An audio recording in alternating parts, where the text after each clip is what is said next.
Welcome to the e-commerce section. My name is Shoaib and I'm going to teach you how to start and scale an e-commerce business. In the last 5 years, I've generated over $3.7 million online and I'm going to teach you everything I know from years of knowledge and real-world experience. So first, what is e-commerce? E-commerce is selling physical products online.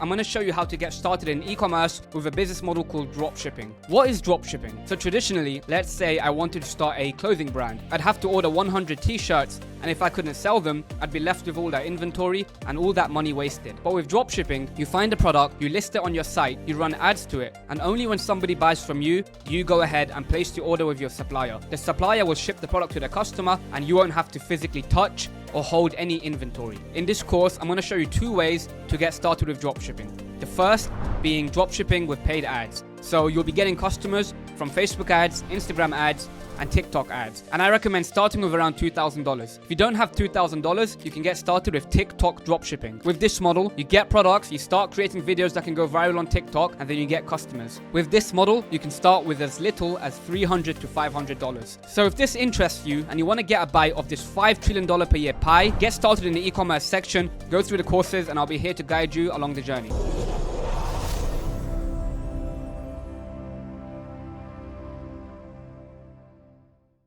Welcome to Starting Ecom. In this video, I'm going to give you a business overview and an overview of the program. So first, what is Starting Ecom? Starting Ecom is a mentorship program within the Ecom campus. The goal of this program is to guide every student towards getting their first Shopify store up and running. In each section, there will be a video with action tasks you must complete and a live AMA regarding the topic. So the Starting Ecom program. The first section is a business overview. The second section is regarding branding, which is picking a niche and picking products to sell. The third section is regarding store creation, which is building your Shopify store. And the last section is regarding marketing. So running ads on Facebook and TikTok, or growing a TikTok page. Now, once again, in each section, there will be a short video with action tasks you must complete and a live AMA regarding the topic.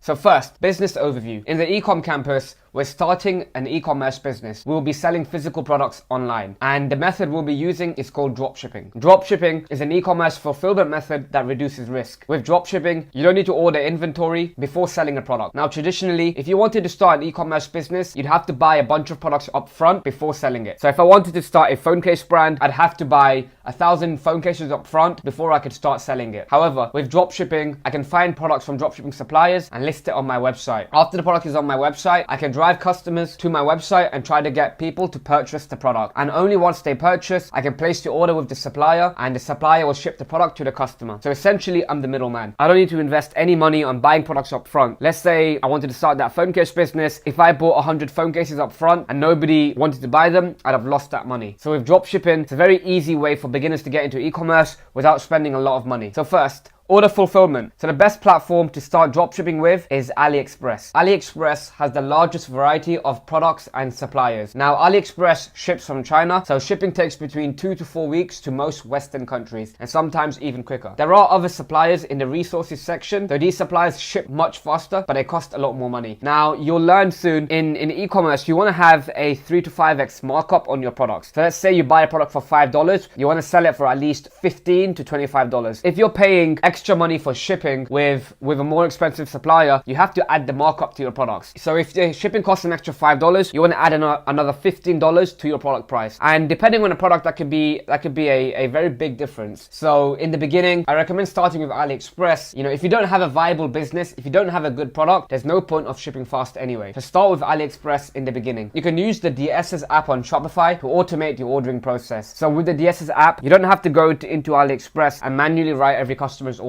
If you use this app, you can fulfill orders in one click. Once you have consistent daily orders, if you're getting between 5 to 10 orders per day, you can upgrade to a sourcing agent. With a sourcing agent, you'll still be drop shipping, but you'll get much faster shipping times. So with AliExpress, you might get 2 to 4 week shipping times, but with a sourcing agent, you might get 1 to 2 week shipping times, and they'll still be shipping from China. Now, of course, if you want to have even faster shipping times, you'd have to order the product in bulk and ship it to your country and ship from there. However, in the beginning, AliExpress is perfectly fine, and once you upgrade to a sourcing agent, the shipping time, the shipping issues tend to usually go away. So next, the minimum requirements you need to start an e-commerce business. In the beginning, you won't need any previous experience. Just be willing to put in the work. In e-commerce, there will be many skills that you have to learn, so it's incredibly important that you're always learning and developing new skills. The initial startup cost for an e-commerce business is between $300 to $500 for dropshipping. Now, expenses include the Shopify subscription, which is around $29 per month, a domain, which is $14 per year, essential apps, which might cost $50 to $60 per month, ordering products for TikTok videos, buying ad creatives, and many more. So most of your initial startup costs should be covered in the first $300 to $500, and that should last you a few months. Now next, marketing. The marketing budget is where a lot of your money will go. With organic TikTok, you won't be spending any money on marketing. You'll be ordering your product to your house, you'll be filming viral videos and posting them on TikTok to go viral. Once you go viral, you should be able to get sales, you should be able to get customers to buy from you. Now, if you're doing paid ads, I recommend having around $2,000, as you'll be spending $50 per day on either Facebook ads or TikTok ads. And you'll be spending around $150 to $200 to test the product before moving on. So with paid ads, I recommend having around $2,000. Next, the mindset. The mindset behind being successful in e-commerce. The first thing you need to understand is you need to be willing to fail. You may have to test many products before you find something that's profitable. And if you give up too soon, you won't be able to find your winning product and you won't be able to make money. Make sure you're willing to fail. You might have to test many products before being successful. Next, always be learning. In e-commerce, there are many skills you need to learn. You need to learn product research and how to pick winning products. You need to learn branding, website design, copywriting, paid advertising, and many more. So the only way to really be successful is to always be developing your skills. So make sure you have the mindset of always wanting to learn. Next, make sure you be patient. You're learning a skill which takes time. You're learning how to build a business that should pay you and your family for the rest of your life. So even if it takes a year to develop the skills and get your business off the ground, it's completely fine because that business should be paying you for the rest of your life. So be patient. You're learning a skill. It will take time, but once you're successful, everything was absolutely worth it. And finally, remember your why. It will keep you motivated when things are tough. So make sure you always remember why you're doing it so you can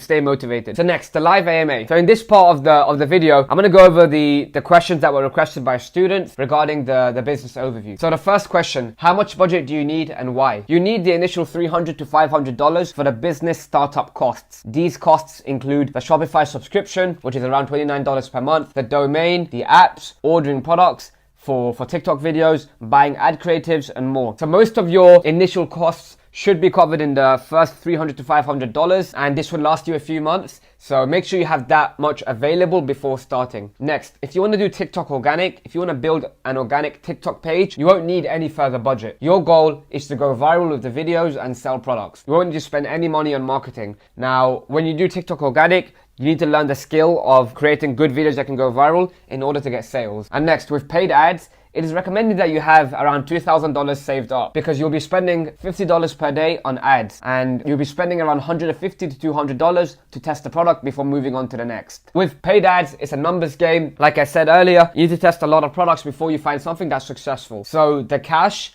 gives you runway to continue testing new products until you find a winner. With e-commerce, it's good to have cash flow coming in. Even if you don't have the $2,000 saved up, if you have, let's say, $1,000 coming in every single month, then that should be enough to get started. Like I said, you'll be spending around $50 per day on ads when you're testing the product. When you spend money on ads, you should be getting sales back. So you won't be losing $50 per day. You should be able to at least break even, or if not, lose a little bit of money. You'll be spending around $200 to test the product before moving on to the next. It's a numbers game. The more cash you have available, the more runway you have to continue testing new products until you find a winner. How much time do you need to dedicate? So e-commerce is a fairly automated business model. If you give the right inputs, you should get great returns. The business model is very front loaded. You will have to dedicate a lot of time in the beginning to launch your store and find winning products to sell. So a lot of the work will be done in the beginning when you're building your Shopify store, when you're looking for the first products to sell. And after that's done, running paid ads should take between 30 to 60 minutes per day. It doesn't take very long. But your Facebook ads will be doing a lot of the heavy lifting. The paid ad platforms will be looking for customers,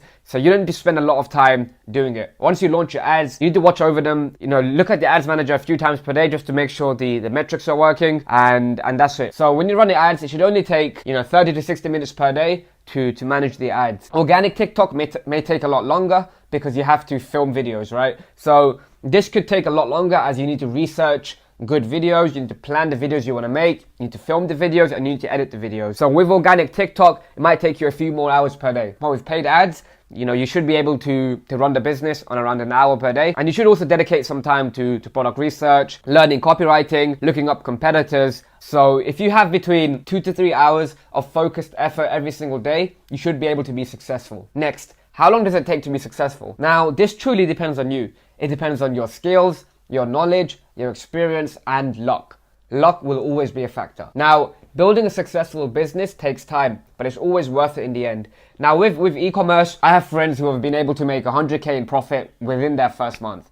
Now, why were they able to do this? Well, they had previous skills and experience in running ads. They weren't new to the business. They had a Facebook ad agency before. So they had some previous experience, which means they were able to be successful a lot faster. And they also found a winning product, right? This is the absolute key. The foundation of a successful e-commerce business is the winning product itself. And like I said, finding winning products is a numbers game. You might have to test a lot of products before you find your winner. And some people get lucky the first time. So if you get lucky, you might be able to make a lot of money fast. However, it personally took me 2 years to make my first store profitable. So don't expect it to be overnight. It will take time. However, I made many mistakes along the way. So if you learn from my mistakes, you should be able to succeed much faster. Once again, the most important part of being successful in e-commerce is having a winning product. If you develop more skills in product research and understanding what the market wants, you should be able to be successful a lot faster. Next, do you need an LLC or a company to get started? So in the beginning, you can start as an individual. This should work for most Western countries. And you can report your income on your personal tax form. So in the beginning, you don't need a company to get started. Just start as an individual. And after you get, 1,000 to 3,000 in sales, it will be smart to incorporate your company and make it official. Payment processors such as Shopify Payments, Stripe, and PayPal may ask for business verification documents once you start getting sales. Once you do have some sales coming in, it would be smart to incorporate and create a real company. Now, this isn't very expensive. In the UK, it only costs like £20, which is around $25. So it's a very quick process. But in the beginning, just get started. Next, how do taxes work? You pay taxes on your business profit. So let's say you've started your store and you've done $100,000 in revenue and you've spent $30,000 on product costs, $50,000 in ads, and you have $20,000 left over in profit. You'd pay taxes on the $20,000 in profit. So you pay taxes on your business profits at the end of the year. To minimize taxes, what you want to do is you want to write off as many expenses as you can. So write off your advertising expenses, product costs, Shopify fees. There's a lot of expenses that you can write off. Now, in the beginning, just start selling. Don't worry about taxes too much. Once you have some consistent sales coming in, hire a local tax professional to do everything for you. That is incredibly important. But when you are starting out, don't worry about taxes too much. In terms of VAT and sales tax, you should register for this once you start getting some consistent sales in and hit the threshold. So when you're starting out, don't worry about VAT, don't worry about sales tax. You're just starting out, you're testing a concept, you're testing a product. And just one thing for Europe, make sure you include VAT in your prices and set your margins accordingly. So in Europe, for example, in the UK, the VAT is 20%. If you're selling a product for $100 in the UK, 20% of that margin will go toward VAT. So when you're setting your prices, make sure you include VAT in your projections. Next, do you need to be over 18 to get started? Now, you technically don't need to be over 18 to get started. You can start at any age. However, you will need the information of somebody over 18 for the ad accounts and payment processing. So in this case, you need to use your parents or your family's information. If you're under 18, your payment processing accounts may be disabled and you may be permanently banned from accepting payments. This same issue could happen with Facebook and TikTok ads. For most ad platforms and payment processors, you need to be over 18 to get started. This is due to tax purposes and anti-money laundering regulations. So if you're under 18, make sure you find somebody that's over 18 whose information that you can use. Next, what type of store should you create? So in e-commerce, there are 3 types of stores. There are general stores, there are niche stores, and there are one-product stores. I recommend niche stores as it allows you to test multiple products fast without having to start over every time. General stores can work. So a general store is when you sell products in any niche. You might sell dog products, you might sell cat products, you might sell beauty products, you might sell different products in different categories. So they can work, but when you're doing this, you're competing with like Amazon and Walmart. So general stores can be good for testing products, but you could do the same thing with a niche store and have a lot more trust during the process. If you're a dog lover, would you rather buy from a store that sells dog products only or a store that sells dog products, beauty products, sports products? It doesn't really make sense. A niche store is the best because you can test multiple products and have more trust during the process. And the other type of store is a one-product store. Now, if you only have one product on your store, it's hard to increase your average order value and lifetime value. So I don't really recommend one-product stores. I recommend a niche store. And if you want to follow the one-product store format, it's fine. Just add a few more products to it. You can start with 3 to 5 products on your Shopify store. And in addition, it's also very inefficient to have to start a new Shopify store for every product you sell. So instead of doing this, just create a niche store in one specific niche and test as many products as you can. And it's also very easy to keep testing new products because the store's already built up one time. So next, why would people buy from you instead of Amazon and AliExpress? When you're targeting customers with paid ads or organic TikTok, you're looking for impulse buyers. People that just see a product right there and say, ooh, I need it, I want to buy it right now. So people that just buy on the spot without doing much research. Now, not every customer is a value shopper. There are many customers out there who will see your ad and think, oh, let me go on Amazon, let me go to Walmart, let me go to AliExpress and try to find it. But that's not every customer. There are many people out there who are impulse buyers and who will just buy on the spot. So these are the guys that you'll be targeting. Now, when you show customers a new innovative product with a strong wow factor, they don't know about AliExpress. So once they see like a super unique product, they just whip out their credit card and buy straight away. Don't worry about people going to Amazon or people going to AliExpress. Of course, a percentage of your customers will do that, but they wouldn't have bought from you anyway. Now, dropshipping works, right? If everybody bought from Amazon and nobody bought from a random online website, nobody would make money in this business model. But dropshipping is a huge business, as you know. Don't worry about this. When you have a good product, people are happy to buy from you. They don't know about AliExpress, so, it works. Don't worry about this. Next, are customers happy waiting weeks for their order? Now, let's be honest. Having to wait a few weeks for delivery is not ideal, right? People don't really want to wait 2 to 4 weeks. However, in the beginning, we're only looking to test the product to see if it can be a viable business. If you want to get fast delivery to customers, you have to go ahead and order 100 units of a certain product. So in the beginning, we're just looking to test the product to see if it can be a viable business. If a product sells, you can always improve the customer experience by hiring a sourcing agent to speed up the shipping time. So in the beginning, having a 2 to 4 week shipping time is completely fine. Don't worry about it too much. If you have consistent orders and you want to speed up that shipping time, you can do so, but only do that after you have orders coming in. So in the beginning, just start with dropshipping. The 2 to 4 week delivery time is completely fine, and over time you should be able to improve it. Now, obviously, be upfront and clear with your customers about the shipping times. Don't tell them it's going to take a week if it's going to take 3 weeks, So be honest on your product pages, right? Shipping might take between 2 to 4 weeks. Don't ever lie. And if you write it up front, if in your FAQs, in your product pages, in your shipping policies, then you shouldn't have to worry too much about this. Which country should you start with? Now, if you live in a Western country, it's best to start selling in your local country. So the USA, UK, Germany, Australia, Canada, France, Scandinavia, these are all very good markets to start selling to. And if you pick one country, you can localize your store so you can use the native language and the native currency and get higher conversion rates. If you're also in a smaller European market, the ads are a lot cheaper.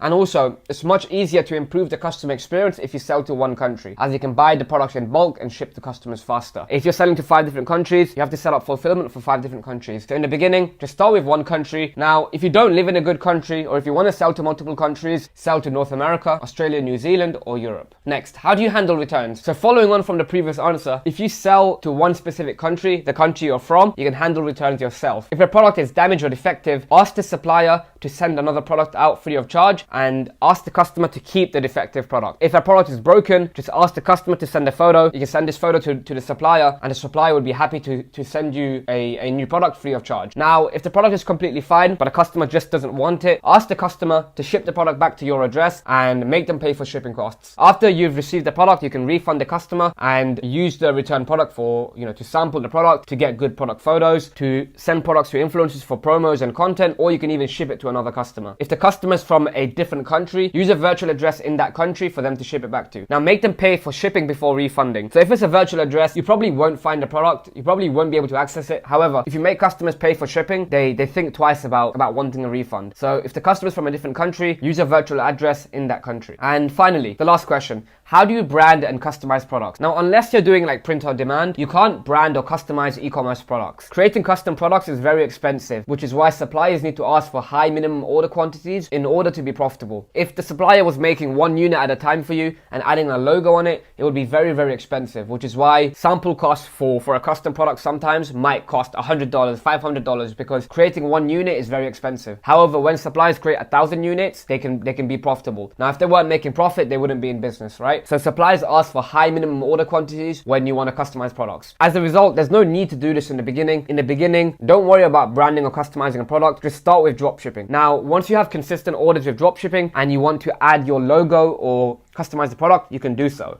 But do that later. You can buy in bulk after you have consistent sales. So in the beginning, just focus on dropshipping and don't worry about customizing products. Welcome to the second section in starting ecom. In this video, I'm going to cover branding, which is picking a niche and picking winning products to sell. So first, the section overview. The goal for this section is to pick your niche and start picking winning products to sell. This is the foundation of a successful e-commerce business. If you get this right, everything becomes easier. With a good product, you can succeed with an average website and advertising. At the end of the day, people buy from you because the product you're selling them has a functional benefit to their life. It either solves a problem or adds value to their life in a meaningful way.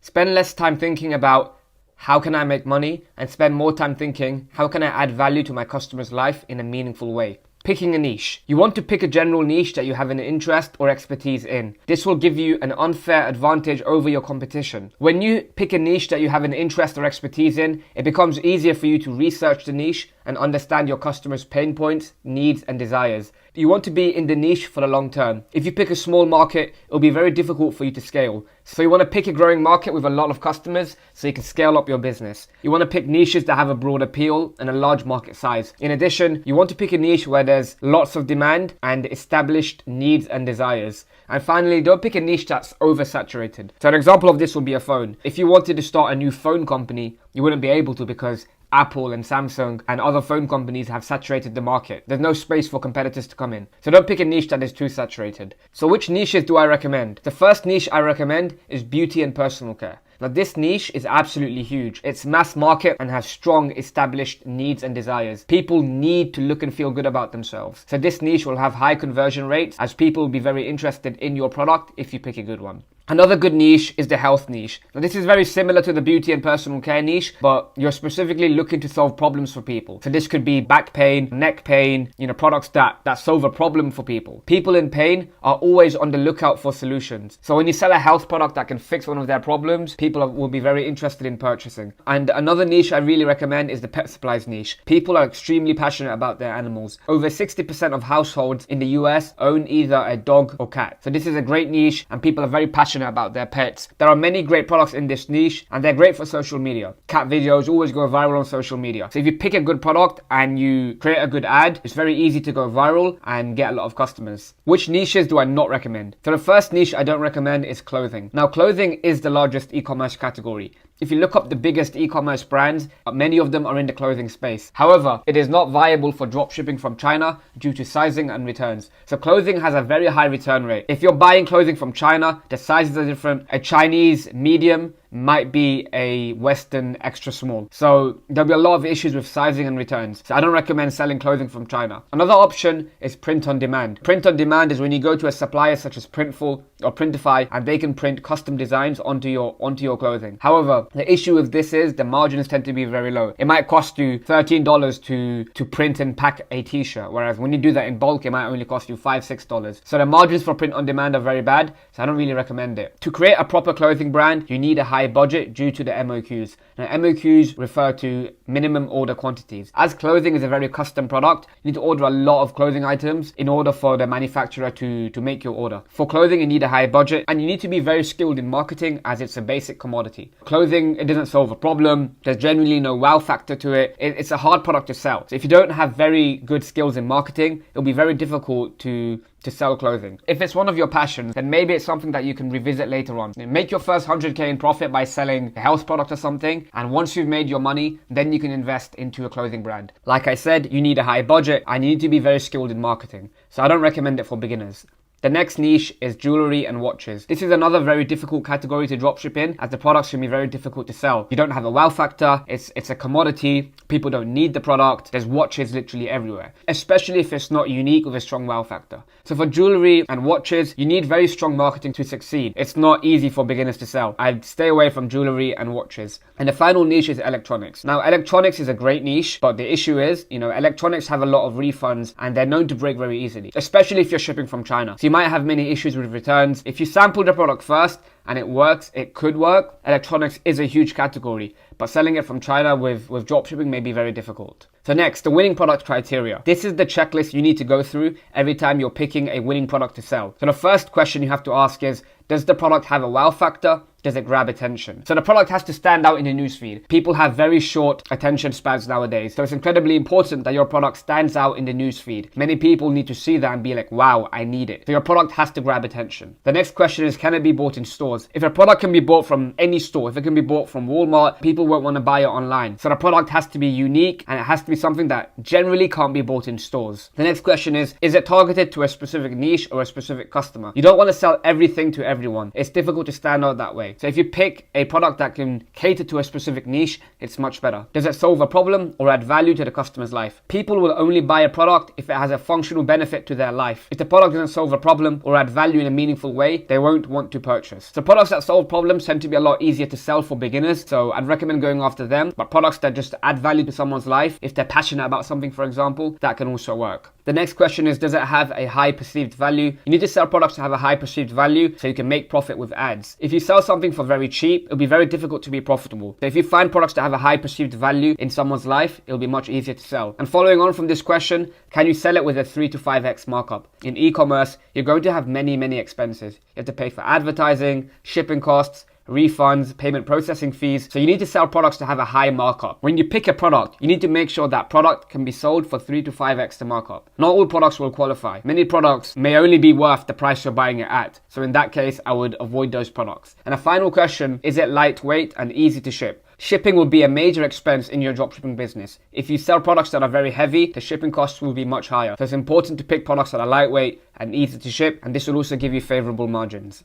Next, the pricing. So we're going to go into more detail regarding pricing. So ideally, you want a 3 to 5x markup. If you buy a product for $10, which includes shipping, you should try to sell this product for at least $30 to $50. It is also recommended that you have a $20 to $30 minimum profit margin for paid advertising, especially for Facebook ads. You could get away with less for TikTok ads as the platform is cheaper. So back in the day when Facebook was very new, it was very easy to sell products that have a very low profit margin because the ad prices were extremely cheap. However, in 2022, the ad prices are much higher than they've ever been. So it's important that you have a strong profit margin in order to be profitable with paid ads. Now, TikTok is still a new platform. The CPMs are very low, so you can get away with lower profit margins on TikTok ads. However, for Facebook ads, you want to have at least a $20 to $30 minimum profit margin. The lowest markup I'd recommend for the other products on your website is a 2x. So that means if you buy a product for $10, you can sell it for $20. If you don't have marketing costs, then this is completely viable. And with organic TikTok, you can get away with lower prices due to no advertising costs. So with organic TikTok, you can sell products at any price point because you won't be paying for advertising. However, it's very difficult to scale low margin products with paid ads unless you have a strong funnel with a high average order value or lifetime value. So if you're selling something very cheap, but people buy multiple of that product, then your AOV will be higher, so you can get away with it. And the same for lifetime value. If people have to come back and buy from you multiple times, you can get away with selling cheaper products. However, in general, you want to aim for a 3 to 5x markup.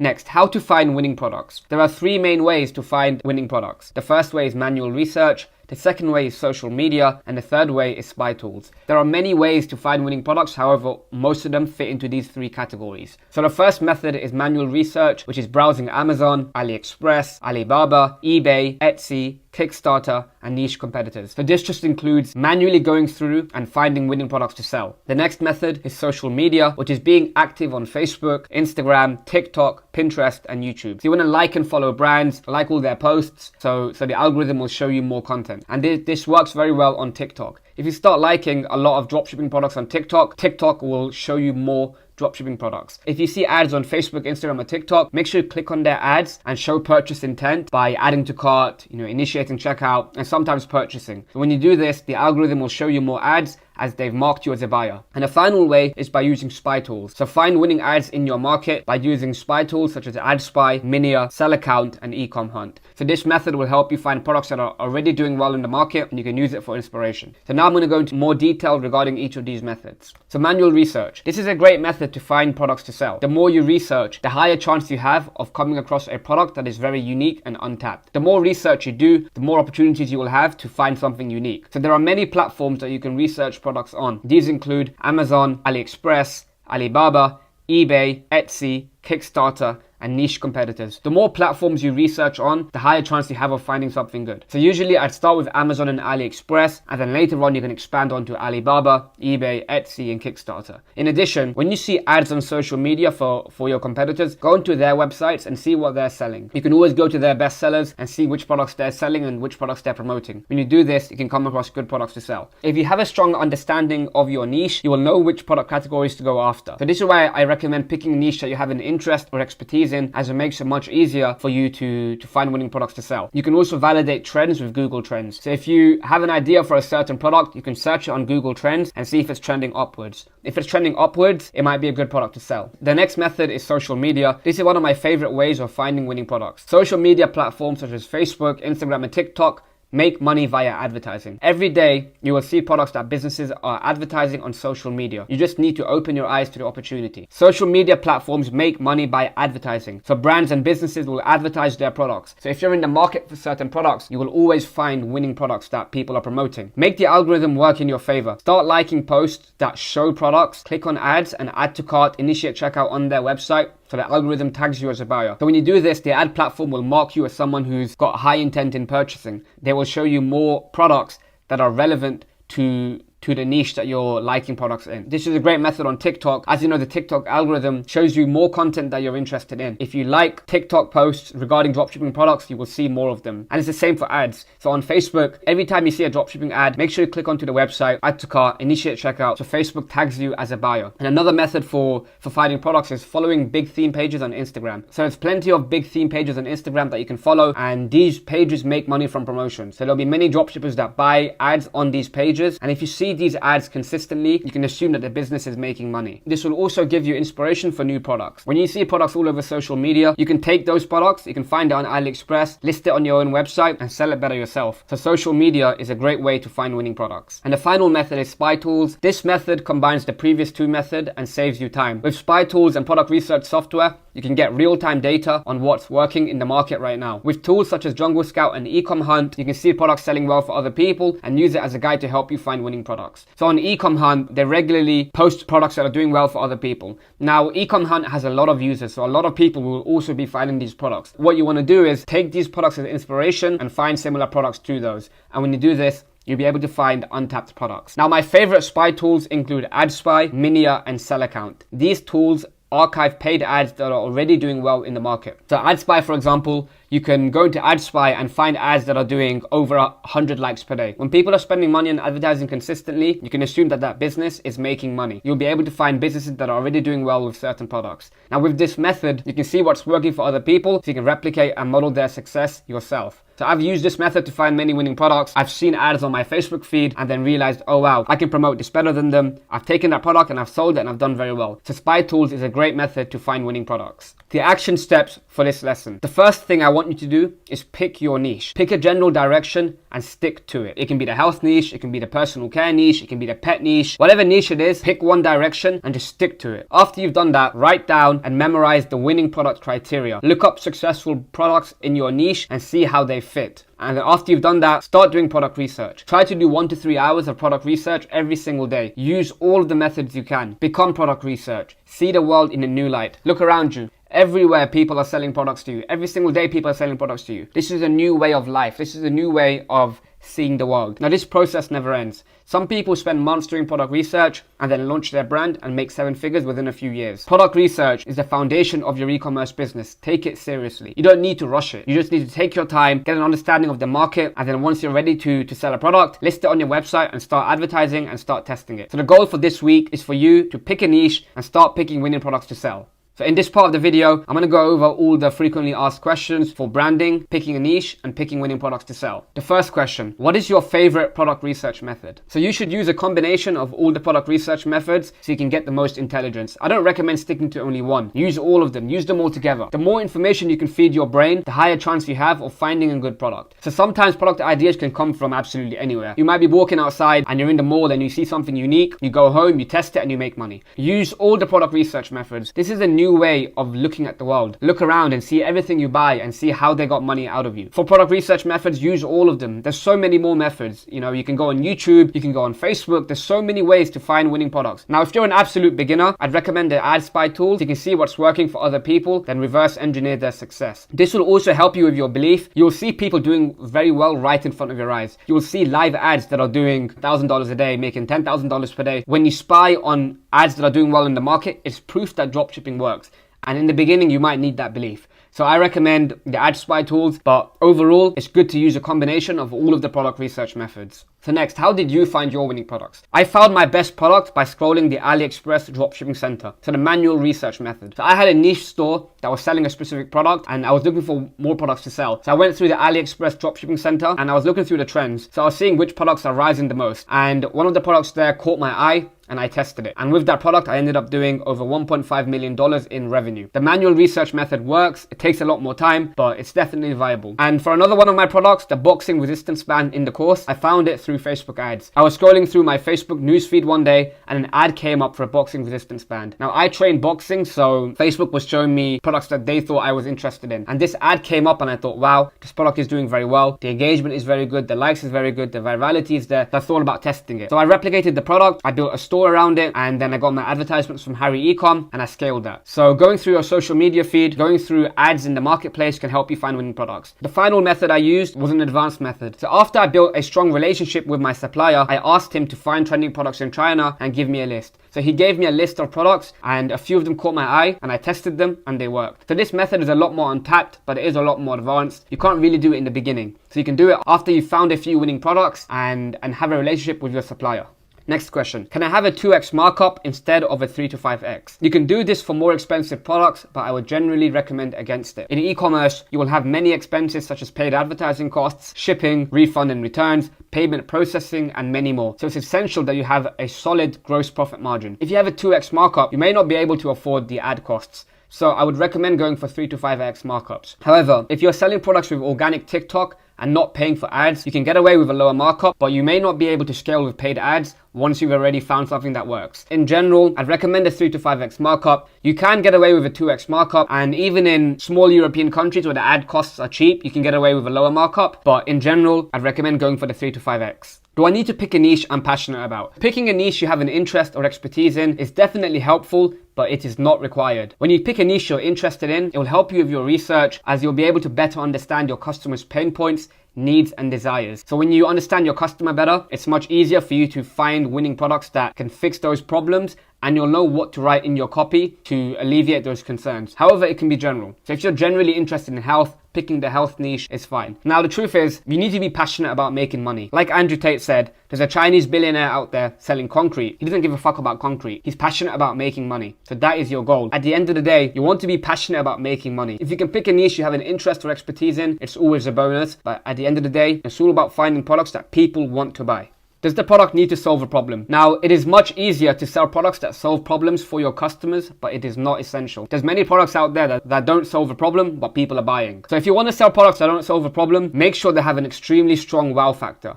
This is how you will stand out in the newsfeed. It's good to sell products in niches that people are passionate about. For example, Pop Socks. This was a brand that sold socks, and their unique selling proposition was that customers could print photos of their dogs and put it on the socks. So the product doesn't need to solve a problem, but for beginners, I would recommend these types of products as it's easier to sell. As long as a product adds value to someone's life, they'll be happy to purchase it. However, it is much more difficult to sell products that are commodities as a customer does not need it. An example is a watch. It's much harder to sell a watch as people don't need it and they can buy it from anywhere. So if you're a beginner, I would recommend selling products that solve a problem, but it is not absolutely essential. Is it better to sell evergreen products or jump on trends? So I would recommend selling evergreen products that can sell throughout the year. And you want to pick a growing market. Now, when you do this, it'll be much easier to build a long-term business that is profitable, as you'll be able to create a long-term brand. So I recommend selling products that are evergreen and sell throughout the year. If you jump on trends, you might make money fast. You may not be able to sustain it for the long term, but it can definitely work. You can use Google Trends to analyze trends in the market. If you look up fidget spinners, for example, you can see it popped off a lot for a couple months, then it fully died down. If you sold that during the uptrend, you could have made a lot of money. However, in the long term, you can't sell it. Now, being active on social media also helps you understand what's trending. If you're active on social media, if you're active on Instagram, on TikTok, you can see which products are doing well, and then you can jump on those trends. I would recommend selling evergreen products, but it isn't a rule. You can also make money with trends. Next, how do you know if a product will sell? You can view the order count on Amazon and AliExpress to see how many orders it has. If a product has orders on AliExpress and Amazon, you know that it's something that people are buying. If a product has many orders and reviews, it's a good sign that the product has demand and is already selling well. You can also use Google Trends to see the search volume for the product. If there is a lot of search volume, it's a good sign that the product is worth testing. However, the only real answer is to test. When you spend money on ads, you will get real-time feedback from the market and you'll know if the product is viable for you. There's many times that a product has thousands of orders on Amazon and AliExpress, but when you try to sell it, you don't make any money. How do you know if a product will sell? You test it. That's the best way to do it. You can get an idea from the order count, from Google Trends, from competitors, but at the end of the day, you need to test it to see if it's going to work for you. Next, how can you find competitors that sell the same product? So you can do a Google search of the product name and add the syntax plus myshopify.com. Google will show you products that are being sold on other Shopify stores. However, the most effective way to do this is to do a reverse image search. So when you find product photos on AliExpress, Alibaba and Amazon, right click the image and click search Google for this image. And when you do this, Google will show you search results that contain the same product. Next,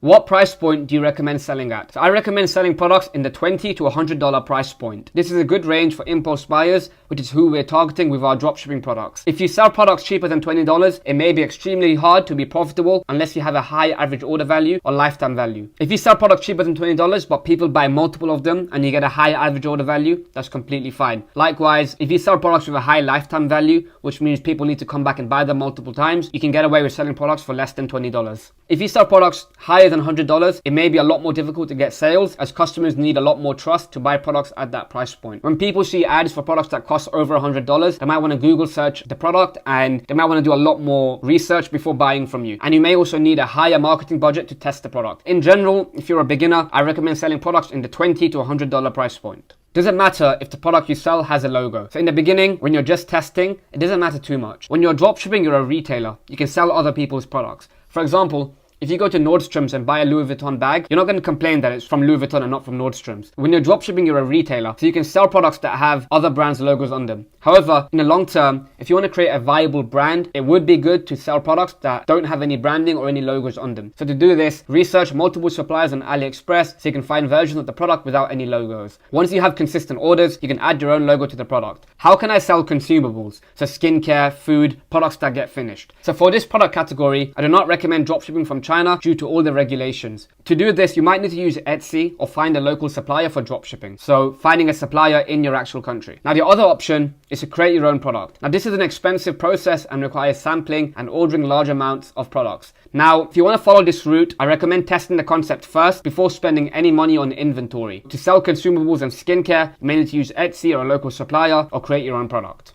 Can I dropship from Amazon or Alibaba? Now, I don't recommend this. When you buy from Amazon, all of the packages will come with Amazon branding. When customers receive the product, they'll be extremely angry and will want a refund or a chargeback. So everybody knows about Amazon. If you're selling a product for $30 and people can get it the exact same product on Amazon for $10 and they receive a package in Amazon branding, they'll be extremely angry. So I don't recommend dropshipping from Amazon. Now, Alibaba does offer some dropshipping, but in general, it is used for bulk orders, which is buying, for example, 100 units upfront of a certain product. So Alibaba isn't a dropshipping platform, it is a wholesale platform. Now one thing is, Alibaba prices are cheaper than AliExpress because they do not include shipping costs. So an Alibaba price might only show the product cost. However, the shipping costs make up a huge portion of the overall fulfillment. So the Alibaba prices are very misrepresentative of the actual price. So I would recommend sticking to AliExpress or a dedicated dropshipping supplier. Do I need to negotiate with suppliers before selling? You don't need to negotiate with suppliers before dropshipping their products on your website. You simply list your product on your website, get customers, and then buy from AliExpress after they order from you. So once you have consistent orders, you can speak to the supplier and negotiate prices and faster shipping options. So in the beginning, you don't have to talk to any suppliers, just list their products and start selling it. And later on, you can negotiate with them. But in the beginning, just start selling. There's no need to negotiate with any suppliers. What are the biggest mistakes beginners make when picking products? So there are three main mistakes that beginners make when picking products. The first mistake is they pick products that are not unique and products that don't have a wow factor. These products can be bought from any retail store, so it doesn't grab any attention in the newsfeed. Now, if a product is not unique and it doesn't grab attention, people won't click on it, people won't want to purchase. So it's incredibly important that you pick products that have a uniqueness and a wow factor to it. The next mistake is they pick products with a low perceived value. When you do this, it's hard to sell products for a higher price point and there won't be enough profit margin to make ads. So sell products that have a high perceived value. And a final mistake is they don't dedicate enough time to product research. It is a time consuming process and it does require many hours of hustle. You need to be patient with the process and you need to have an understanding of the market. It might take you a few weeks to find your first product. So take your time with it. Don't rush it. It's incredibly important. If you pick a bad product, it doesn't matter how good your marketing is or how good your website is, you won't be successful. Does the product or marketing matter more? So both of these factors matter, but if I had to pick, I would pick the product. It doesn't matter how good you are at marketing. If you try to sell a fundamentally poor product, you'll not be successful. At the end of the day, people buy products that have a functional benefit to their life. You can't market a terrible product. However, good marketing is also very important. You could have the best product in the world, but if you can't present it the right way, people will not purchase. So 80% of your success will come from the product itself. Focus on finding a good winning product and then create good ads regarding it. How do you determine if a product is saturated? So as you gain more experience in dropshipping and do more research, you will see certain products over and over again. If you're a complete beginner, it's very difficult to determine saturation, so I wouldn't worry about it too much. So as you get more experience in dropshipping, you will see products come up everywhere. You will see products all over TikTok, you will see products all over Facebook, and if you're seeing something too many times, you might think it's saturated. But if you're a beginner, you won't have that experience, so I wouldn't worry about it too much. What you can do is you can search for the product on Google Trends to see how popular it is. If it's been searched a million times, you might think it's too saturated. But saturation may be a good thing. Saturation may mean that the product has demand and you just have to sell it better than other people. So in general, I wouldn't worry about it too much. If you completely believe in your product, you should test it. That's the only way to know if it will be successful. You should test it. Do you recommend high ticket dropshipping? So high ticket dropshipping is selling products that are much more expensive. These can be products that cost $500 or $1,000. This is much more advanced. It requires a higher budget and more marketing skill. So I wouldn't recommend it for beginners. Now the upside is you'll be dealing with less customers as you'll be making more money from each individual customer. Strategy for high ticket dropshipping is also different. Customers need a lot more trust before spending $500 on a product. In addition, the traffic source may be different. For high ticket dropshipping, it may be more viable to do Google ads as opposed to Facebook or TikTok ads, which is more interruption based marketing. People can see an ad for a $20 product and whip out their credit card and buy right there. But for something that costs $500, they may not want to do that. So if you're just starting out, I recommend staying in the $20 to $100 price point. I have a high budget and want to start a private label brand. How does this differ? So I would recommend dropshipping first so you can test the market for demand before placing an order in bulk. You might place a 1,000 unit order and then realize that people are not interested in purchasing, so you've lost money and time. Creating a custom product takes a lot of time. It might take you 3 to 6 months to create the product and receive it, and if the product doesn't sell, you're just left with all that time wasted and all of that money. So if you are determined to do this, I would recommend getting samples made first and running ads with those samples to see if there's demand. If there's demand and you're getting consistent orders, then it may be worth placing that bulk order. If you sell products without having inventory, you should refund your customers after they buy. So after they buy, you can send them an email saying the product is out of stock and we'll give you a refund. Now when it's back in stock, we'll send you a discount code for 10% off. So if you want to start a private label brand with inventory, I recommend testing the concept first before placing the bulk order.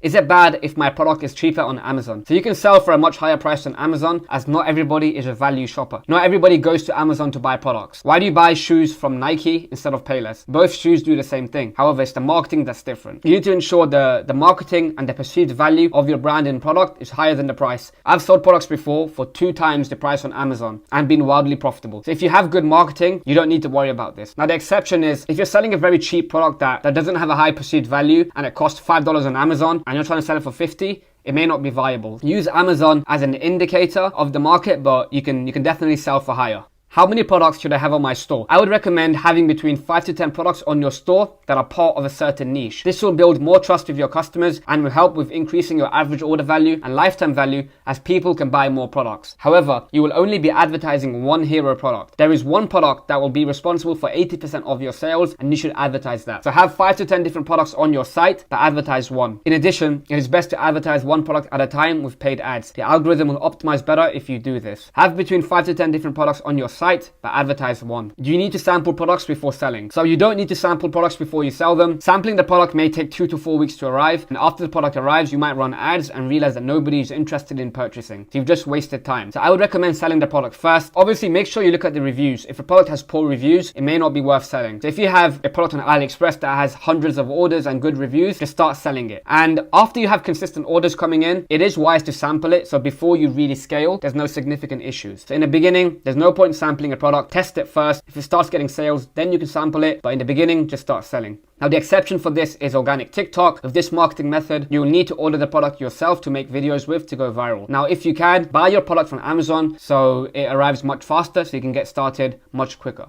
And the final question, how long should product research take? Product research is a way of life. If you do this properly, you will start seeing the world in a completely different way. Everything around you was built by people that are no smarter than you, and you can change it, you can influence it, you can build your own things that other people can use. So if you look at the world around you, everybody created the products around you. So this is a whole new way of looking at life. It's not just, I'm going to do product research for a few hours and that's it. Product research is a way of life. Dedicate as much time as you possibly can to it. There is no off switch. It's all around you. Whenever you go out, you will see products. This is a new way of living. So don't rush the process. Picking a good product to build your business will be the foundation of your success. So how long should product research take? There's no off switch. You dedicate as much time as you possibly can to it. When you're going out, when you're having fun with your friends, have that vision for products that are being sold. Look around you and see what people are selling. Look what people are buying. Product research is a way of life. Welcome to the third section in starting ecom. In this video, we're going to cover store creation, building your Shopify store, and building out your product pages. So first, the section overview. The goal for this section is for you to start designing your Shopify store and building out your product pages to sell. This process is simple and shouldn't take more than a week to complete. Follow the store setup video in the course. That video has the essentials and it's a step-by-step guide on how to get a good website up. However, you must improve on it and add your own touch to it as every store is different. So that video will guide you towards building your first Shopify store, but it's up to you to improve on it and make the store fit your brand. Don't rush this process and make sure everything is perfect before running ads to the site. It's much better to take your time and do it right. So first, picking a brand name and domain. So your brand name should be short and memorable, and it doesn't have to mean anything. So if you think of Apple, Discord, Nike, these words don't actually mean anything. The marketing behind the brand is what gives the name value. So make sure you pick a name that is short and memorable so customers can remember it. Now, by doing this, alongside the niche store model, you can pivot and test multiple products and niches under one brand without needing to start over with a new Shopify store and domain every time. So if you create a random domain, if you create a random brand name such as Tucci, for example, a word that means absolutely nothing, you can keep testing different niches under that brand. So you can create a Shopify store and have a domain regarding a completely random word and then test the cat niche, the dog niche, the beauty niche. You can test unlimited niches under one brand name. Whereas if you pick a store name such as Ultimate Dog Toys, for example, you can only test products in the dog toys niche. So it's best to pick a random brand name that can be applicable to any niche. Now, before you create your brand name, make sure the domain name is available before launching your store. Now, only use the .com or .co extensions. You don't want to create a shop that ends in .store or in .shop because all of these look scammy. So I'd only recommend sticking to .com or .co. And after you've created your domain, you can get a professional email address from G Suite or Zoho. Zoho is a free alternative. So when you do this, you can create a professional email. The email can be info@storename.com as opposed to storename@gmail.com. Now, if you need help with brand name ideas, you can go to namelix.com to get inspiration. Payment processors. Now, you need to accept credit card payments and PayPal on your website to get the highest conversion rates. There's no Bitcoin, there's no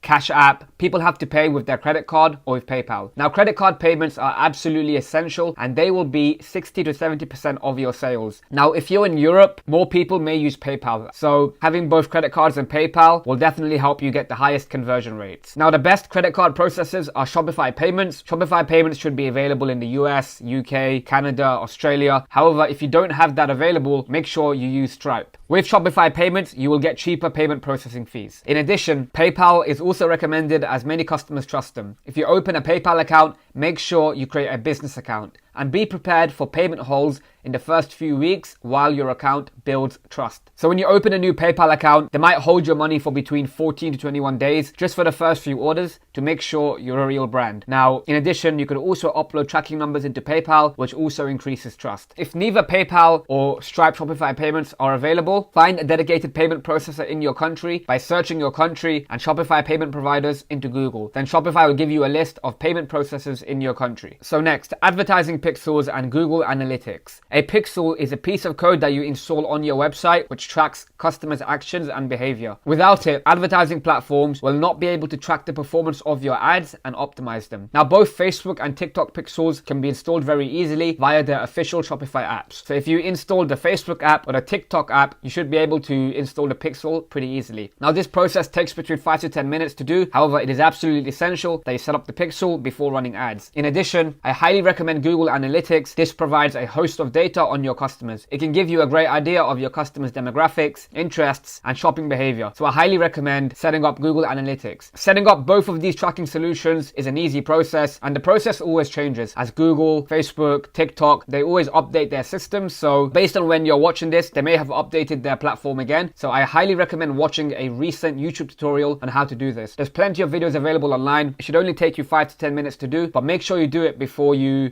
start running ads to your website. So next, the recommended Shopify apps. There are 5 apps that I recommend that you use on your Shopify store. The first app is DS's, then Aftership, Klaviyo, SMS Bump, and Vitals app. Now, DS's is a fulfillment app that automates the ordering process from AliExpress for dropshipping. So after a customer places an order on your website, you need to go to AliExpress and manually put in the customer's information so the supplier can ship the order to the customer. When you use an app such as DS's, this entire process gets automated and you don't have to sit there and manually write every single customer's address. So when you use the DS's app, it automates the ordering process. If you're not dropshipping from AliExpress, if you're dropshipping from CJ Dropshipping, Pocket, Weo, Zendrop, all of these apps have their own fulfillment app that helps you automate the process. So for example, if you're buying products from CJ Dropshipping, you can use the CJ Dropshipping app. Depending on your supplier, you might need to use a different fulfillment app. The next app is Aftership. Now, the Aftership app is an app that helps customers track their order after they purchase. After they purchase and the tracking number is uploaded, Aftership will send customers shipping updates regarding their order. Every time the order status updates, so info received, in transit, out for delivery, and delivered, Aftership will send that update to your customers. So this keeps customers informed of the process, which further builds their trust and reduces customer service emails. So if someone buys from you and they have no idea about when their package is coming, they're going to get worried and skeptical, and they might start emailing you, or in the worst case, they'll want to file a chargeback with their bank. So make sure you install the Aftership app. The next app is Klaviyo. Klaviyo is absolutely essential as it's an email marketing app. Now, email marketing is one of the most profitable customer acquisition tools in e-commerce. So you need Klaviyo for your abandoned cart flows and email marketing in general. So if somebody abandons cart,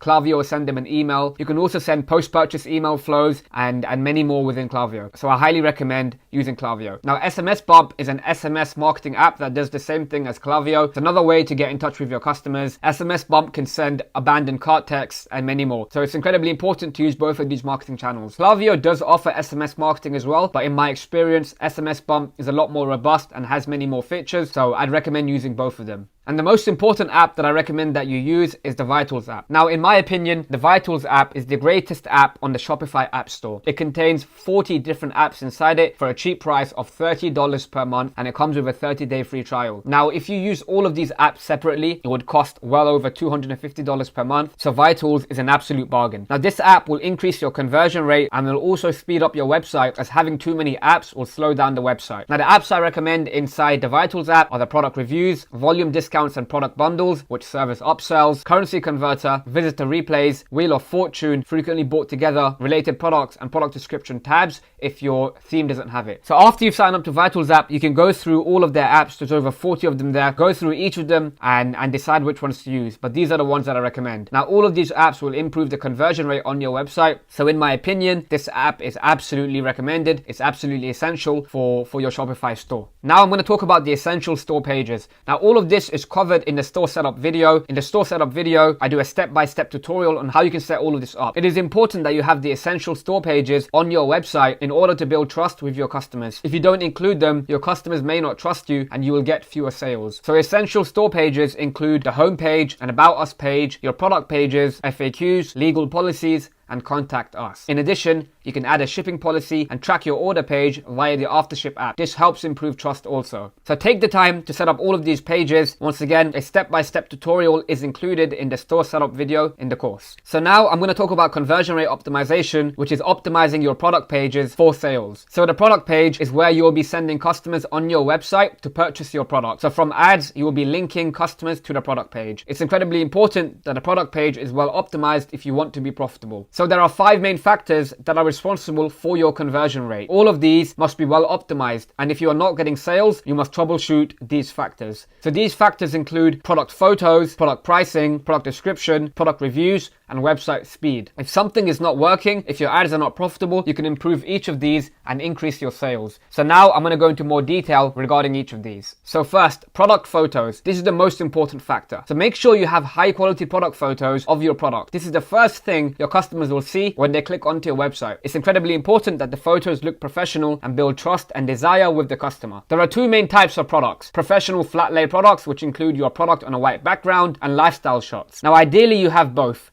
Having the product in use will show customers how the product can be used in their daily lives. They picture themselves using it. So normally, if you're buying a product, you will go to a retail store and you will see the product, you will touch it, you will feel it, and you would want to purchase it. However, online, you can't do that. So online, the most important thing is your product photos. People want to see what they're buying. So it's incredibly important that your product photos are high quality and customers can picture themselves using it. So make sure your product photos are congruent. They should all fit the same theme. If you have 2 different colors, make sure the photo angles are the same. So when I've been doing a few store reviews for students in the server, found that some people, for different colors, and this is due to the supplier usually, for different colors, the angles of the photo may be different. And I think this is a huge turn off. Make sure the photo angles are the same. So if you have 2 different colors for your product, make sure the angle is the same. Now to source product photos, find them on AliExpress, Alibaba, and Amazon. This is enough to get started. You can also try your niche competitor sites as well. After you've tested the product and you're profitable, you can get custom photography made. But in the beginning, just use photos found online.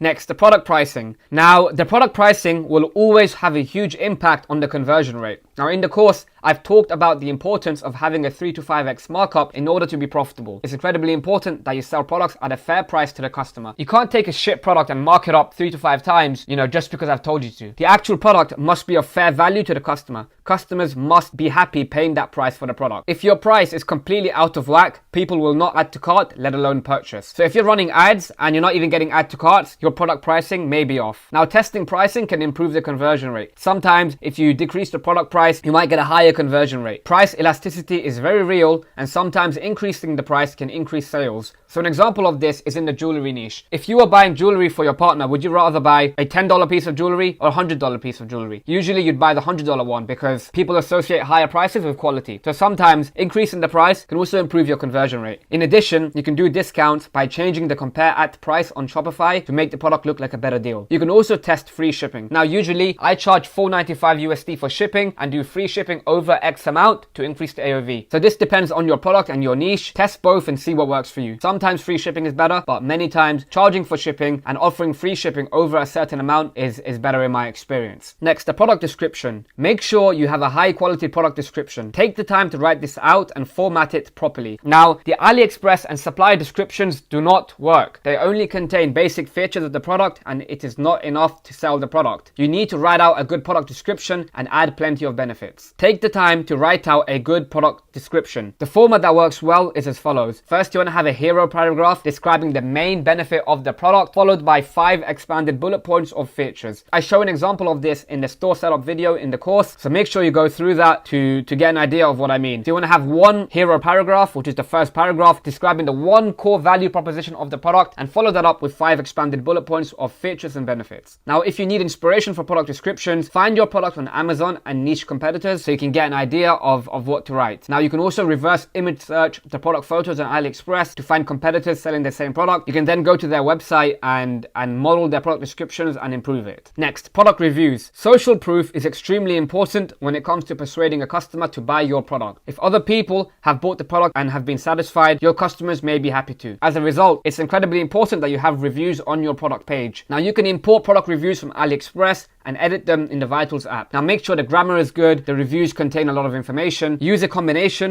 of images and text. Have as many product reviews as possible, especially for your main hero product, the one you'll be advertising. For the other products on your site, you can get away with having less, but for your main product, use as many reviews as possible. Now, include good and bad reviews in your product page to increase the trust. If you only have 5-star reviews, people will not believe your site. A good star rating is around 4.7 out of 5. So make sure you have a variety of good reviews and bad reviews. Now, Amazon.com, the biggest e-commerce business in the world, built their business off customer reviews. So don't underestimate how important it is to have good customer reviews. Next, the website speed. So the website speed makes a huge difference to your conversion rate. Nowadays, people have very short attention spans, and if your website takes too long to load, they will not stay. You can improve your website speed by optimizing your product photos. Take your product photos and convert them to JPEG instead of PNG, as PNG files are very big and take a lot longer to load. So to compress them, you can use the CrushPix app on Shopify, or you can find a compression tool on Google. And I'd also recommend staying away from product videos and GIFs on your product pages, as they also increase the load time. In addition, don't use too many Shopify apps, as each of them individually need to request from their servers to load, and this slows down your site. So don't use too many Shopify apps, stick to the ones that I recommend. So finally, the action steps for this lesson. So after you've found the products that you want to sell, you need to create a name for your brand and purchase your domain. After you do that, start building out your Shopify store according to the store setup video in the course. So go through that video. That video will give you a step-by-step guide on how to build your Shopify store. After you've done that, install your advertising pixels, Google Analytics, and set up the recommended apps. After doing so, import the products you research into your Shopify store and start building out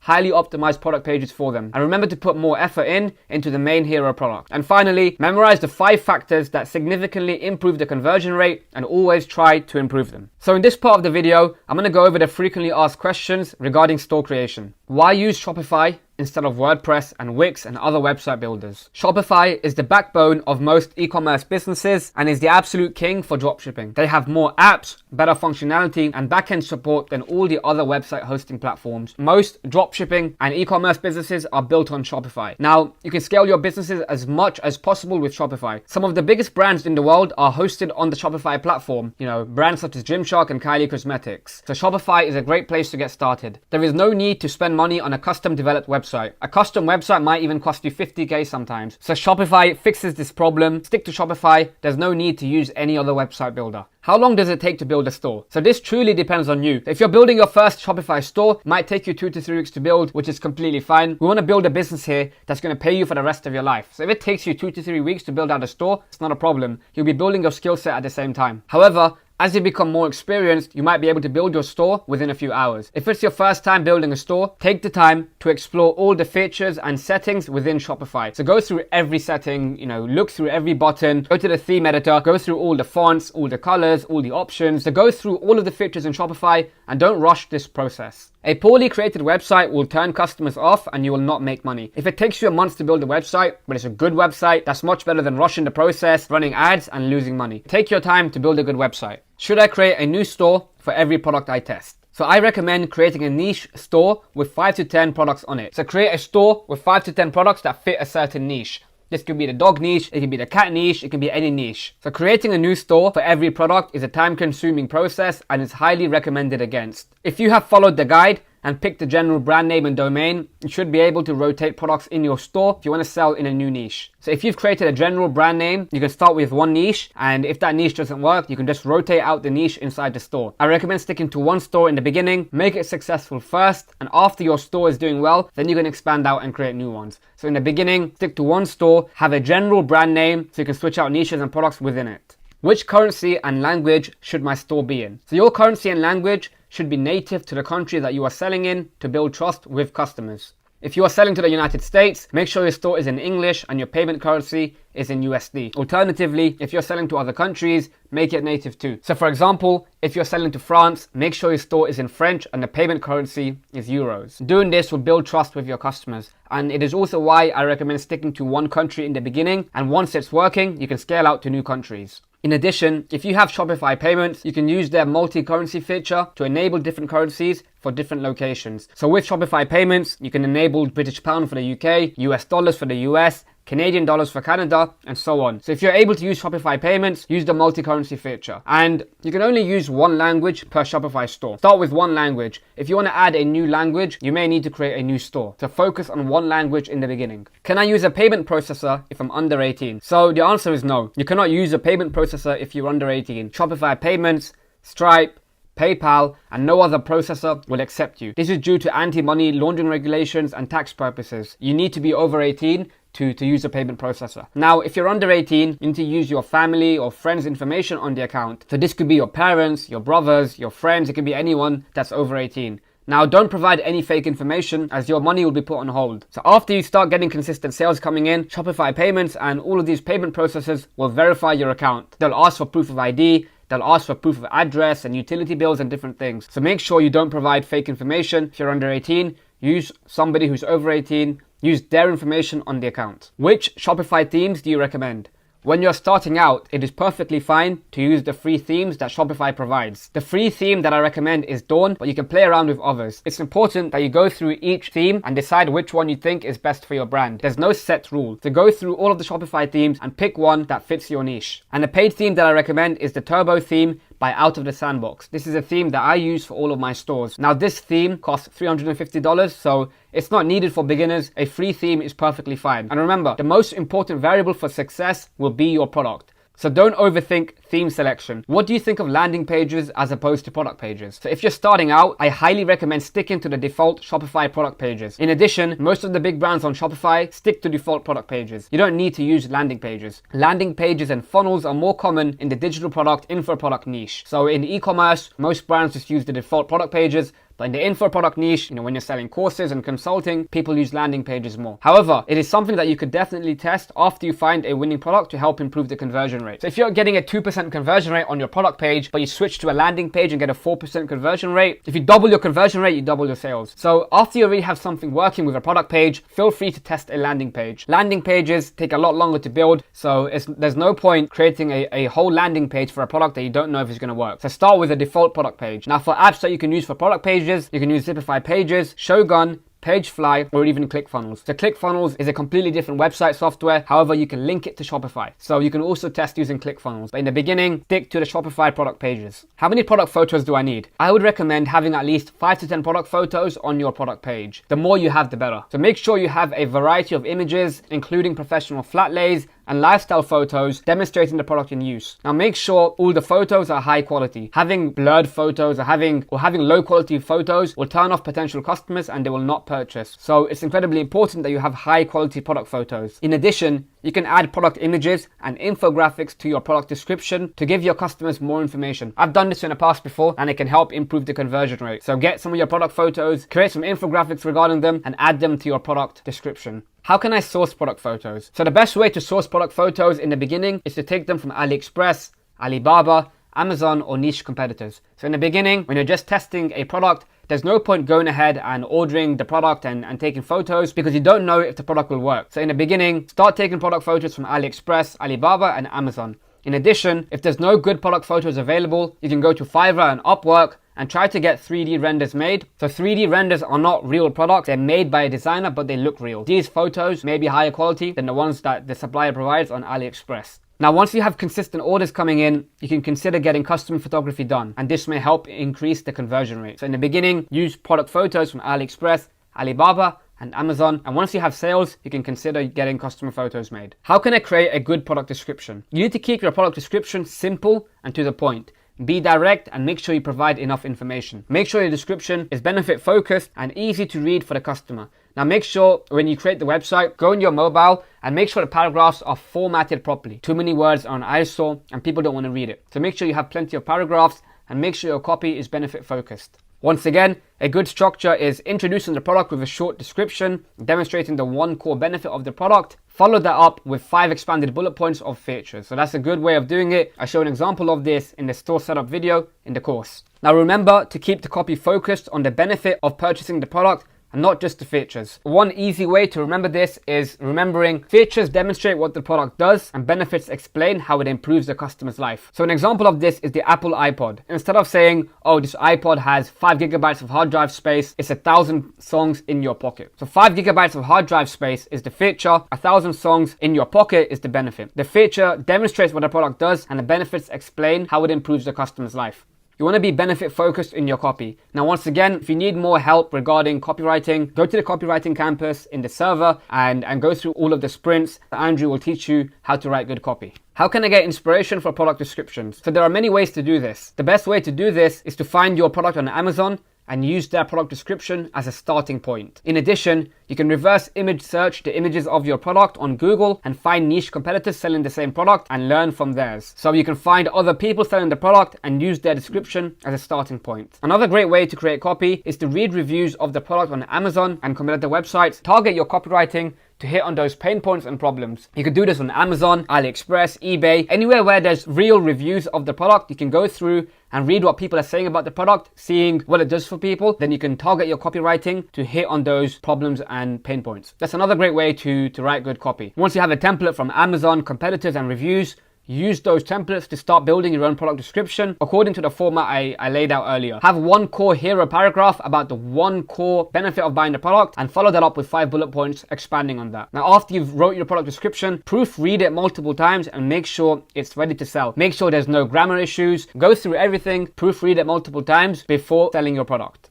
How can you increase your average order value and lifetime value? So it's incredibly important to increase your average order value if you want to be profitable with paid ads. If you can only afford to spend $20 on paid ads and I can afford to spend $30, I'll beat you in the Facebook ad auction and I'll make more money than you. So it's incredibly important that you increase your average order value so you can spend more money on ads. So the best way to do this is to offer upsells and cross sells, to use the volume discounts, product bundles, frequently bought together, and related product apps in the Vitals app. So all of these apps will help you increase your average order value. Now, in terms of products to upsell, pick products that are relevant to your main winning product. If you could find your winning product on Amazon, go through the frequently bought together for product inspiration. Amazon have millions of data points. They know what people are buying. So if you find products that are frequently bought together on Amazon, you can use this to find products. In addition, you can also test one-click post-purchase upsells. This is an upsell that shows after customers purchase from you. After they purchase, they can buy with just one click, which reduces friction. So after a customer has put their payment information in and has placed the order, straight after the order is confirmed, there'll be an upsell there for people to buy. Now, all customers have to do is click one button and their credit card will be automatically charged. So one-click post-purchase upsells are a great way to increase your average order value. And finally,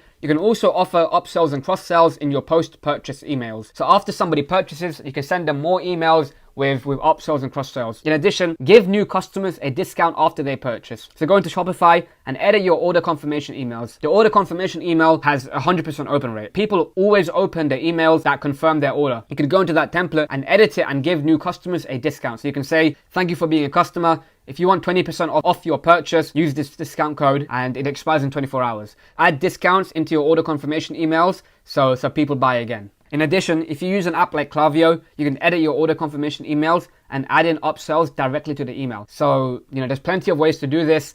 You can use Klaviyo or you can use the native Shopify email template and add a discount code on there. Next, where should you put your shipping times? So it's incredibly important that you add shipping times onto your website so customers know when the product will arrive. You can put your shipping times on the product page, at the bottom of the description, shipping policies page, and the FAQs. I wouldn't recommend putting the shipping times on the shipping page in the checkout as it may turn off potential customers. So in the actual checkout, I recommend keeping it short. Write something like worldwide shipping or insured shipping. I wouldn't put the shipping times in the checkout page. In addition, you can add the shipping times to your order confirmation emails and post-purchase emails so that customers are aware of the long shipping times. Now remember, always be upfront and honest with the customer in regards to shipping times. They will be understanding, so never lie about it. Don't say the product will arrive in 3 to 4 days if it takes 2 weeks to arrive. Always be honest about it. Make sure you put this information on your site so customers know how long it will take. Should I charge for shipping? So you can test free shipping and charging for shipping. Both of them work. So I usually charge customers $4.95 for shipping and do free shipping over X amount to increase the average order value. So for example, if your product costs $35, you might want to offer free shipping over $40 so people spend more money on your website. Now, you might offer free shipping to your customers and get a higher conversion rate. However, if you account for the profits lost by not charging for shipping, it might offset the higher conversion rate. So you might get a higher conversion rate with free shipping, but the money you lost by not charging shipping may not offset that. At the end of the day, it's up to you to test which works best for your business. I would recommend charging for shipping. How many product reviews should I have? So I recommend having as many product reviews as possible. If it's possible, have over 100 plus reviews. It can build trust with your customer. So I would shoot for an average of 50 plus reviews per product, and at the low end, maybe 20 to 30 reviews. The more the better. It builds more social proof. And remember, customers will only really read the first 10 reviews. So you can add a lot of reviews, but make sure the top 10 are the most helpful. Now, especially for your main hero product. The main hero product is the product that you'll be advertising. So it's incredibly important that you put more effort into that product. Now, make sure you include a variety of photos and text reviews. The photo reviews should show at the top in Vitals app, which is important. Make sure you format the review so it grammatically makes sense and is helpful for the buyer. In addition, make sure you include all the star ratings. It is a red flag if you only have 5-star ratings. So make sure you include, 2-star, 3-star, 4-star reviews as well. And finally, you can import all of these reviews from AliExpress. They're all real. So you can import them with the Vitals app and you can edit them to format them better. How can I speed up my website? So the best way to speed up your website is to compress all the media on your website. And I'd recommend staying away from product videos and GIFs. So for photos, use JPEG files instead of PNG files as they tend to be largest. In addition, you can compress these files using the CrushPix app on Shopify or any other image compression tool on Google. Now make sure when you compress photos, make sure the quality is high. If the quality is not high, it will decrease your conversion rate. In addition, make sure you don't use too many apps on your Shopify store as each of them individually slow the store down. Every time an app is loaded on your website, that app has to send a request to their server to get the data. So if you have too many apps, many requests have to be sent, which slows down your website. And even if you uninstall apps, they may leave behind traces of code, which slows down your website. What are some things that improve trust on your website? So everything on your product page should improve trust. You need to have high quality photos, a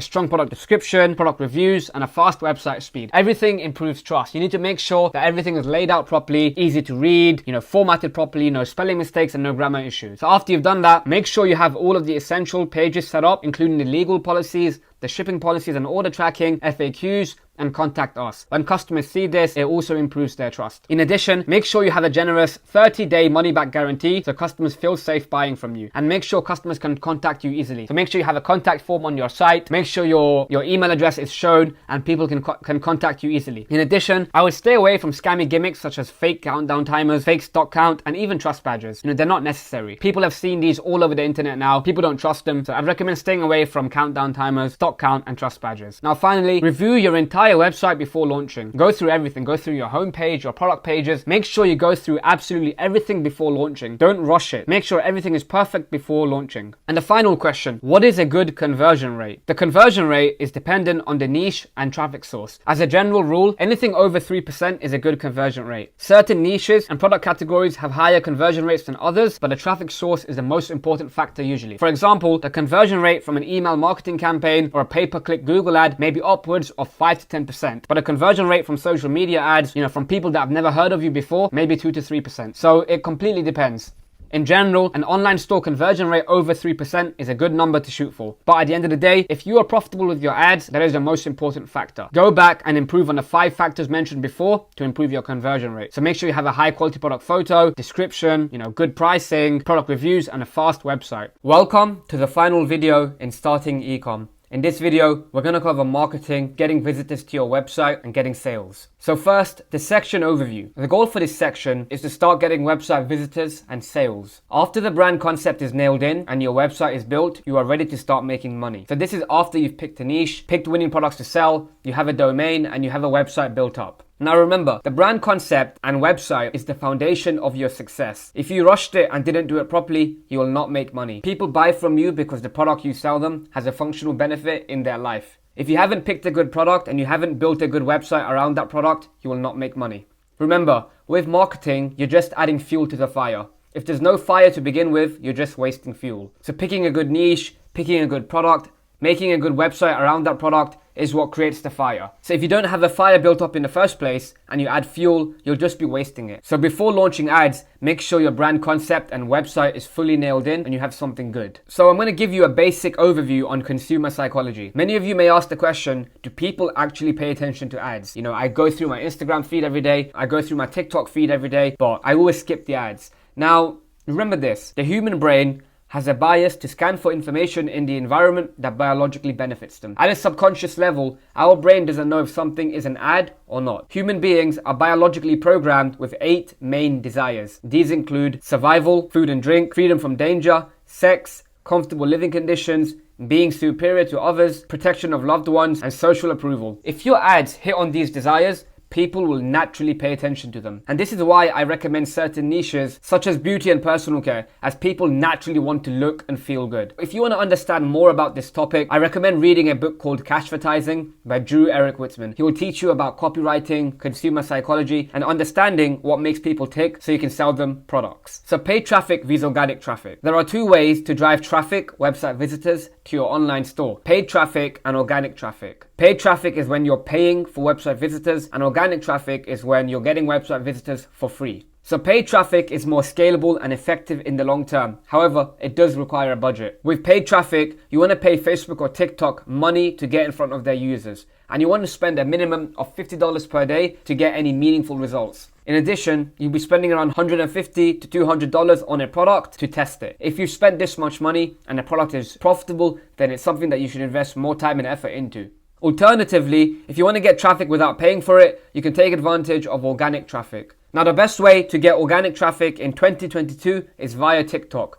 What you want to do is create a TikTok account, order your product to your house, and create videos to go viral with. Once you've gone viral and get many views, some people will click through to your website and purchase. So the best way to do organic traffic in 2022 is via TikTok. So paid traffic. If you have the budget, I would highly recommend paid traffic. It is one of the most important skills you can learn. And there are 2 ad platforms that you should focus on: Facebook, which includes Instagram, and TikTok. And I recommend sticking with one platform. Both platforms are very effective for e-commerce, but Facebook is king. It just depends on your actual product and audience. So you want to go where your customer is. If you're selling a product targeted to a younger demographic, it may be smarter to go on TikTok. And for products targeted to an older demographic, you might want to use Facebook. Now, before you launch your ads, you need to get video ads made, as this is what will actually sell the product to the customer. Now, I say video ads because they tend to be more effective than image ads. Image ads can work for certain niches such as apparel and accessories, niches where you don't have to explain what the product does. But in general, a video ad that demonstrates what a product does will perform better. So I recommend getting video ads made before you launch your ads. So Facebook ads vs TikTok ads. Both platforms are great for e-commerce, but Facebook is king. And once again, Facebook, Meta, this includes Instagram. Facebook have over 2.1 billion monthly active users and is the strongest advertising platform in history due to all of their data. So most websites have a Facebook pixel installed. The pixel is what tracks customers' actions and behavior. So Facebook know what people are doing on other people's websites. Facebook know if you're adding to cart, if you're purchasing, if you're just looking for products in a certain niche. As a result, they have extremely high conversion rates and your ads are extremely scalable if your offer is broad enough. So when you run ads on Facebook, you may get very high conversion rates, and if your offer is broad enough, it is very scalable because they have over 2.1 billion monthly active users. Now, TikTok is the new wave. TikTok has taken over the social media game in just a few short years. The TikTok ad platform has only been around for 2 to 3 years. As a result, the ads are extremely cheap, especially compared to Facebook. Now, due to this, you can make a lot of profit very, very easily. So both platforms work. Once again, it depends on your niche and customer. For products that have a younger demographic, it may be smart to go with TikTok, and for products that have an older demographic, you may want to go with Facebook. In the beginning, just focus on one ad platform and get started. So next, the importance of the pixel and ad strategy. A pixel is a piece of code on your website that tracks the customer's actions and behavior. Without it, advertising platforms will not be able to track the performance of your ads and optimize them. Both Facebook and TikTok pixels can be installed very easily via their official Shopify app. It is a process that takes generally 10 minutes to do. However, it is absolutely essential. Without it, the advertising platforms will not be able to optimize the performance of your ads. Now remember, for Facebook ads, make sure you verify your domain and prioritize your web events before starting your ads. In addition, on your Facebook business page, make sure the feedback score is set to send after 8 weeks. So after somebody buys from you on Facebook, Facebook will send a customer feedback score to them and ask how their experience was. If too many customers leave you bad feedback, Facebook will penalize your ad account and they could even restrict you. So make sure you set your feedback score to send after 8 weeks. Now, if you want a step-by-step guide on how to launch your Facebook and TikTok ads,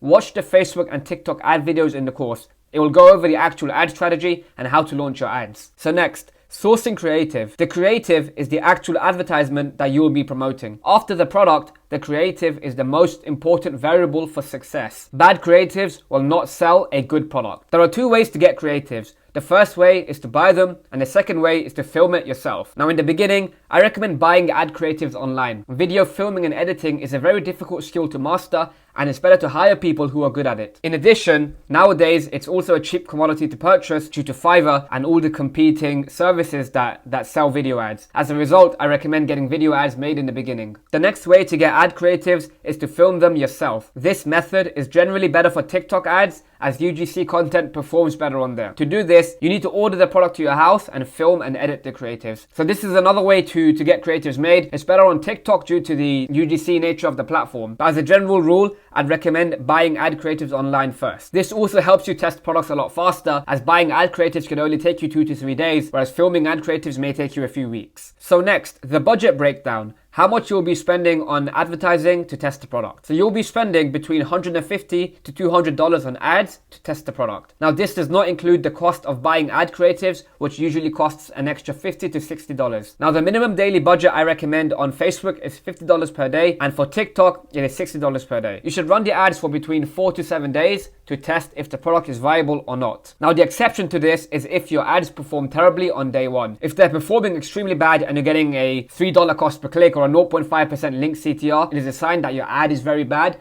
and you need to kill it earlier. So during the testing phase, you should be getting sales. You should expect sales within 1 to 3 days. If you haven't gotten sales by day 3, it may be a sign that you need to turn it off. So you'll be spending between $150 to $200 to test the product with advertising before moving on to the next. So the ad metrics to analyze. The key metrics that you need to analyze with your ads are link cost per click, link click-through rate, and cost per purchase. The link cost per click is how much it costs to get one person to click your link on the ad. The link CTR is how many people click through to your website after they see your ad, and the cost per purchase is how much it costs for somebody to purchase from your website. So the link cost per click and the link CTR are good indicators of how much interest your ad is generating. Remember, the function and the goal of the ad is to get people to your website. So if you have a good link CPC and a good link CTR, it's a sign that your ad is doing well. However, the most important metric at the end of the day is the cost per purchase metric. It doesn't matter how much people will get to our website if we're not getting sales. So the main metric you need to analyze is the cost per purchase. If your cost per purchase is profitable after 4 to 7 days of running ads, you should start scaling the product to increase your sales. Now, once again, if you want a detailed explanation on this process, watch the Facebook ad analysis video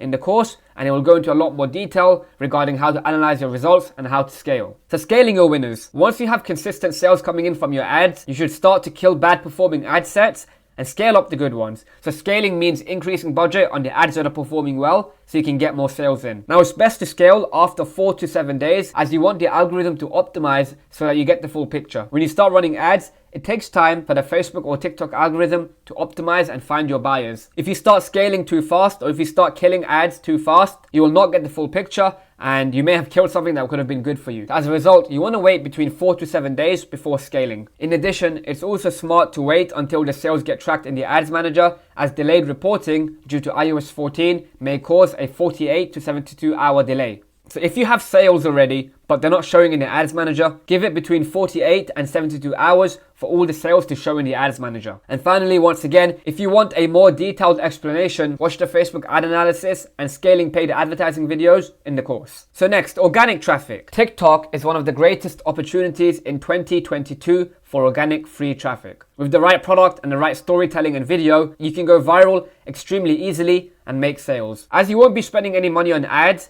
this method requires a lot more work. You will need to hustle and grind in order to create videos that go viral. Once you have the right product and you create the right videos, you can go viral very easily. But getting that combination may take a lot of work in the beginning. So to do this, you need to order your product from AliExpress or Amazon. If your product is available on Amazon, order it from there as you'll get faster shipping. And once you've received the product, you need to start making videos to go viral. So don't just start making videos out of nowhere. What I recommend doing is find TikTok accounts that are already doing well with your product and model their success. See what's working for them and add your own unique twist to it in order to go viral. If you're making videos without any direction, it may be extremely difficult unless you're already skilled. So in the beginning, I recommend studying your competitors and modeling their videos first. Once you've done this, you can recreate their videos and go viral yourself. If you want a more detailed video on how to use TikTok to get customers, watch the TikTok video in the course so you can learn the strategy and the best practices for doing this. So finally, the action steps for this lesson. First, I want you to decide on whether paid traffic or organic traffic is better for your current situation and skill set. If you have around $2,000, I would recommend paid traffic. But if you're low on budget, get started with organic traffic. If you're starting with paid traffic, get your video ads made and launch your first campaign on Facebook and TikTok. Remember, if you have a good product, you should start seeing sales within 1 to 3 days. Alternatively, if you're starting out with organic traffic, order your product and start creating a short list of video ideas. So study your competitors, look at what they're doing,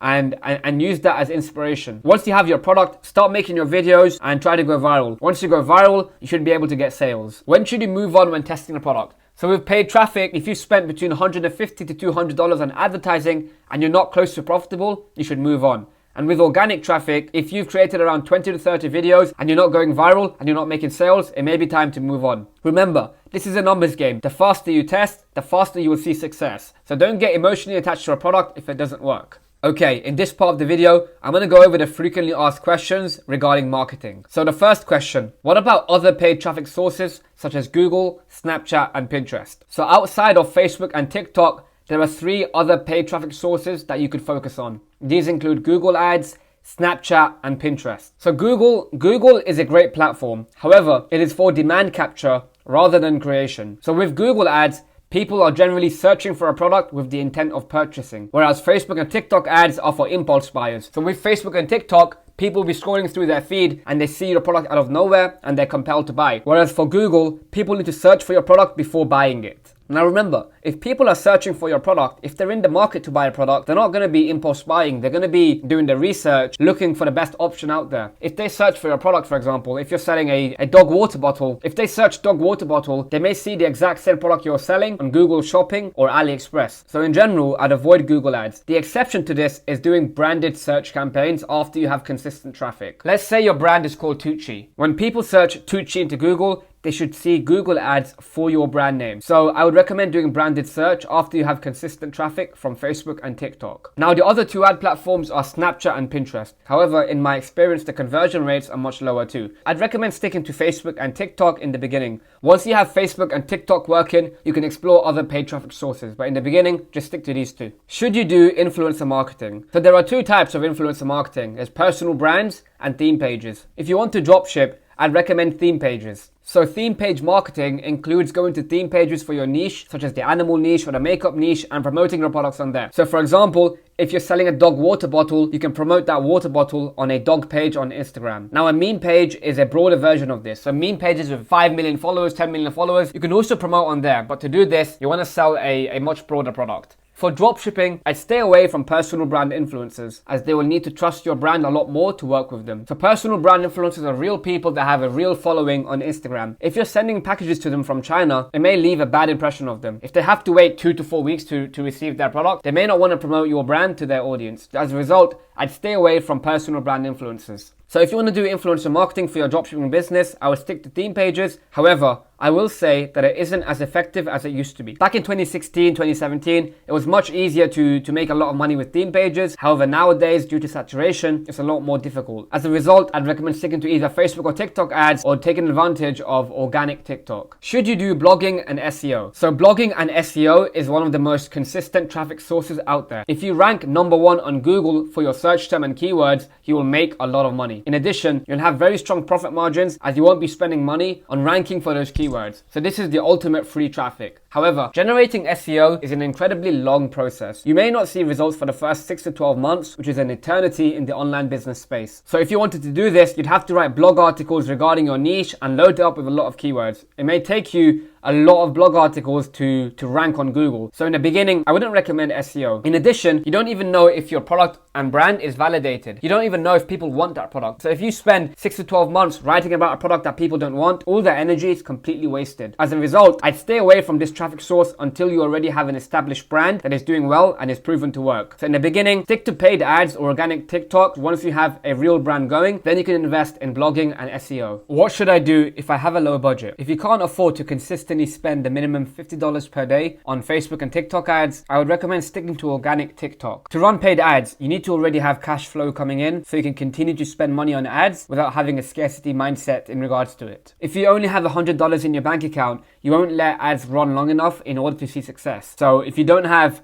cash flow coming in, if you don't have a high budget, I wouldn't recommend doing paid ads. Organic TikTok is one of the greatest opportunities in 2022. It does not require any budget. Now, as you're not spending money, you have to compensate with more effort. So if you have a low budget, I would recommend focusing on your TikTok page. And once you're consistently profitable, you can reinvest into paid ads to scale. Why use TikTok for organic traffic? TikTok is the fastest growing social media platform in the world, and it is incredibly easy to go viral on there if you make the right videos. So on other platforms such as Instagram, you need to have a lot of followers before you're able to go viral. The Instagram algorithm will show your posts to your followers first, and if they like it, they'll show it to more people. On Instagram, to get followers, it may take you months, if not years of effort. So it's a lot harder to go viral on Instagram and other social media platforms. Alternatively, the TikTok algorithm will share good content with people who are interested in it. You don't need followers to go viral on there, so it's a level playing field. On TikTok, the best content wins, and the barriers to entry are very low, so it's a great platform to get started on.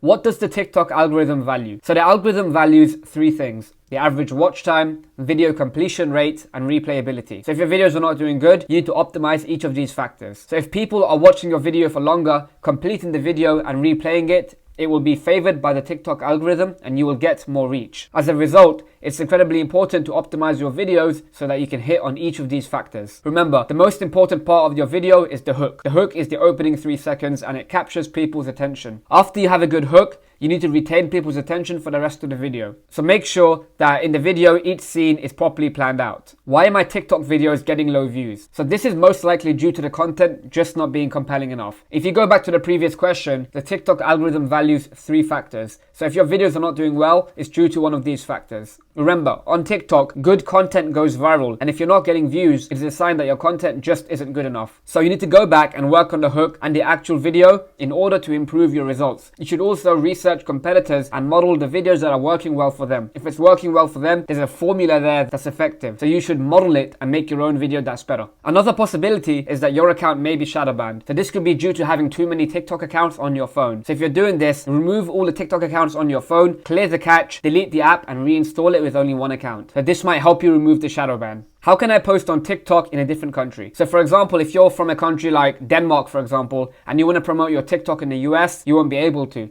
As in the beginning, if your TikTok account is based in Denmark, your content will show in Denmark first before it shows to other countries. So the TikTok algorithm will tag your account according to the country you're in and your phone SIM card. For example, if you live in the UK, TikTok will show your videos to the UK audience first. And only after you go viral, you may be promoted to the US and so on. If you want your TikTok account to be local to a certain country, you need to get a VPN and a dedicated SIM card in that country. When you create your TikTok account, you'll need to verify it with a local phone number and connect to the app via an IP address in that country. So you may need a VPN to do this. Now, there are many step-by-step tutorials on how to do this on Google, so I'd recommend going on there and figuring it out. How can I put a link in my TikTok bio? So I recommend creating a personal TikTok account in order to take advantage of the trending sounds feature, which will help you go viral. In order to put a clickable link in your TikTok bio, you need to have at least 1,000 followers. So until you have 1,000 followers, start creating and posting good content so you can go viral. Once you start going viral and getting lots of views, you will start getting followers. Now remember, If you don't have followers, you probably don't have views. And if you don't have views, you won't get clicks. The link in bio doesn't even matter until you actually have views. So in the beginning, build up your account by posting good content in order to get followers. Now, until then, you can write your link at the end of your TikTok videos and put it in your bio. However, it will not be clickable. So until you have 1,000 followers, people will have to Google search for your brand. Another way to do this is to link people to your Instagram account, and then people can click through to the link in bio through the Instagram account. But in the beginning,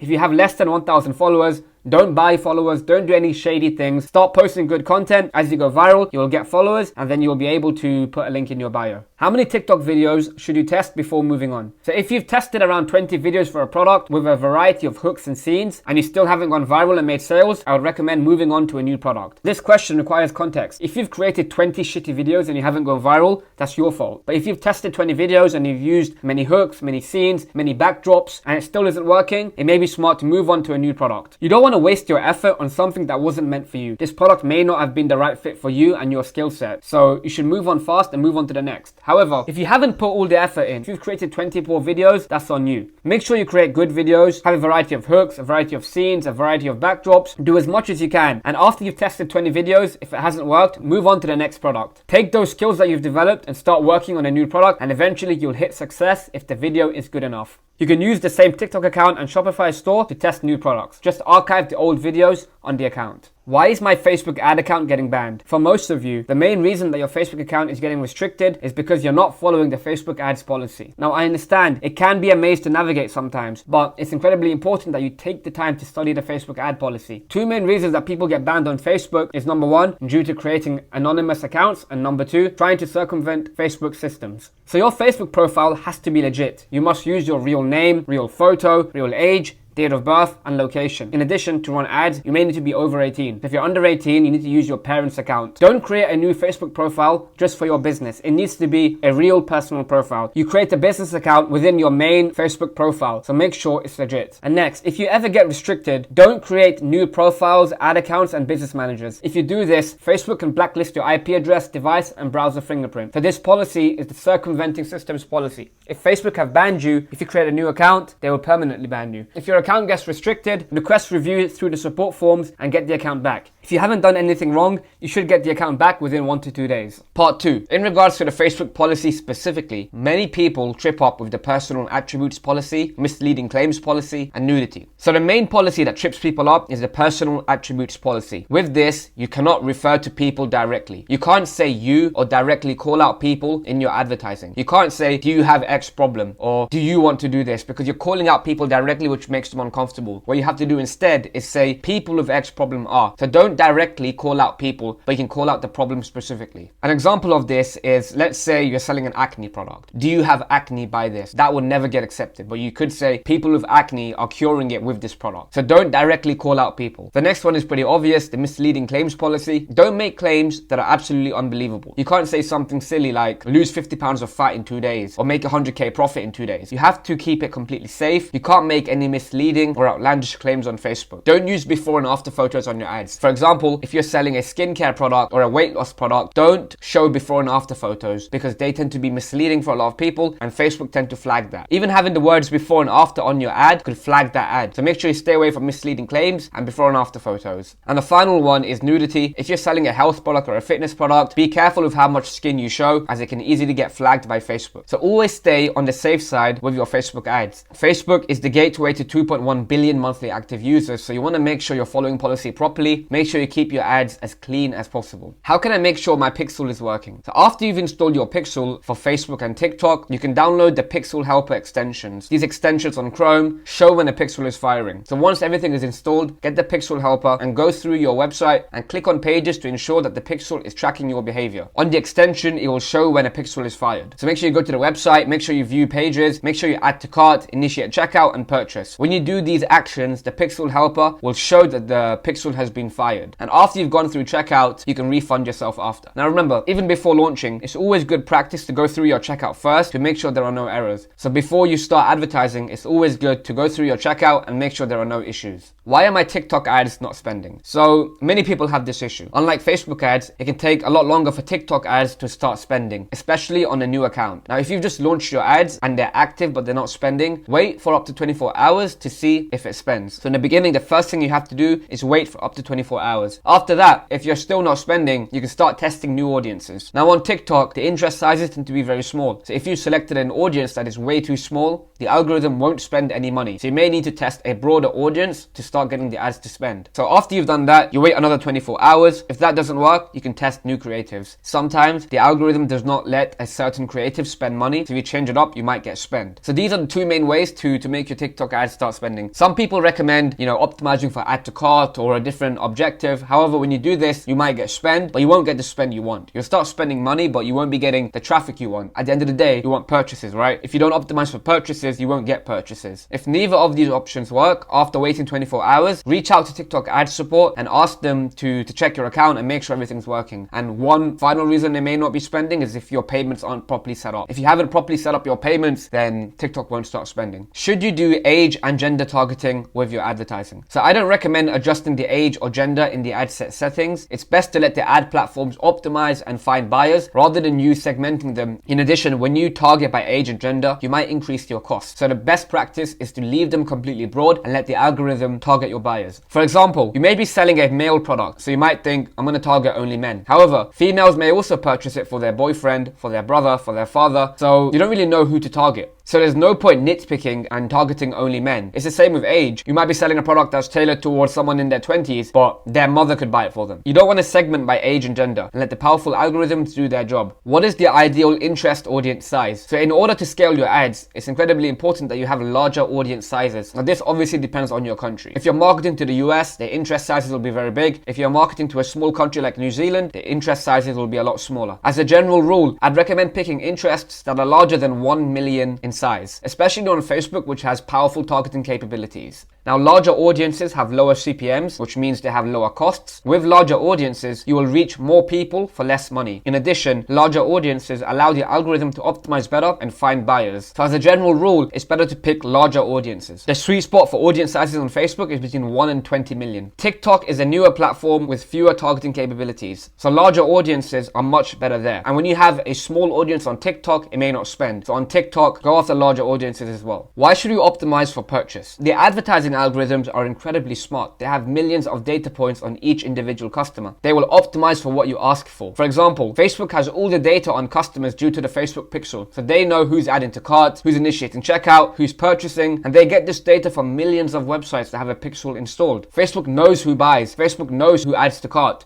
Therefore, you should only optimize for the desired outcome that you want. This would be purchase on Facebook ads and complete payment on TikTok. If you optimize for add to carts, you will get add to carts. If you optimize for view content, you will get view content. As a result, if you want purchases, you should only optimize for purchases. On the ads manager, there may be warnings asking you to optimize for higher funnel actions such as add to carts and view content. However, you don't want that. From the platform's perspective, the more actions you get, the better it can optimize. So it's much easier to get 50 add to carts than get 50 sales. Therefore, the ad platform will tell you to optimize for add to carts. However, you don't want add to carts. Add to carts aren't money. You want purchases. You want money, you want sales, so only optimize for purchase. When should you use CBO? So CBO stands for Campaign Budget Optimization. This is when the advertising platform distributes your spend to where it believes it will be profitable. So usually we set budgets at the ad set level so we can choose how much money we want to spend on each individual audience. However, with CBO, you set the budget at the campaign level and the campaign will choose where to spend money. So when you're starting out, when you're testing, I don't recommend starting with CBO. I recommend sticking to ABO, which is Ad Set Budget Optimization. When you do this,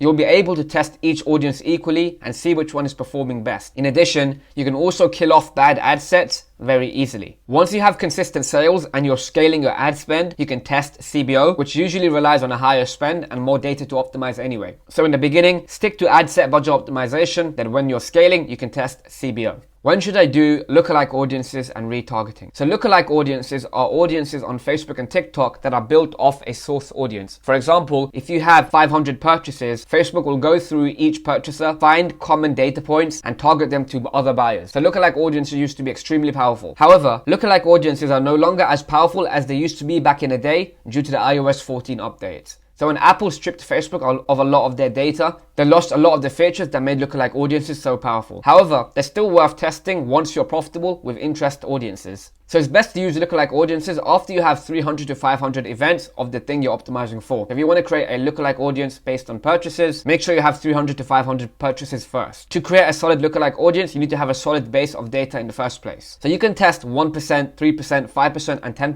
lookalike audiences depending on your country. So for larger countries, you can use the smaller lookalike audiences, and for smaller countries, you can use the larger ones. Larger audiences tend to perform better with Facebook ads. If you want a specific guide on how to use lookalike audiences, watch the scaling paid ads video in the course, as it's an advanced tactic. Now, like lookalike audiences, retargeting was incredibly powerful back in the day before the iOS 14 updates, and it is no longer as powerful as it used to be. However, if you're scaling, you should still test retargeting. So when you're doing retargeting, include all of your custom audiences in the same ad set. So go ahead and create a custom audience with your Facebook engagers, Instagram engagers, video viewers, and website visits, and put all of those audiences in one ad set and test that. So once you already have a profitable campaign going, you should definitely test lookalike audiences and retargeting. But when you're starting out, don't worry about it at all. What is a good link cost per click and link click-through rate? So this completely depends on your niche and audiences. Some niches have very high CPMs, which gives you a very high CPC, but the CTR is equally as high. As a general rule, you want to shoot for a link cost per click under $1 and a link click-through rate over 1 to 2%. So shoot for those metrics. Certain niches, such as beauty, have a very high CPM. So once again, CPM is your cost per 1,000 impressions. The beauty niche in the USA may have a CPM between $50 and $100. Therefore, their link cost per click will be much higher than a different niche. For example, the pet niche may only have a $10, $20 CPM, but the beauty niche has a much higher one. With the beauty niche, you might be getting a 4-5% link click-through rate,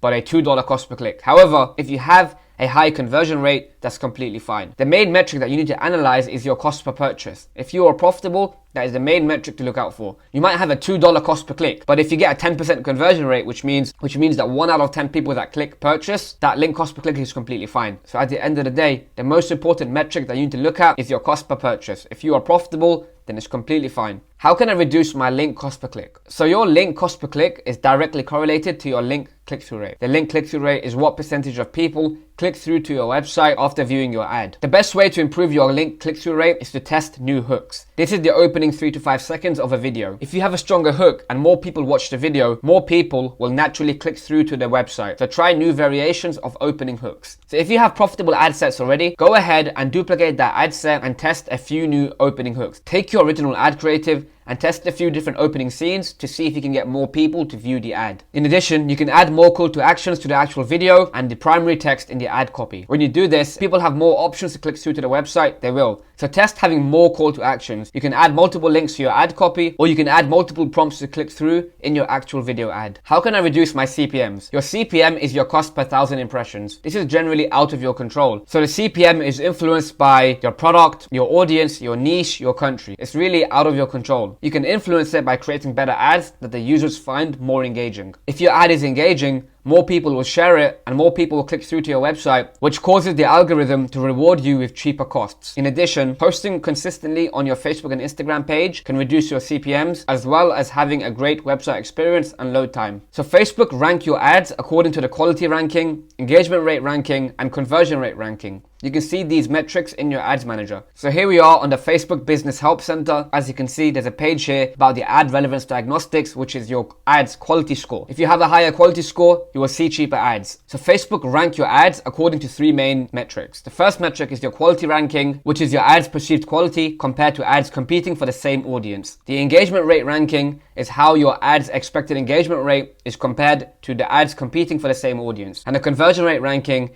is how your ads expected conversion rate is compared to ads that optimize for the same goal, competing for the same audience. So if you improve your ads quality, if you improve your ads engagement rate, and you improve your ads conversion rate, which is how many people purchase after seeing your ad, you will see cheaper ad costs. So these are 3 metrics that you need to be analyzing to improve your ads and to reduce your CPMs. Why am I not getting sales? So this could be due to many factors. The 3 main factors are your product, your website, or your ad. So if you are asking this question, you need to troubleshoot your funnel and figure out where the drop off is. Start with your ad. Start by looking at your ad metrics. Are you getting enough people to your website? Do you have a strong link click-through rate and cheap link CPC? The function of your ad is to get people to your website. If your ad is performing well, you will have a high link click-through rate, which is usually above 2%, and a cheap link cost per click, which is usually under $1. Are people interested in your product? Is your ad getting engagement? Is it getting shares? Is it getting likes? Is it getting comments? Are people talking about it? Are people commenting on your ad? Are they tagging their friends and saying, I need this? If your ad is doing all this, you can assume that the ad is doing well, and you need to move on to the next stage of the funnel, which is your website. So go on your website, look at your metrics. Are people adding to cart? Are they initiating checkout? Where's the drop off? Is your site well built? Does it inspire trust? Do you have reviews? Do you have good product photos? Is your pricing fair? Is your product description good? Are you charging for shipping? Does the website load fast? You have to analyze all of these metrics and see if people are dropping off on the website. You might need to improve your product page so you can improve your conversion rate so more people click through and purchase. Now finally, once you've looked through both of these metrics and if you still haven't figured out what's wrong, it could just be the product. The products you sell have to fit the winning product criteria in the course. If they don't fit the criteria, they won't make money. So if your ad is good, if your website is good, but it's still not getting sales, you need to move on to a new product. Do I really need to wait 4 days before analyzing results with paid ads? As a general rule, it is best to wait a few days before analyzing your ad results. This is to give the algorithm enough time to optimize and find buyers. However, if your ad is performing extremely terrible on day 1, so for example, you may have a 0.5% click-through rate or a $3 cost per click, it might be a sign that the ad is absolutely horrible and you need to turn it off. However, I would wait at least 24 hours before doing so. You should have sales in the first 1 to 2 days of running your ads. You should have people clicking through to your website. You should have add to carts. You should have people initiating checkout, and you should have sales. If you don't have sales in the first 1 to 2 days of running ads, if you don't even have add to carts, I'd probably just turn it off. So it's incredibly important that you learn how to analyze your results. You should be getting add to carts. You should be getting sales in the first 1 to 2 days of running ads. Now, if you want a more detailed explanation on this process, watch the Facebook ad analysis video in the course. Should I test new creatives if performance sucks? So if you're getting consistent sales but you're not profitable, if you're breaking even or within 20% of breaking even, it may be worth to test new creatives to see if you can improve your results. Making a few tweaks to the creatives may make a big change and turn your ads profitable. If you change the opening hook and more people see the ad, they may click through to your website and you may get more sales. So making a few tweaks to your ad creatives may make a big difference to your results and profitability. However, if your product is not getting sales or anywhere near profitability, I would just recommend moving on to a new product. For example, if you've spent $200 on ads and you've made back $350 in sales, but you're slightly unprofitable, it may be worth testing new creatives. However, if you've spent $200 on ads and you've only made back $100, it's a sign that you should move on to the next product. It's like dating. Only pursue people who give you signals of interest. Only keep testing the product if there's signs of profitability. So just like dating, you wouldn't pursue people who have no interest in you. You'd pursue people who give you signals of interest. You need to know the right place to dedicate your efforts. If a product does not give you any sign of profitability, you should just move on to the next one. Put your efforts somewhere else. When should you kill a product? First, you need to ensure that your website is not the problem. Make sure your website is properly built up and is optimized for purchases. Ensure you have high quality product photos, fair pricing, a detailed product description, and product reviews. So once you've figured out that the website is not the problem, you can move on to the next stage, which is figuring out the ad. Next, if you've spent $150 to $200 on advertising and you are not close to profitable, it is a sign that you should kill the product and move on to the next. If you've made sales, if you're breaking even or you're close to profitable, so within 20% including costs, it is a sign that you should continue testing the product by leaving your ads running for longer or testing new creatives. If you test new creatives, you might be able to become profitable. Don't get emotionally attached to a product. This is the biggest mistake I made in e-commerce. The faster you test, the faster you will see success. If a product is not profitable and it's not close to being profitable, move on to the next one. A winning product is out there waiting for you to test. Okay, welcome to the e-commerce masterclass.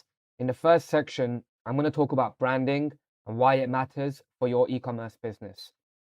Why you have to pick a niche. So a niche is how you differentiate yourself. You know, if you're trying to sell everything to everyone, you know, you're competing with Amazon, you're competing with Walmart, and these guys will always beat you. They have huge infrastructure and they will always beat you on price and on trust. They have economies of scale, right? They could place, you know, a 1,000,000 unit order and get a much cheaper price than you're ever going to get, right? And people already trust Amazon. You can't compete with these brands. You have to stand out. And the best way to stand out is by picking a niche and dominating that niche. Next, the second rule of picking a niche is build around a person, not a product. right? Products can come and go, but brands last. If you build your business around a certain product, other brands can copy that product and your customers have no incentive to stay with you, right? Because a product will come and go. You know, I could sell a pen today, you know, but tomorrow somebody else can sell that exact same pen for cheaper or to their own customer list. My business is gone. Whereas if I build around a person, I can sell them anything. You know, I can sell them a pen, I can sell them a water bottle, I can sell them absolutely anything. That's why you should build your brand around a certain person. This could be, you know, a dog lover, a cat lover, you know, somebody who trains boxing. You know, find someone that you can build your business around. Next, how to pick a niche. This is simple. Don't overcomplicate it. Do something you're interested in / involved in, or something you have expertise in.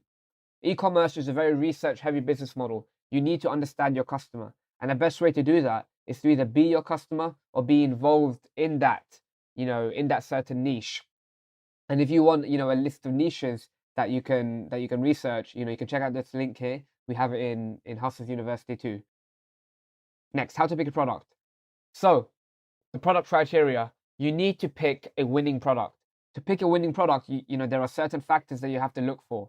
You know, the product has to be unique. The product has to have a wow factor, so it can, you know, stand out in the newsfeed and make someone stop scrolling. Next, it has to solve a problem or add value. Look, people buy things that, you know, that add value to their lives. So your product can't be, you know, it has to have a functional benefit for your customer, right? Next, it has to be easy to explain. You know, people must be able to look at it and say, okay, I understand this product. If it's too complicated, people won't buy. Confused customers don't buy. Next, you need something that's lightweight and easy to ship. A big part of your expenses in e-commerce will be shipping, right? This could be, you know, if your product costs $5, it might cost you $5 to ship the product. And finally, you need high margins, ideally 70% and above. You know, it's the reason you need high margins is because you can't build a business without margins. You have a lot of expenses. You have to pay shipping, you have to pay Facebook ad costs, employees. So, you know, you need high margins. Next, how to find products. This is simple. Think about your ideal customer and think about what they're already buying. Write down 5 to 10 products that they already buy. Then you should research Amazon, AliExpress, and your competitor websites. So I'm going to show you an example of this right now, a boxing brand. So the first thing we want to look at is what do people who are interested in boxing already buy? So you have t-shirts, you have hoodies, you have boxing gloves, you have hand wraps, you have resistance bands, training balls, you know, boxing bags, online courses, ebooks. So you should create a list of the products your customer already buys. And then you should go through each product and think, you know, what could I sell? How can I differentiate myself? You know, if I was to do t-shirts and hoodies, you know, clothing is a very hard category. How would I differentiate myself within, you know, within clothing, right? Or boxing gloves. How can I create a unique boxing glove, right? Resistance bands, hand wraps, training balls, training bags, you know, a course. Let's say you've been training boxing for 5 to 10 years. You have a lot of knowledge on that subject. You know, you can create a course around boxing, right? So you create a list of products that you can, you know, that you could potentially sell and products that people are already buying. After you've created this list, you're going to pick one product and start with that, right? So after you've, you know, created a list of products they already buy, you know, go to Amazon, you know, write down boxing, and here you can find more products that people already buy. You can go through the side here and see, you know, punching bags, protective gear, equipment. You know, there's a lot of categories here. You go through the products, you can see people buy gloves, you know, a boxing stand. You know, this could be a good product. You know, you can get one of these, which is a more lower ticket version of that product. You know, you have mitts, you have the reflex ball. You know, there's a lot of different products that you can sell. You know, and you want to go through Amazon, go through, you know, go through pages and pages of research. You know, there's going to be lots of products that you can look through. You know, go into each of these categories too, sports and outdoors, and then you can see, you know, more products that people sell. You know, Amazon is the #1 e-commerce business in the world. They have a lot of data, so you can see what, you know, what's already selling. You know, let's say you want to sell something like this. One of the research method you can do is go into the product. When you go into there, look at the frequently bought together, look at products related to this item, you know, and you can find even more products that, you know, that you can potentially sell, right? Once you're done with Amazon, you can go into AliExpress and do the same thing. boxing. And I can go through here and see what people are, are buying on AliExpress. A mouth guard, reflex balls again, a boxing bag, a speed ball. There are many products. There's thousands of products that you can get on AliExpress. I like sorting by orders here, so you can see what are the best selling products. You have the speed ball here. You have knee wraps. This is a great product. Hand mitts. Just go through. Look, e-commerce is a research-heavy business model. You have to sit through hours and hours of research to find something that's worth selling. Even go through here: punching balls, boxing trunks, jump ropes, head guard, resistance bands. You can sell these. There are so many products that you can sell on AliExpress, and you just have to start with one. You have to start with one product in the beginning, get your customer list built up, and then you can sell them new products, right?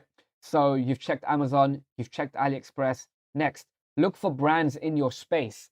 So a good boxing brand is BoxRaw. This is a very successful, boxing e-commerce brand. They started in clothing, but you can go through their products and see, what they're selling. These guys are selling hoodies, they're selling sauna suits, they're selling, boxing gloves, water bottles.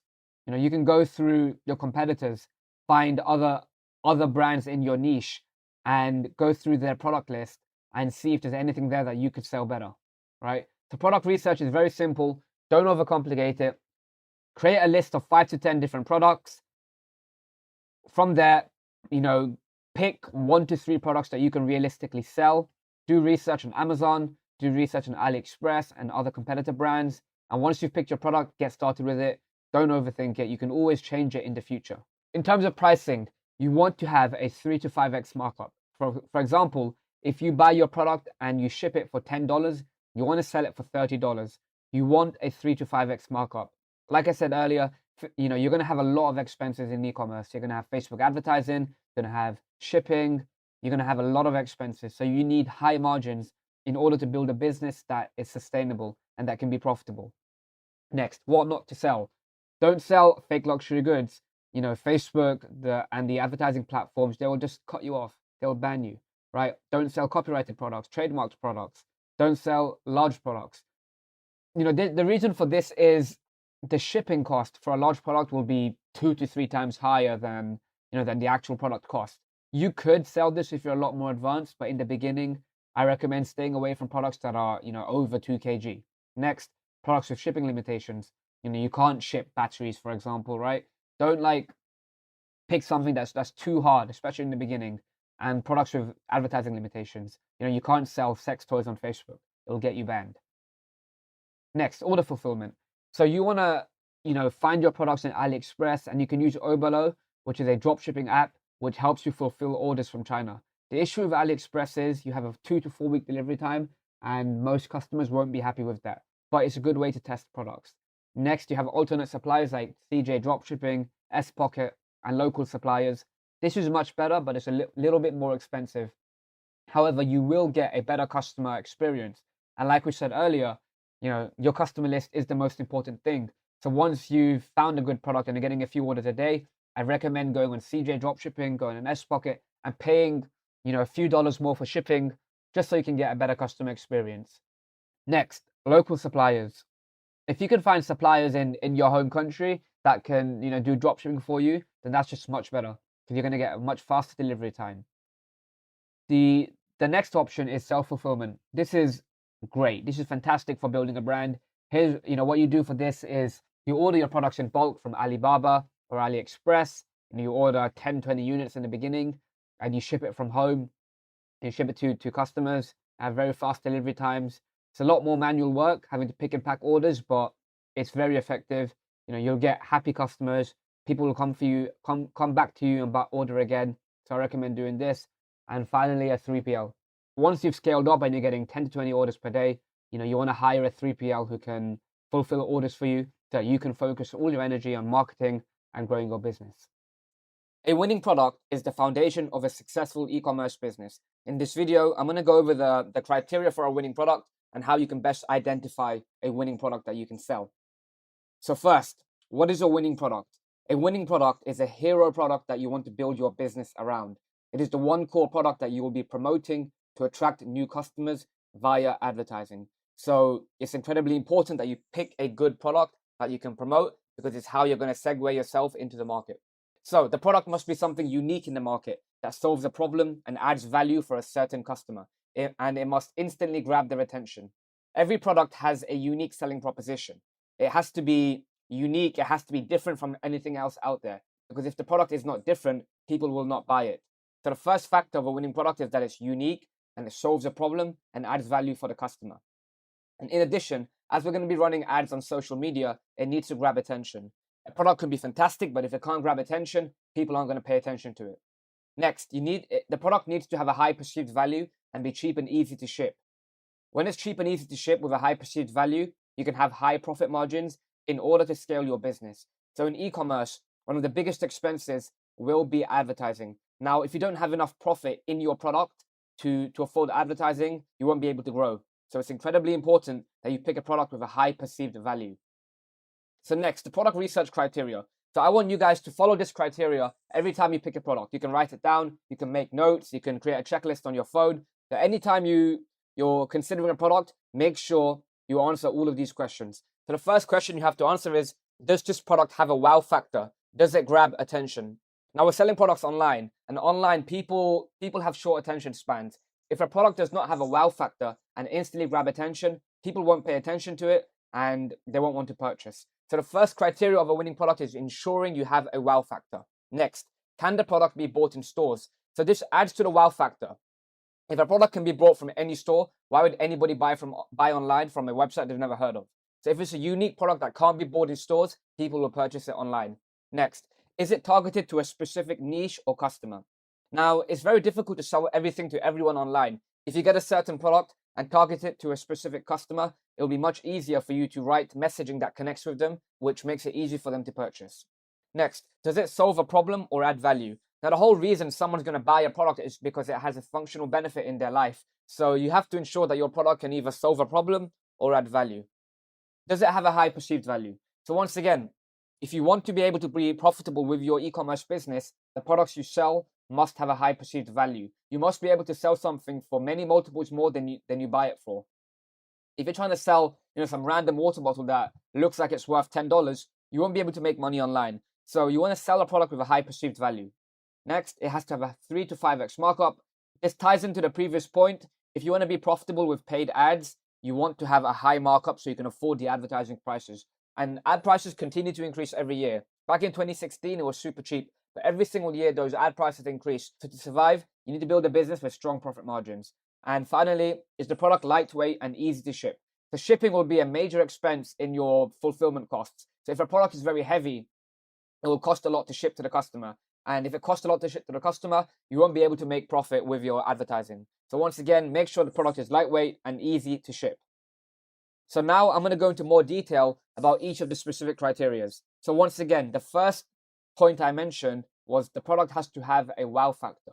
And a wow factor usually comes when a product is extremely unique. It can't be a commodity. It can't be a basic product that you can buy anywhere. If you're selling a basic phone charger or a normal water bottle or a little journal, that's not unique. That's a commodity. You can go to Walmart and buy it every single day. Like, people aren't going to buy that online. So make sure you sell a unique product that is not a commodity. Next, it must grab attention instantly. Once again, we're selling on social media, so to get people's attention, the product has to grab attention, and it has to be scroll stopping. So somebody will be scrolling through their TikTok feed, through their Facebook feed, and it must instantly grab their attention and stop their scroll. Next, it shouldn't be sold in stores, and it shouldn't be commonly advertised on TV.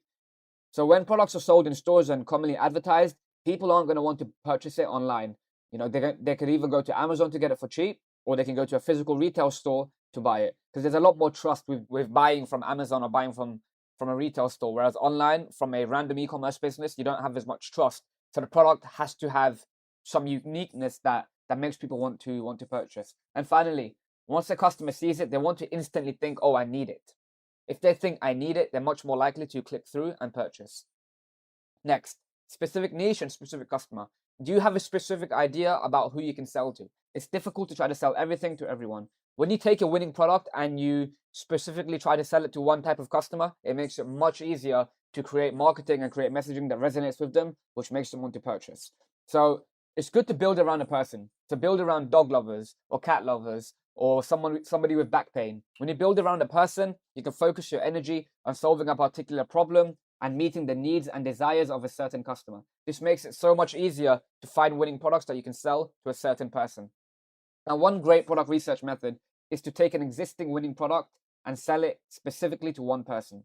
So blue light glasses is a winning product. It helps people sleep better at night. If you try to sell blue light glasses to everyone, it's difficult to create marketing that resonates with people. However, if you went specific and created a brand around selling blue light glasses to doctors specifically, it'll be a lot easier to create marketing that resonates with them, which makes them want to purchase. Next, solves a problem or adds value. Once again, every product that somebody buys has to have a functional benefit for the customer.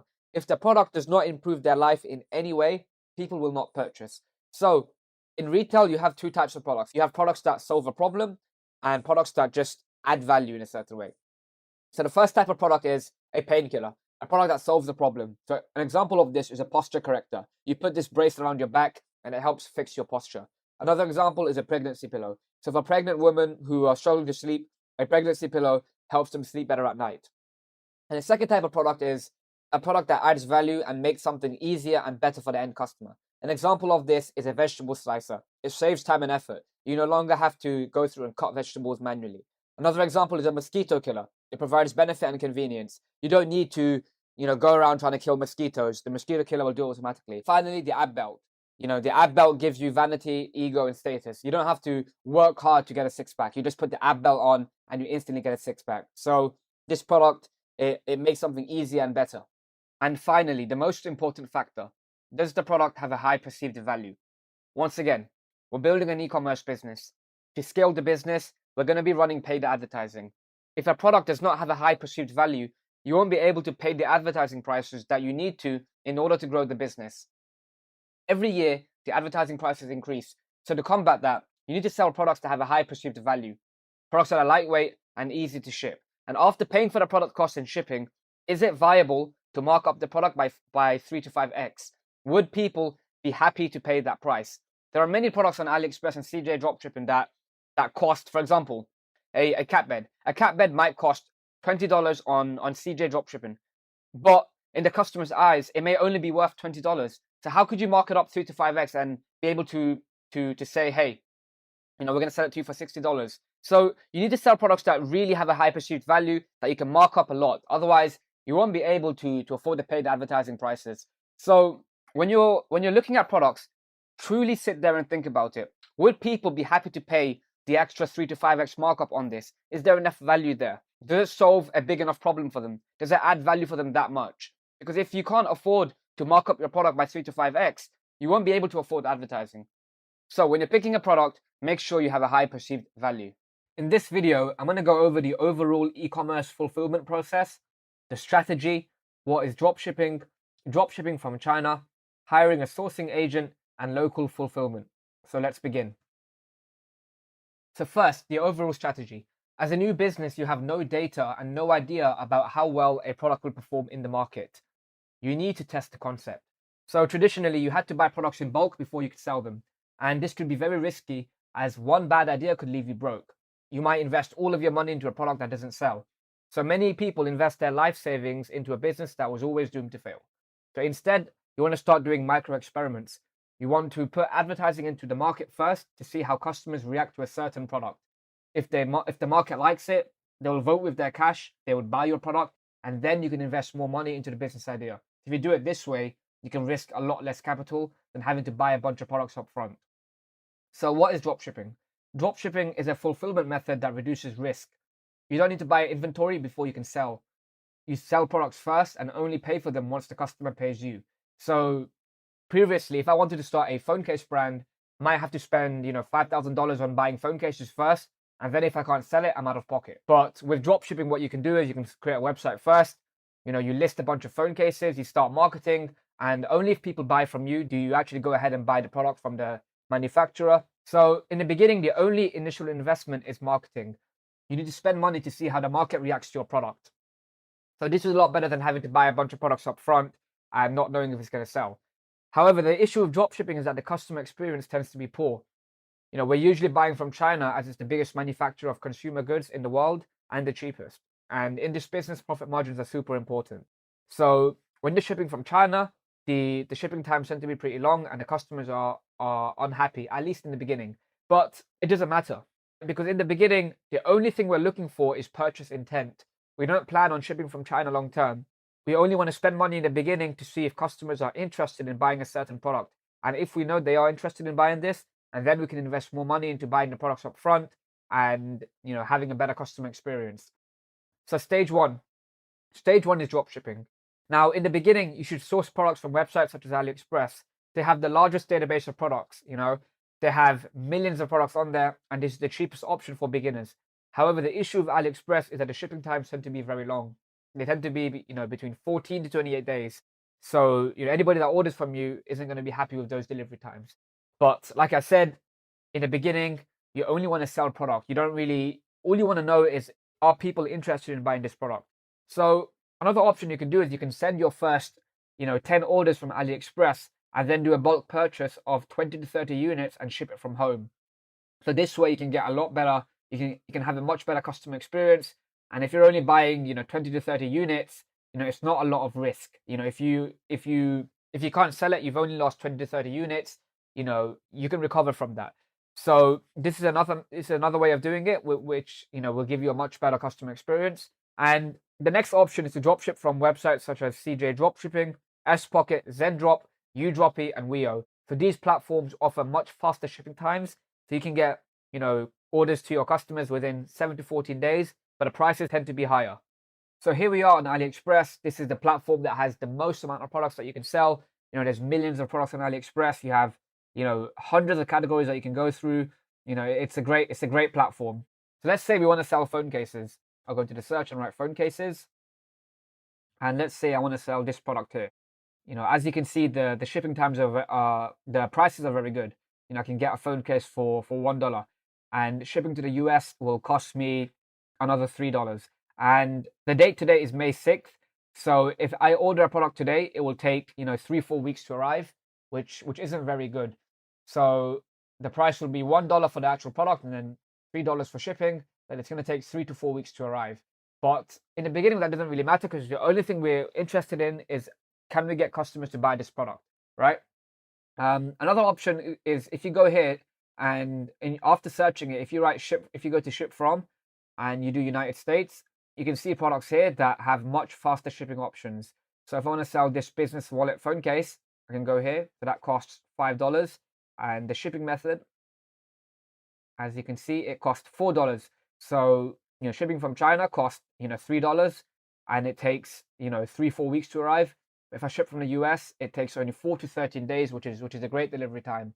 However, the issue with shipping from the US is that there's a lot fewer products on here, compared to, if I just shipped it from China. So AliExpress is the best place to get started. You're going to have the most variety of products, and usually it tends to have the cheapest prices compared to the other suppliers.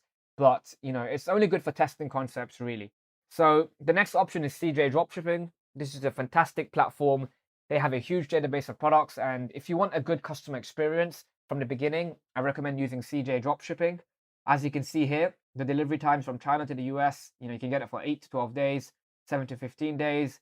That's a very good delivery time, especially compared to the 14 to 28 days that you get on AliExpress. So, they have thousands of products on here. If I wanted to sell phone cases, I'll go up here and write phone cases. And let's say I wanted to sell, this phone case down here. So let's say I want to sell, this one for an iPhone XR. I'd go down here and shipping method.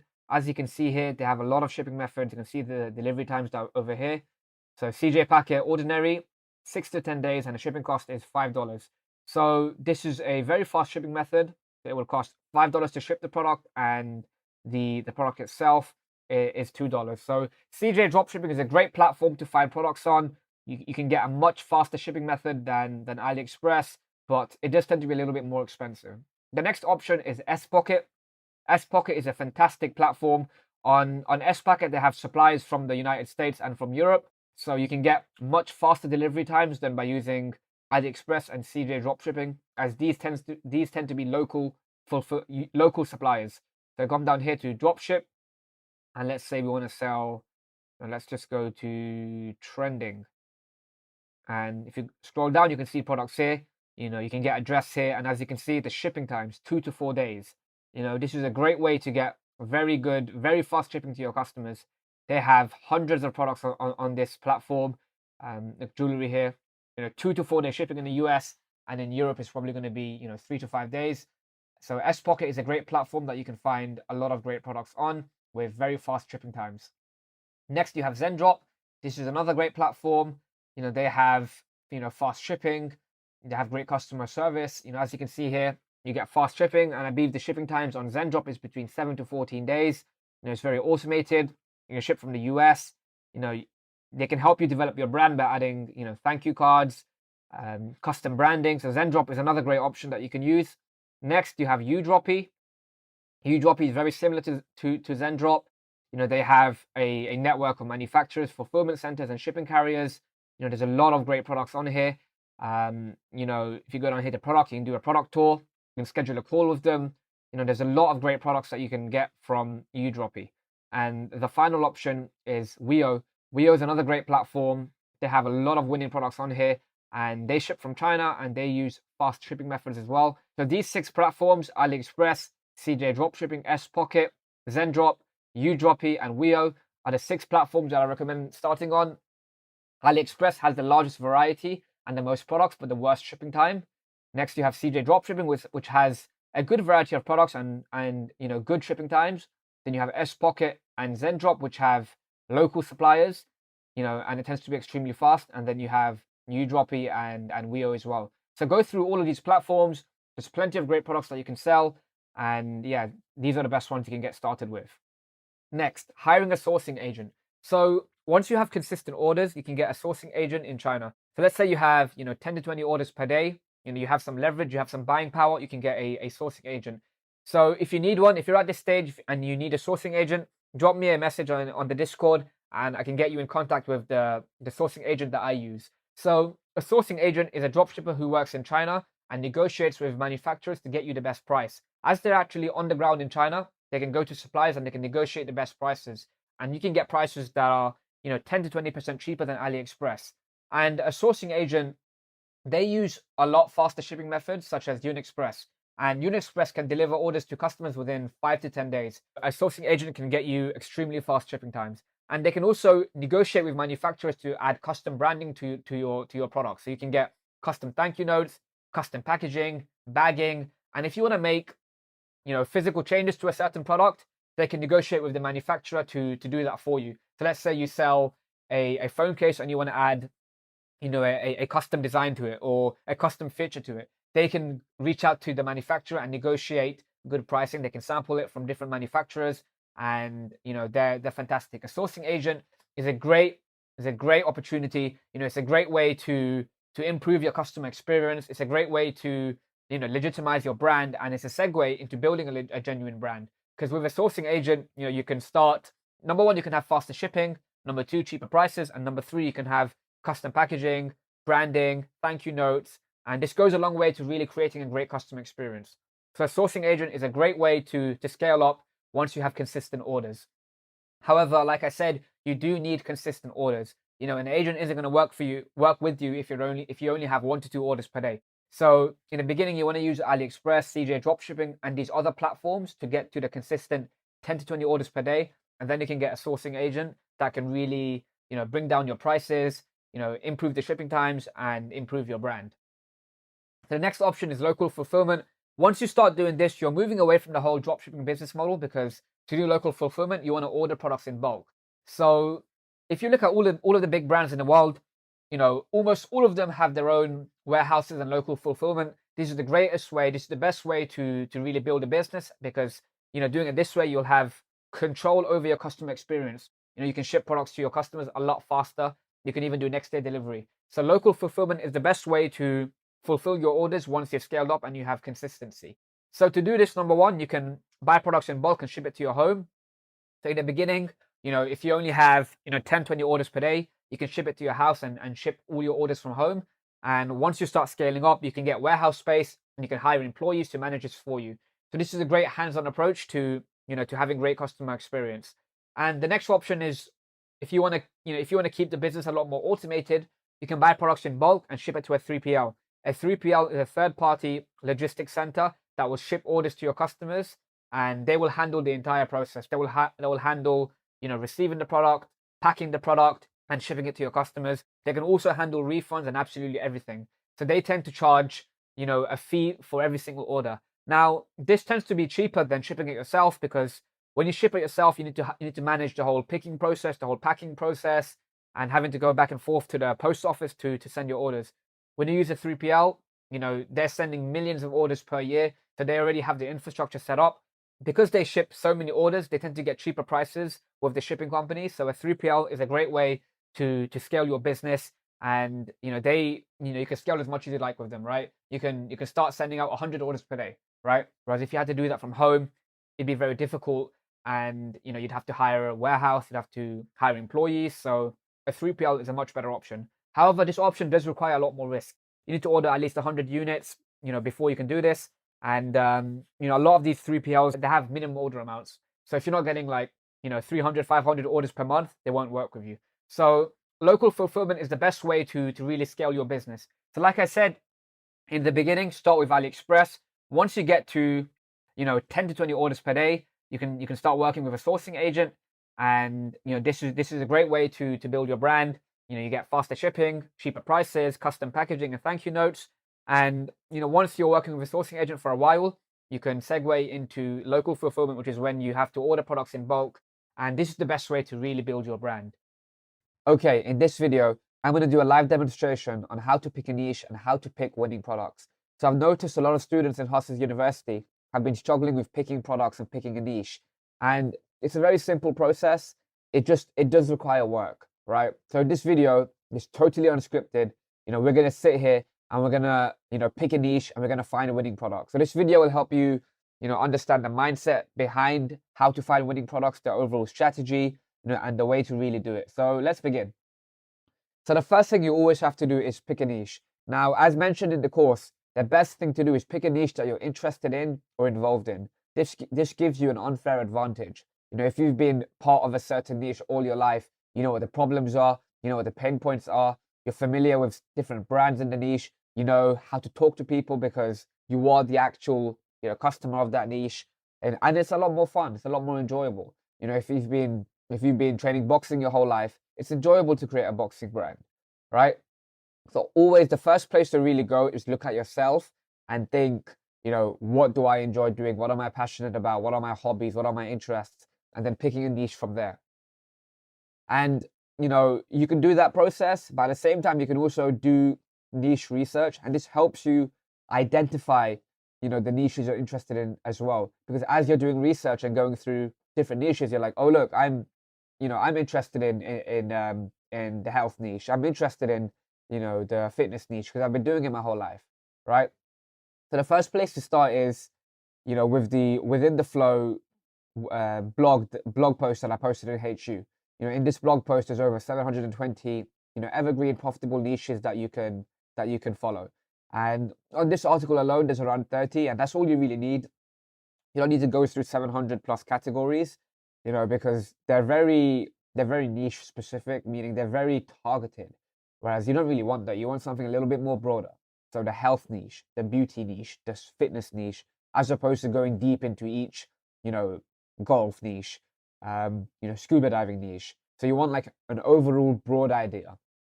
So, we're going to go through this article here and think about what type of niches that we can target. So if you scroll down, there's 31 e-commerce profitable niches here. Fashion, healthcare, jewelry, clothing, electronics, furniture, home decor, home improvement. There's so many of them. So let's just, go through each of them and just have a look. So fashion niche is absolutely huge.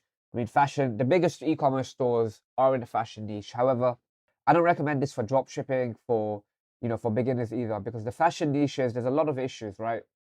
There's sizing, you need to have very unique products. You need to be very good at branding and marketing. It's not an easy niche to go into. And even if you do start your own clothing brand, you have to spend a lot of money up front to buy a lot of inventory, to create designs. You have minimum order quantities. You have to get the right tech pack. You have to get the right sizing done. Fashion is a very difficult niche. So, we're just going to skip through that. Next, you have healthcare. Healthcare is a fantastic niche. There's always a lot of products in here that can solve a problem, and people are going to buy that. If somebody has back pain, if they see an ad for a back pain product and they believe that it can work for them, they'll instantly buy. And it's extremely scalable. So the healthcare niche is very good. Next, you have jewelry. I mean, jewelry is not bad. It's once again, you do need a very unique design. It's not the easiest product to sell in the beginning, but it's definitely a good category to go through. Then you have men's clothing, shoes, wristwatches. I don't recommend either of these. Electronics is pretty good. There's always good products in electronics, and they're very scalable as well. The only issue with electronics is, it's hard to ship products with batteries. If you're buying it from some, unknown Chinese supplier, there's always the possibility that, the product just breaks as soon as you buy it. So I've ordered a few items from AliExpress before, and as soon as they've arrived, they've broken. So that's, that could be very risky. Next, you have games. I don't recommend this. Kids and baby, this is a fantastic niche. Mothers are always very passionate about their children, and if there's like a baby toy or a baby feeding accessory, that can really help them. Next, you have bedding, furniture, home decor. Home decor is very good. There's a lot of money in moon lamps, for example. Good lighting. Different designs around the house. This is a good niche. Home improvement. This is fantastic. Once again, these are like tools and products that really help improve your house. There's a lot of people who are very interested in buying products in this niche. It's why you have brands like IKEA and a lot of these stores that sell tools. So it's a very good niche. Household and cleaning supplies. Once again, this is a fantastic niche. There's a lot of scale in here. There's a lot of housewives that like that need to buy products for their house, to clean better, to ensure their house is kept proper and nice. So this is a fantastic niche. Pet supplies. I like this niche a lot. Pet owners are very passionate about their pets. 1 in 4 people have a cat or have a dog. So this is a fantastic niche. There's a lot of passionate, buyers in this niche, and then it's very big, very scalable. Then you have tools. Once again, just like home improvement, garden. Another fantastic niche. People love growing plants, vegetables, or flowers. This is a great niche to target as well. Boxing, martial arts. We've mentioned this before. Only issue is with boxing and martial arts is it's not the biggest niche. It can be very, very small, especially on Facebook ads. On Facebook ads, there's a lot of people that are in the boxing interest group. However, people who watch boxing as a sport and people who train boxing is very different. There's like 40 million people on Facebook who are interested in boxing. Only like 3 million people who actually train it. So it's a decent niche, but it's not very scalable. Then you have cycling, which is another sport. Fishing, fitness and running. This is a great niche. People always want to get fitter. You can sell, fitness accessories, and there's a lot of products in here that you can try. Women's clothing, golf, hunting, indoor games, outdoor sports. These are a lot more small. I don't recommend any of these. But yeah, you really want to stick to the main big ones: health, beauty, fitness, home improvement, home decor, pets. You want to stick to those. So in terms of the one that we're going to pick, we're going to start with pet supplies. The main reason for this is my sister has a cat. So I know the types of products that, cat owners need. And, it's a good niche to do. It tends to be pretty cheap on Facebook ads compared to a niche like beauty, for example. Cat owners are always very passionate. So, we're going to start in the pet niche. So the first thing you want to do is we want to write, what products are cat owners already buying. So from here, we can start, planning different types of products that we can sell. So I'm just going to brainstorm this. Cat food, cat toys, cat bedding, cat trees, what is there? Hunting toys. Once again, it's like toys, but I'm just gonna brainstorm as many ideas as I can. So it doesn't really matter. There's no like set process here. It just depends on your creativity. And we're gonna add to this when we do the actual research as well. So cat food, cat toys, cat bedding, cat trees, hunting toys, feeding tools so they can feed better. Cat clothing. You'd be surprised. There's a lot of cat owners who buy cat clothing nowadays. Cat litter. Another thing. Cat trash, cleaner. There's a lot of products that are out there, right? So what we're gonna do is we're gonna start by going on to AliExpress and we're gonna type in cat. And we're gonna go through and just think of different ideas that we can add to this list of what products that cat owners are already buying. So you have a cat harness, that's a good idea. What do we have? Cat grooming glove. A caterpillar toy, we've added that. Pet hair remover. Cat comb. Cat collar.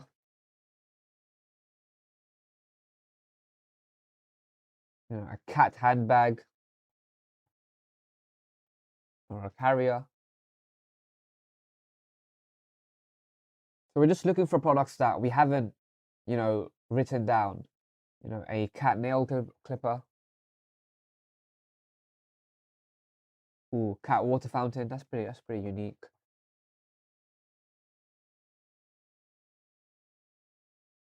Fish toy. And what we want to do is we want to go through around, 5 to 10 different pages of products here. And usually after like 5 to 10 pages, a lot of the products just repeat. So, it's not really, it doesn't take too long to go through many products. So a cat grooming bag. So this is for when they shower and, you don't want them to scratch you or anything.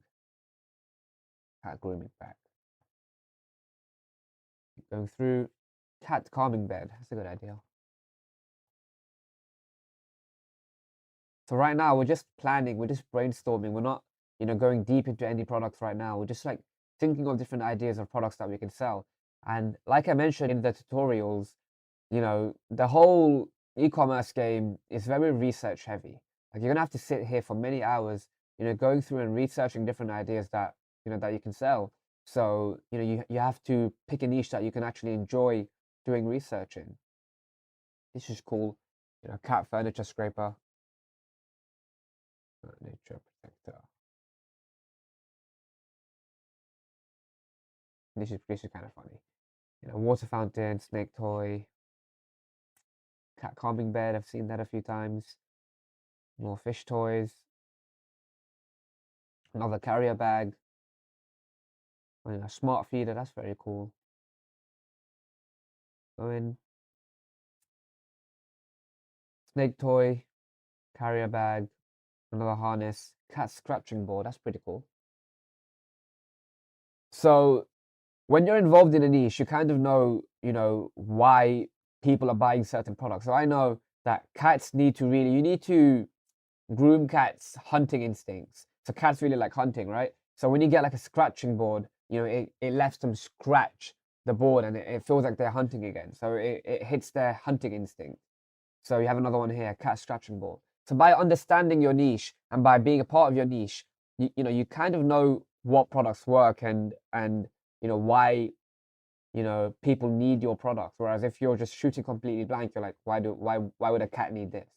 So you have glasses here, which is kind of funny. Nail clippers again, grooming glove.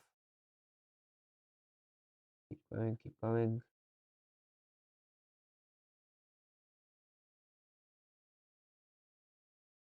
Another water fountain.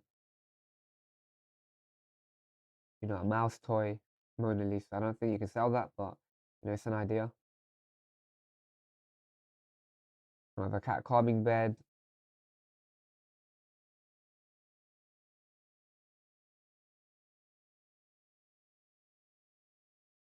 Let's keep going. What else do we have? What is this? I think this is a insect repellent. That's interesting. Keep going.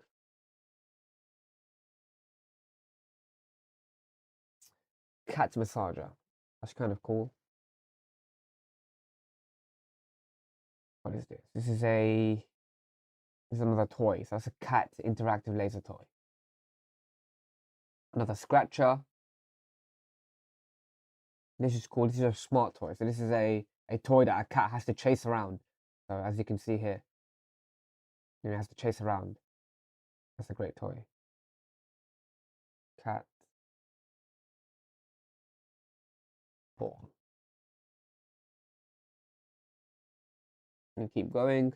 So yeah, that's 5 pages done. You know, ideally you want to sit here and go through 10, go through 15, but in this video, I'm just going to go through 5. Next, after AliExpress, I want to do the same and go through Alibaba.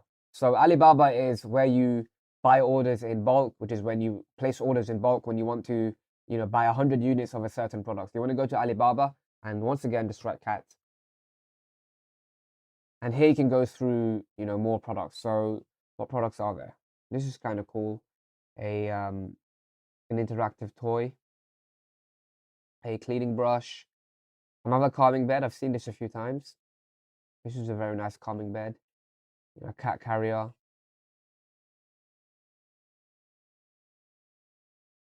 This is interesting. This is like a custom label product that you can do, which is for it's a cat shampoo. That's very interesting. Do a cat shampoo brand. That's very cool. The good thing about a product like shampoo is it's a it's a consumable product. So, you know, if somebody buys from you once, it's unlikely that they're not going to buy from you again because once the product runs out, you know, they'll have to come back and buy from you again. So this is a good product that you can even do. Keep going. A cat litter. This is a good product. I've seen a big brand sell something like this, but you know, it is very expensive, so I wouldn't recommend it. Let's keep going. This again a cat toy. Now, a lot of products like this, you know, they're very cheap, right? These could be very good as upsells. So a product like this where you buy it for $1 and you sell it for maybe 10, 15, you can't really run it on Facebook ads because the profit margin isn't there. But you know, if somebody's buying you know, a cat bed, for example, if they buy a cat bed, so this product here, you can buy it for like $5, $10 and sell it for like 30. You know, you can upsell them a fishing toy, you know, so this could be like an extra $10 profit margin that you add to your average order value. So don't overlook these small products. You know, you may not run them on Facebook ads, but you can definitely keep them on your site and use them as upsells. Let's keep going. Soft cleaning litter box, a grooming bag. And you'll notice like a lot of these products that you find here on Alibaba, you've also seen on AliExpress before. So, you know, it can be repetitive, but you know, that's just the nature of doing research. A pet laser toy. A calming bed, I like that. I'm seeing quite a few calming beds. This is kind of cool. This is a cat feeding toy.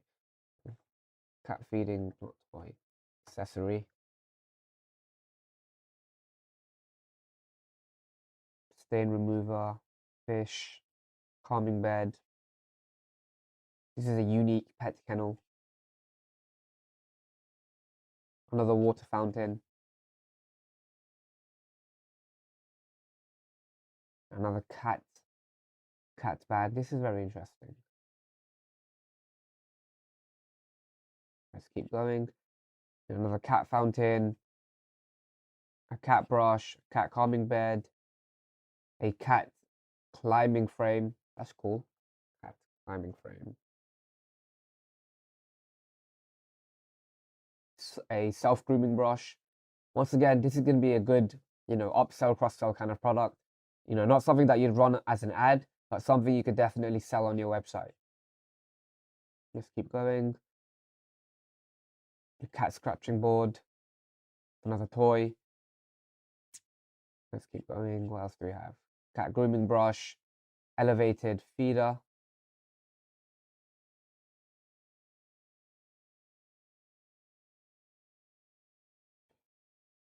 Page 4, let's keep going. This is a grind, this is a research process. You have to really sit here and spend the time doing the research. This is cool, a cat window hammock.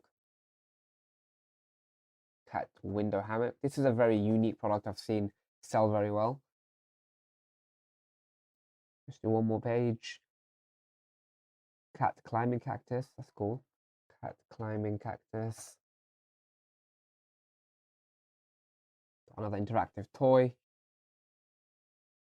A cat massager, cat litter tray.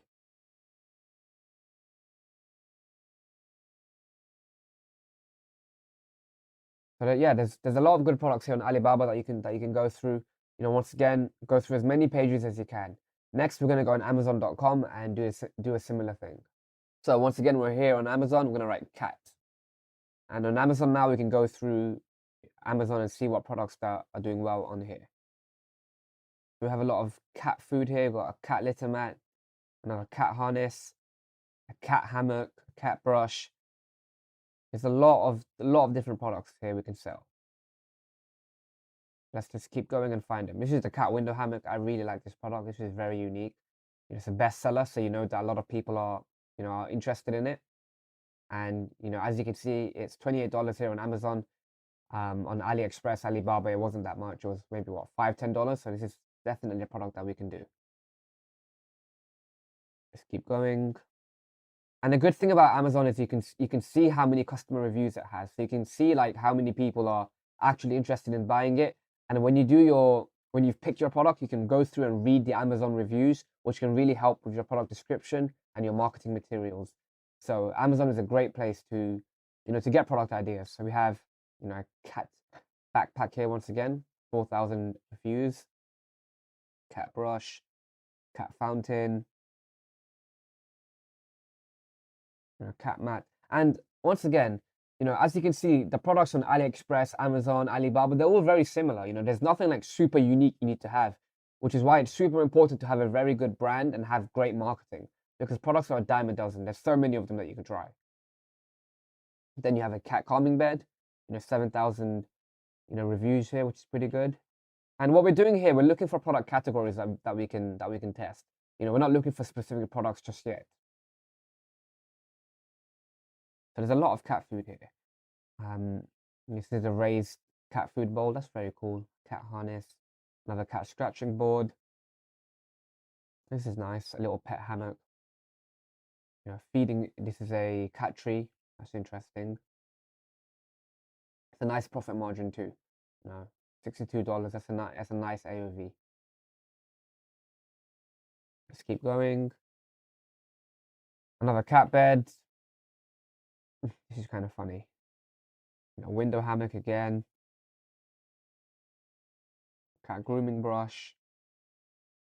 Let's keep going. Wall mounted furniture, another cat toy.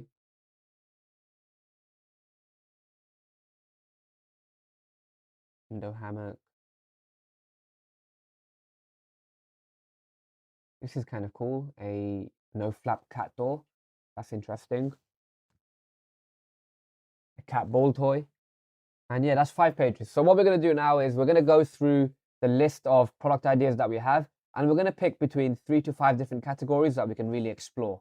So now we're going to go through the categories and look for products that we could potentially sell.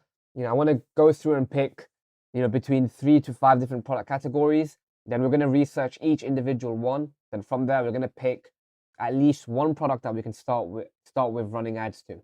So let's go through it right now. Let's go through this list.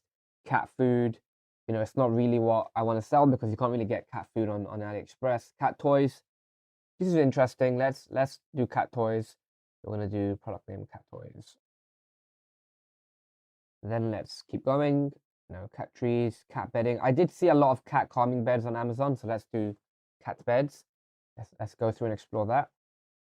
Hunting toys, feeding tools, cat clothing, cat litter, harness, grooming glove, cat grooming. Cat grooming is an idea that we can have. Cat grooming, cat harness, cat handbag and carrier. I did see a few cat carrier bags, so let's explore that idea as well. Cat carrier, cat grooming bag, nail clipper, water fountain, Water fountain is a good product as well. So, we've already gone past 5, but I'm going to keep doing it because there's quite a few good ideas here actually. So, cat collar, cat comb, cat fountain, grooming bag, calming bed, cat scratching ball, cat massager, cat shampoo, cat ball, cat window hammock. Let's do that as well. Cat window hammock. So these are like 5 different product ideas that we have. And what I want to do now is I want to go into AliExpress and I want to search each individual category and look for products that we can sell. So let's start with cat toys. So let's go through here and look at different cat toys that we could potentially sell. And if anything really sticks out to us, and let's see. Let's go through. Got a cat snake toy. This is the cat ball. I like the cat ball. So I like this product here. Let's go and copy and paste it into our sheet. I'm going to start here actually. It's going to be cat ball. So these are like the product categories, and these are like the products that I'm actually gonna sell. And the cat toy, how much is it? So this is in the British currency, so I'm gonna switch it over to USD. Now, actually, I think this is the winning product, to be honest, because it costs $6. It has free shipping. Look at it; it's very unique. It has a wow factor. This product here, if you see it on your Facebook newsfeed, and everyone knows cat videos and stuff does amazing on Facebook and Instagram. So this could actually be a very good winning product. So as you can see, it's $6, free shipping. You could easily sell this for $25, $30, $45, right? So I think this is actually a winning product, which is a very good product that you can actually sell. So we're gonna put the price in here, and yeah, so let's go to the next one. Cat snake toy. This is interesting. This is also very unique.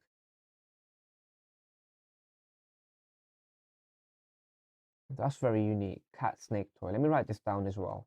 Once again, the pricing here is a little bit higher, $10. I don't really like that, but let's just put it down anyway. Cat snake. And then we want to do $10.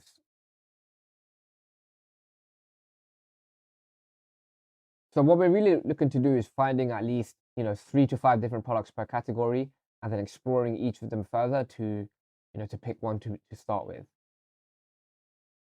So let's keep going. Cat scratching ball. This is a very good product. One issue I have is it is a little expensive. If the smallest one costs $11, we have to sell it for at least 30. So it can be a little expensive. So let's see if this product is worth selling. Cat scratching ball. And what I want to do is I want to go through the search and just see how many reviews and orders it has. Click orders here, and look, as you can see here, look, it's been sold 7,000 times. So yeah, this is definitely a product that we should definitely do. As you can see here, look, it cost $7, free shipping. You can easily sell this for 25. So yeah, we're gonna do this as well. Cat scratching ball. Let's add that in.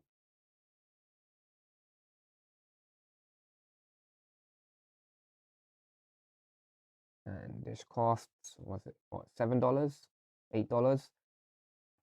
So yeah, look, we've already gone through half of the first page, and we already have 3 product ideas that we can test. And we have to do this for each of these categories. So as you can see, there's a lot of products that you can test, guys. It's not rocket science. It does take time. It is a grind, but it's not the hardest thing to do. Okay, so let's go through and finish this page and see if there's any more that we can do. This is interesting here. A cat LED. What does it do? This is an electronic product. That's very interesting. This you could do as well. I don't like the margins on it. It's pretty expensive, and it's a tech product, so it can break. But you do have a lot of orders. So let me just write, cat LED, and just see if there's any other listings out there. Cat toy LED, and let's see how many orders it has. 4,000 orders, 1,500. It's not bad. It's not a bad amount. And yeah, it's not a bad amount. And we've also found a product here that we can do. Cat windmill toy. I've seen this all over Facebook, which means it works. That's very unique. It's very viral. It has a wow factor. It's $2, free shipping. You can easily sell this for $25, $30. So let me just add that right now. So cat windmill toy. And you know, we're buying this for $2. This is extremely cheap. This is a fantastic product here. Let's keep going. Cat toys. Interesting. Yeah, so let's end here with cat toys. So let's go on to the next category now, cat beds. Go back here and write cat beds. I'm going to go through and find good products, you know, that are cat beds. So as you can see here, first product here, 8,600 orders. You know, it's a unique cat bed, right? And on AliExpress, most people that buy are drop shippers, right? So if a product has a lot of orders, you can assume that, you know, a drop shipper has run it as well. As you can see here, you have different colors, small, medium, large. Large only costs $10, and you can easily sell this here for $30. You know, you get free shipping as well. Let's put this in right now. Say cat basket. And it's just $10 on the maximum side. Okay, let's keep going. This looks very nice. Let me add this as well. This is a very unique product. There's a lot of sizing here. This is a cool product. Let me add this as well. And you know, this could also be sold to dogs. So even though we're looking at cat products, you can also sell dog products. And there's a lot of different pricing options here, a lot of sizing options. So you know, we can do this. And just do cat bed. And I'm gonna put, you know, between $5 and $30. Keep going. This is very nice. This is another cat calming bed. You know, it has a bit of a roof. So this is a very nice product. Once again, it's pretty cheap. You know, $9, $10 each. And so like here, for example, this is a large cat bed. You can sell this for $45, for $60 even. So let's put this in. Cat calming bed. And what was the price? It was $7 to $14. Okay, that's great. Let's keep going. You know, window hammock once again.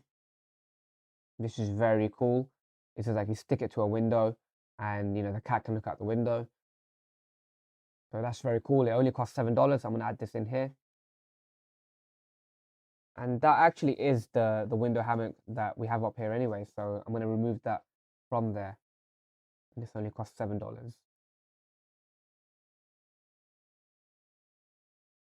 Keep going. This is another one here. You know, more cat beds. There's another one here. A donut shaped one. Have different unique designs. You know, a shark shaped one. It's like an actual house. This could be kind of cool. It's a little bit on the expensive side. I don't really like, you know, products that cost more than $20 because then you have to sell it for 60, which can be difficult. So I'm going to skip over this one here. Little cat tent. You know, banana bed, which is very interesting. You know, there's plenty of products. There's so many.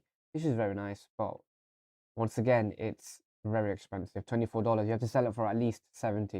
You know, for this small little bed, it could be pretty difficult. But this is nice here. This is a cat blanket. This is very interesting. Let's add this as well. Very unique product. Cat blanket. And this is between, where is it? $10 and $16. Very interesting. So next, let's keep going. Next, we want to go through cat grooming. So let's do cat grooming. And this will be the last one I go through in this video. It's already gone, you know, over 30 minutes. So I don't want to, you know, as you can see, it's a very repetitive process. You know, you just have to keep doing it. And, you know, I'm only doing it for five product categories here. If you go back to this list, I can do it for each of these. So product research, you know, it really is an endless process and something that you need to always be doing. Because even if you find one good cat product and, you know, you scaled up to $100,000 in revenue, you want to find new products to sell your customers anyway. So this is a continuous process. So cat grooming, let's go through here. So you have a cat cleaning brush. Look at this, 8,000 orders. You know, this means that it's a product that people want. Let me put this down as well. Cat brush. And let's see here, $5. Let's keep going. This is very interesting. cat grooming brush, cat nail clippers,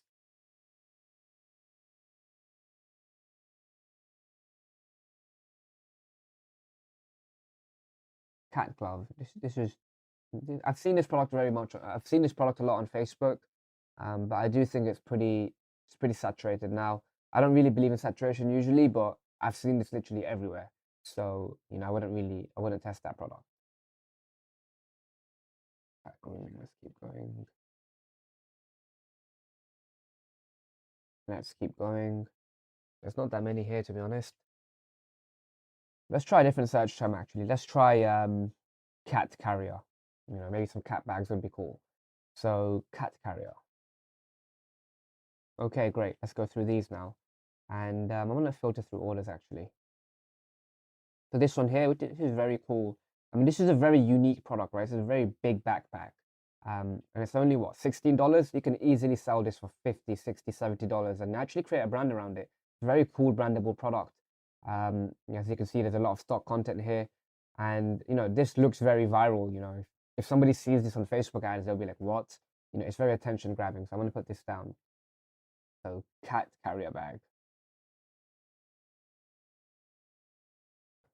And this is $16. Not a bad price point. Keep going. And here's another version of it. So you can release multiple versions. This could be like a higher end version of it. So this is $36.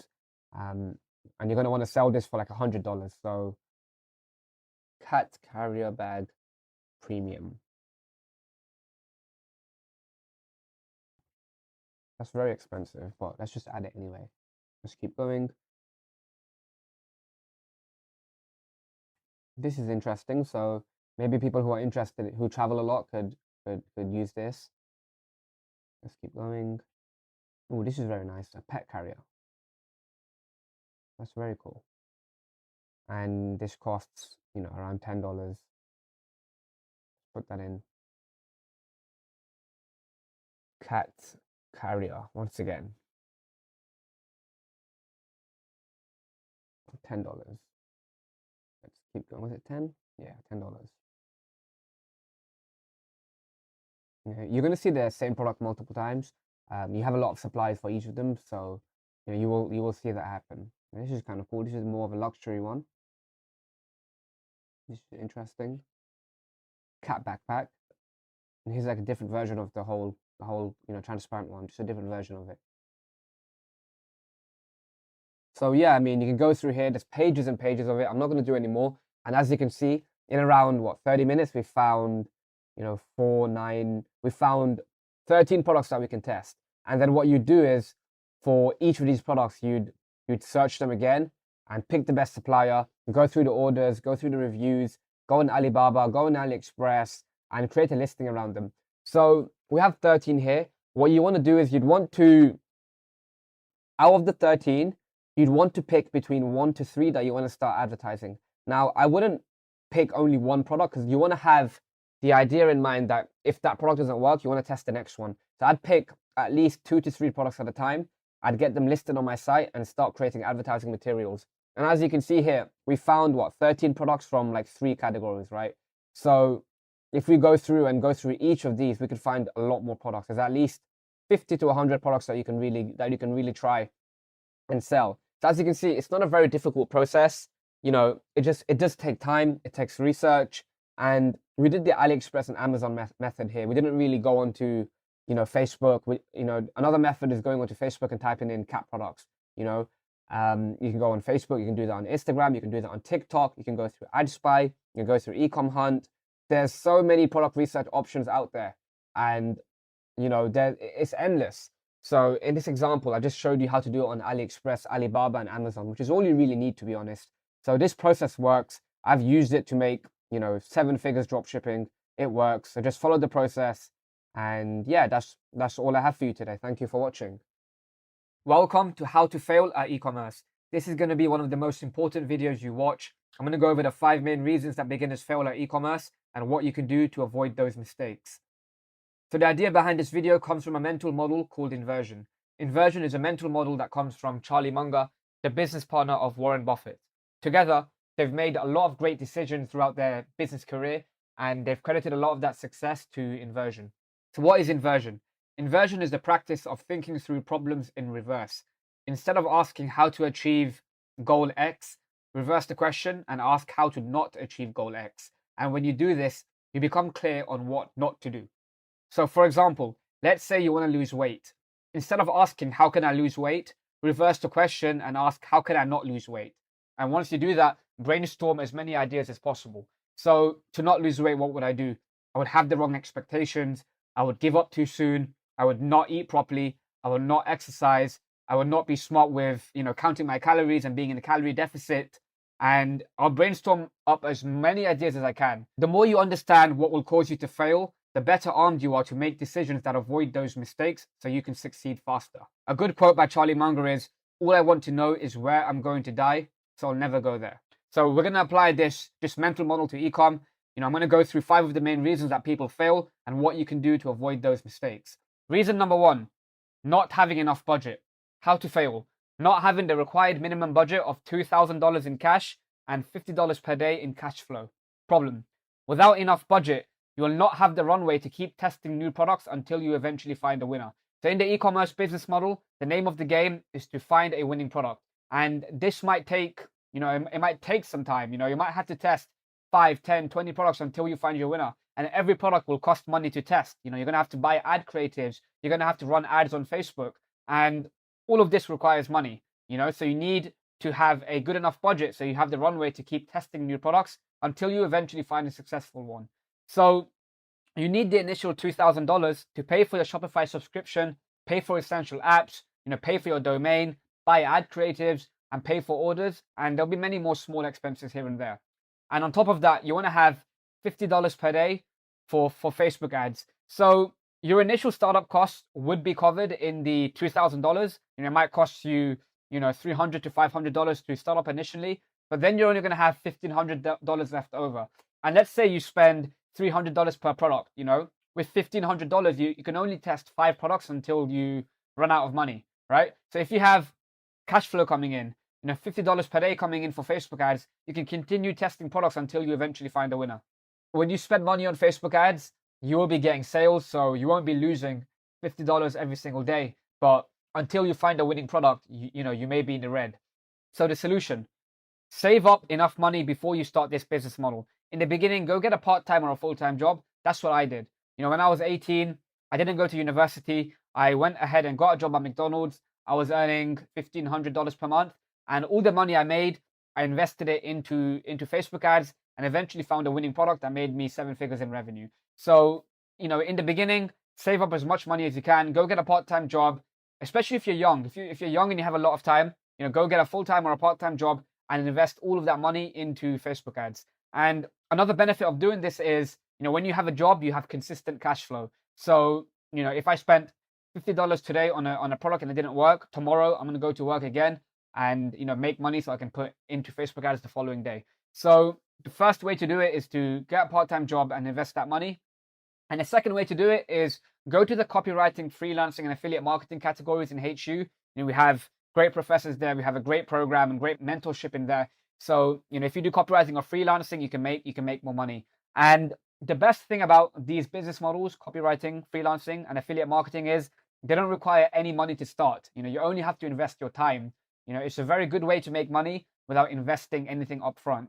So, you can go do copywriting to get your first, 3 to 5 clients. If you're making $5,000 to $10,000 per month, you can invest a lot of that money into an e-commerce business to really scale it up. The drawback with copywriting and freelancing is, the amount of money you make is directly correlated to the amount of time you have. You can only manage like 10 clients at a time. Your time is linked to your money. Whereas with a business like e-commerce, you're selling a product, so your time isn't linked to money, which is why you can scale a lot more. You can build a copywriting business to $5,000 to $10,000 per month, and then build an e-commerce business to $100,000 to $1 million because you're not trading your time for money. So in the beginning, you can go do copywriting or freelancing to get the cash flow in, then invest that into an e-commerce business to scale more. Next, not picking a winning product to build your brand around. If you don't pick a winning product to build your brand around, you will not be able to generate profitable sales in order to grow your business. If you have a decent to average product, you might get sales, but it won't be profitable. And ideally, you want to be profitable in order to grow your business. Products need to follow the winning product criteria. They need to have a wow factor, be attention grabbing, solve a problem, and you have to have good profit margins. So your ads need to stand out in the newsfeed in order for people to click onto it and want to purchase. In addition, you need to have good profit margins. You want to have a markup of at least 3 to 5x. So if you buy a product for $10, you want to sell it for at least $30 to $50. And you also want to have a good $25 to $30 minimum profit margin on that. Otherwise, you won't be able to make any profit with Facebook ads. So, 5 years ago, you can go get a product for $5 and sell it on Facebook for $15 and make money. And that's because the advertising prices were so cheap that it was very easy to make profitable sales on a very low ticket product. However, in 2022, the advertising prices are a lot higher. So you need to have a higher profit margin in order to pay for Facebook ads. So the solution, make sure you follow the tutorials and spend a lot of time doing product research. It is a skill and you will improve over time. And product research is it's the highest value task you can do in the e-commerce business. It's the most important thing you do. You could have the best marketing in the world, the best branding, you can hire all the best people, you can have an unlimited budget, right? But if you don't have a winning product, none of that will matter. The most important part of your e-commerce business is having a winning product to build your brand around. This is how you're going to generate customers. If you don't pick a winning product, you will not go very far in this business. So invest as much time as you can to learning this skill and picking good products. And at the same time, this point will go back to the previous one. It will take time to test. You will spend money testing products until you find a winner. So you do need to make sure you have enough budget in order to sustain that. Next, becoming emotionally attached. How to fail. Becoming emotionally attached to a product that is not profitable. You might have found a product that's generating consistent sales for you on a daily basis. You might be getting 2, 3, 4, 5 sales per day. However, it's not profitable or even remotely close to profitable. But because you've never had sales before, you become emotionally attached to that product and can't move on. You keep running it in the false belief that eventually it's going to start working. And as you keep doing this, you lose more money, you lose more time, eventually getting burnt out and not wanting to continue the business. And this is one of the biggest mistakes I made. I used to have a product that was getting sales consistently, but I kept on thinking, I don't want to research and find a new product. I don't want to start the whole process again. Let me keep trying this product, to make it profitable. The more I spend on Facebook, the more data I'm going to get, the cheaper it's going to become. But that was the wrong mindset. I became attached to that product. It was never going to work, and I lost 3 to 4 months. And when you've invested so much into a bad product, you've invested time, you've invested money, you start getting burnt out, and it's hard for you to go out there again and start testing new products. So the solution to this, if you've been trying a product for 1 to 2 weeks and it's not profitable or even breaking even, just move on to the next product. Don't get emotionally attached. It's going to cost a lot more in the long term, and because the next product you test might be a winner. If let's say it's written that you're going to have to test 15 products before you find a winner, if you become emotionally attached to product number 7 and you spend a year on that product, you won't get to product 15, and that could have been the winner that that grows your business to 7 figures. In the time that you were emotionally attached to this product, you could have found another one and already be making profitable sales. Next, having a poor customer experience. How to fail.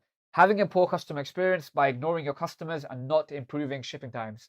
So if you don't deliver a great customer experience, which means timely customer service, having acceptable shipping times and a high quality product, you will receive disputes and chargebacks and can potentially lose your Facebook ad account due to bad customer feedback. Facebook send a survey out to your customers after 6 to 8 weeks and ask them how was their experience buying from your brand. And if too many people leave bad feedback, Facebook will restrict your page and you won't be able to advertise. And if you can't advertise on Facebook, you've just cut off your tie to the most powerful advertising platform on the planet. So it's super important to have a great customer experience. Now, this isn't as important in the beginning when you're first looking for a winning product. You might start getting 1 to 2 sales per day, but you don't know if this product is going to be something that works long term. So in that scenario, it's not super important to improve the shipping times and sample your product because you're just testing. However, once you're getting at least 5, 10, 20 orders per day, you really need to focus on getting fast shipping times and a high quality product. Now the solution, make sure you check your customer service emails multiple times per day. ensure you reply to every customer within 12 hours. So there's no excuse not to be responsive to your customers. They've given you their money, so you need to go into your emails every single day and make sure you reply to them as fast as possible. Keep them up to date with the whole delivery and everything. So it's super important that you do this. And of course, once you have consistent orders, improve your shipping times, hiring a sourcing agent, and make sure you sample your products to ensure the highest quality. And if you're getting 10, 20, 30 orders per day, you can consider importing it to a 3PL in the United States or your home country, and improving the packaging and improving the product quality. So make sure you focus on having a good customer experience. In the beginning, when you're testing, it doesn't matter that much. And when you are testing, when you only get 1 to 3 orders per day, Facebook won't really send that customer feedback score, so you won't really be in trouble. But when you do start scaling, make sure you focus on having a good customer experience. The final reason, not following the system. How to fail. Not following the tutorials and leveraging all of the support that HU gives you. So there's a lot of false information online about what it takes to become successful. People will tell you a million different things. They'll tell you, e-commerce is dead, Facebook ads is dead, do TikTok ads, or don't do e-com, start a social media agency, go into crypto, trade on a stock market. There's a lot of ways to make money out there. And as a result, you might have shiny object syndrome, and you might jump from business to business without really putting in enough effort into making one of them work. So the solution to this, stay focused and follow the process because it works. Go through all of the videos in Hustlers University. Stay active in the chats. If you want inspiration, go through the Ecom Wins channel. Make sure you stay focused, put the blinders on, and focus on the process. Don't watch a million different courses that tell you, do this, do that. Don't try different business models. Focus on ecom. Commit to at least 6 months of focused effort in this business model before giving up and trying another. You can only become good at a certain skill by sticking to the process. If you keep trying different things, it's not going to work. So, make sure you follow the system. So these are the 5 main reasons that beginners fail in ecom. If you understand all of these reasons and actively try to avoid them, you should be able to avoid the mistakes that people make, and you should be able to succeed a lot faster. Hey everyone, in this video, I'm going to show you how to build a Shopify store. So even before you start your Shopify store, the first thing you want to do is create a dedicated email address for your store. Now this can be on Gmail or Hotmail or any email, but you want to have a separate email account so you can manage all your business affairs. Now this won't be the email that customers contact you on. It'll be your email for communication with Shopify, payment providers, and different apps. In this module, we're going to create a store around the boxing niche, and the name we're going to go with is Fight Monk. So for the Google account, we're just going to write Fight Monk as a first and last name. I'm going to go fightmonkstore@gmail.com. Then I'm going to put a password in.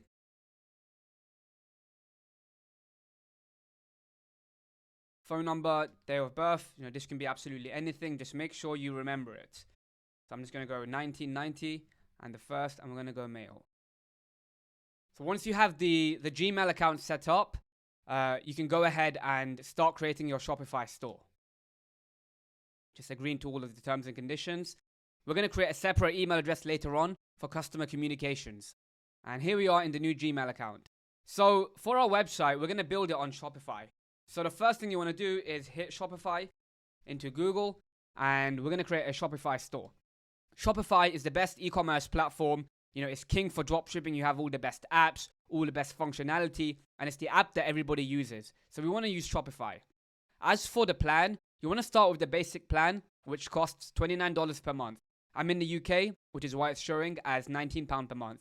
But as you can see, you have the online store, 2 staff accounts, you can sell on the online store, discount codes, everything is here. Everything is here that you need. Now, in the beginning, the online credit card rates will be 2%. And if you upgrade your plan, you can get the cheaper price here. But in the beginning, the Shopify basic plan is all you need. And every plan comes with a 14-day free trial. So let's begin with our store. So now the email we made, fightmonkstore@gmail.com. And we're going to make a password. And then the store name, we're just going to call it Fight Monk. Now this store name is just for the back end of Shopify. We're going to buy a domain later on, which is the link that customers will buy from. But in the beginning, we're just going to call our domain Fight Monk. And this will be the back end domain that only you have access to. So we're going to hit create your store. you can click I'm just starting an online store. Do you want to drop ship? Yes. United Kingdom. So once we've gone through all of these buttons, will be put on the Shopify dashboard, and I'm going to give you a quick walkthrough of that right now. So here we are on the Shopify dashboard. As you can see, you have all the menu items here. You have the settings, online store. I'm going to go through everything right now. So you have the homepage here, which is where all your orders will show, which is where you can see your online visitors and, some basic analytics. So the homepage is where you're going to be able to see your sales. Next, you have the orders page. On the orders page, anytime you get an order, it's going to show here in the orders page. So when you go into the orders page, you have draft orders and you have abandoned checkouts. So anytime somebody goes to your store and doesn't check out, their information will be put here. After that, you have the products. So in this section, this is where we're going to add our products. We're going to do that later on. And inside the products, you have your inventory, which is where you can see how much items you have in stock. Now, as we're drop shipping, we're not going to have to worry about that. Then you have transfers, which is once again, that's to do with inventory. We don't have to worry about that because we'll be drop shipping. Then you have collections. So anytime you create a collection on your site, so let's say you have a dog store, you can put a collection for dog toys, dog food, dog grooming, so different collections on your store. And then you have gift cards. So if you want to create a gift card for your customers, you can use this option here.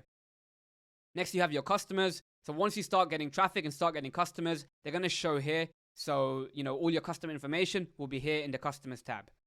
Next, you have the analytics. So this is where you can see your total sales, your sessions, returning customer rate, total orders, average order value, conversion rate, and many more.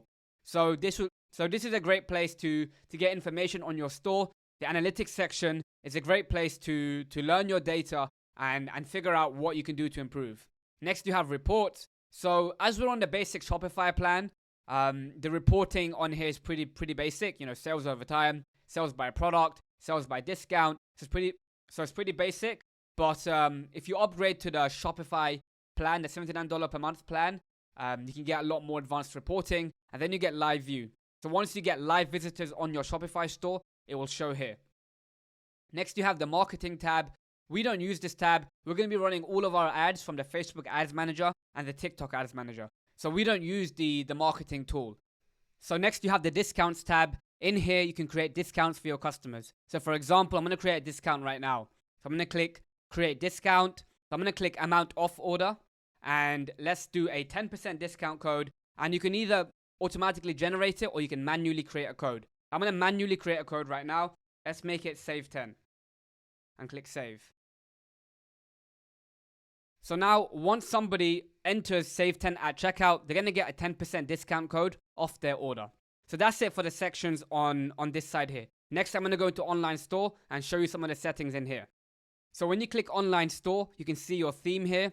So we're going to come into here later on and set up a theme. This will be the actual storefront that your website is on. So you have your themes, then you have blog posts. So if you want to write blog posts and rank for SEO with certain keywords, you can come in here and write blog posts. Next, you have pages. So in pages, you can create different pages. We're going to create an FAQ page, a shipping page, a contact us page. We're going to come into here later on and set up more pages. Next, you have the navigation. In the navigation, we're going to set up our menus. So we're going to have the main menu, which includes our product pages, featured collection, contact us, FAQs, shipping policy, and legal policies. Finally, we have the online store preferences. So in here, you can come in here and you can edit the title and meta description. So this is when somebody searches your brand into Google. So let's call ours right now. So the homepage title will be Fight Monk. And then in here, when you search the name on Google, it will show the search listing. So you're going to have the title and you're going to have the meta description. So let's say in here, let's write the goal of our brand. So we created Fight Monk because we wanted to create the best boxing equipment to improve your skills. So you can come in here, you can edit it, you can write different things. Free shipping and free returns. So you can come in here and write a title, a meta description for your own website. So underneath that, we have the social sharing image, which is when you share your link the image that comes with it. After that, Google Analytics and a Facebook pixel. We're going to come in here later on and set both of these up. Customer privacy and password protection. So after you pick a plan, you need to remove your password so customers can go onto your website. Alright guys, in this video, I'm going to give you a walkthrough of the Shopify settings. So when you're on your dashboard, click settings and you'll be put onto this page here. So on the store details, you want to go through and add all of your information. So click edit. If you have a legal company, put your name in here. Store industry, whatever industry you're in, you can put it. So we're creating a boxing niche store. So I'm going to put it in sports, and the store name, I'm going to capitalize it so it looks more professional. Then in here, you want to put in your home information. This is going to be the official business address. It's important that you put your real address in, and down here, make sure you put your real contact information. In the sender email, this is the email that customers will see when they email you. So we're going to put a real email in here. We're going to put info@fightmonk.com. So we're going to go ahead and create a custom domain later on. And once we do that, you'll be able to send emails from this address directly. After that, you want to put your store currency. So for example purposes, we're going to put US dollars. And depending on your country, you want to put your currency in the country that you're selling to. If you're selling to the UK, put the UK. If you're selling to Australia, put Australia, and so on. Then your time zone, you just put your local time zone in here. Next, your plan. Like I said earlier, we're going to be using the basic Shopify plan. So make sure you choose plan and put your credit card details in before you launch your store. So as you can see here, basic Shopify, we want to pay monthly, not yearly. And we're gonna go with the basic Shopify plan. Next is your billing settings. So in here, you're going to put your credit card information. This is the payment details for Shopify. So your monthly subscription and your app fees will go through the billing section here. Next, the users and permissions. Once you start adding staff, you're going to add staff from here and they can access the Shopify account. Next, you have payments. So for your Shopify store, you need to have credit card payments and PayPal. Now, Shopify payments is the best credit card processor. If you don't have Shopify payments available, make sure you use Stripe. Now, if you don't have Stripe available either, you can go into Google and search payment providers / your country. So if you're based in the UK, for example, and you couldn't use Stripe or Shopify payments, you'd write UK, payment providers, Shopify. The second search here. And then you're going to go into the first link, which is UK payment gateways.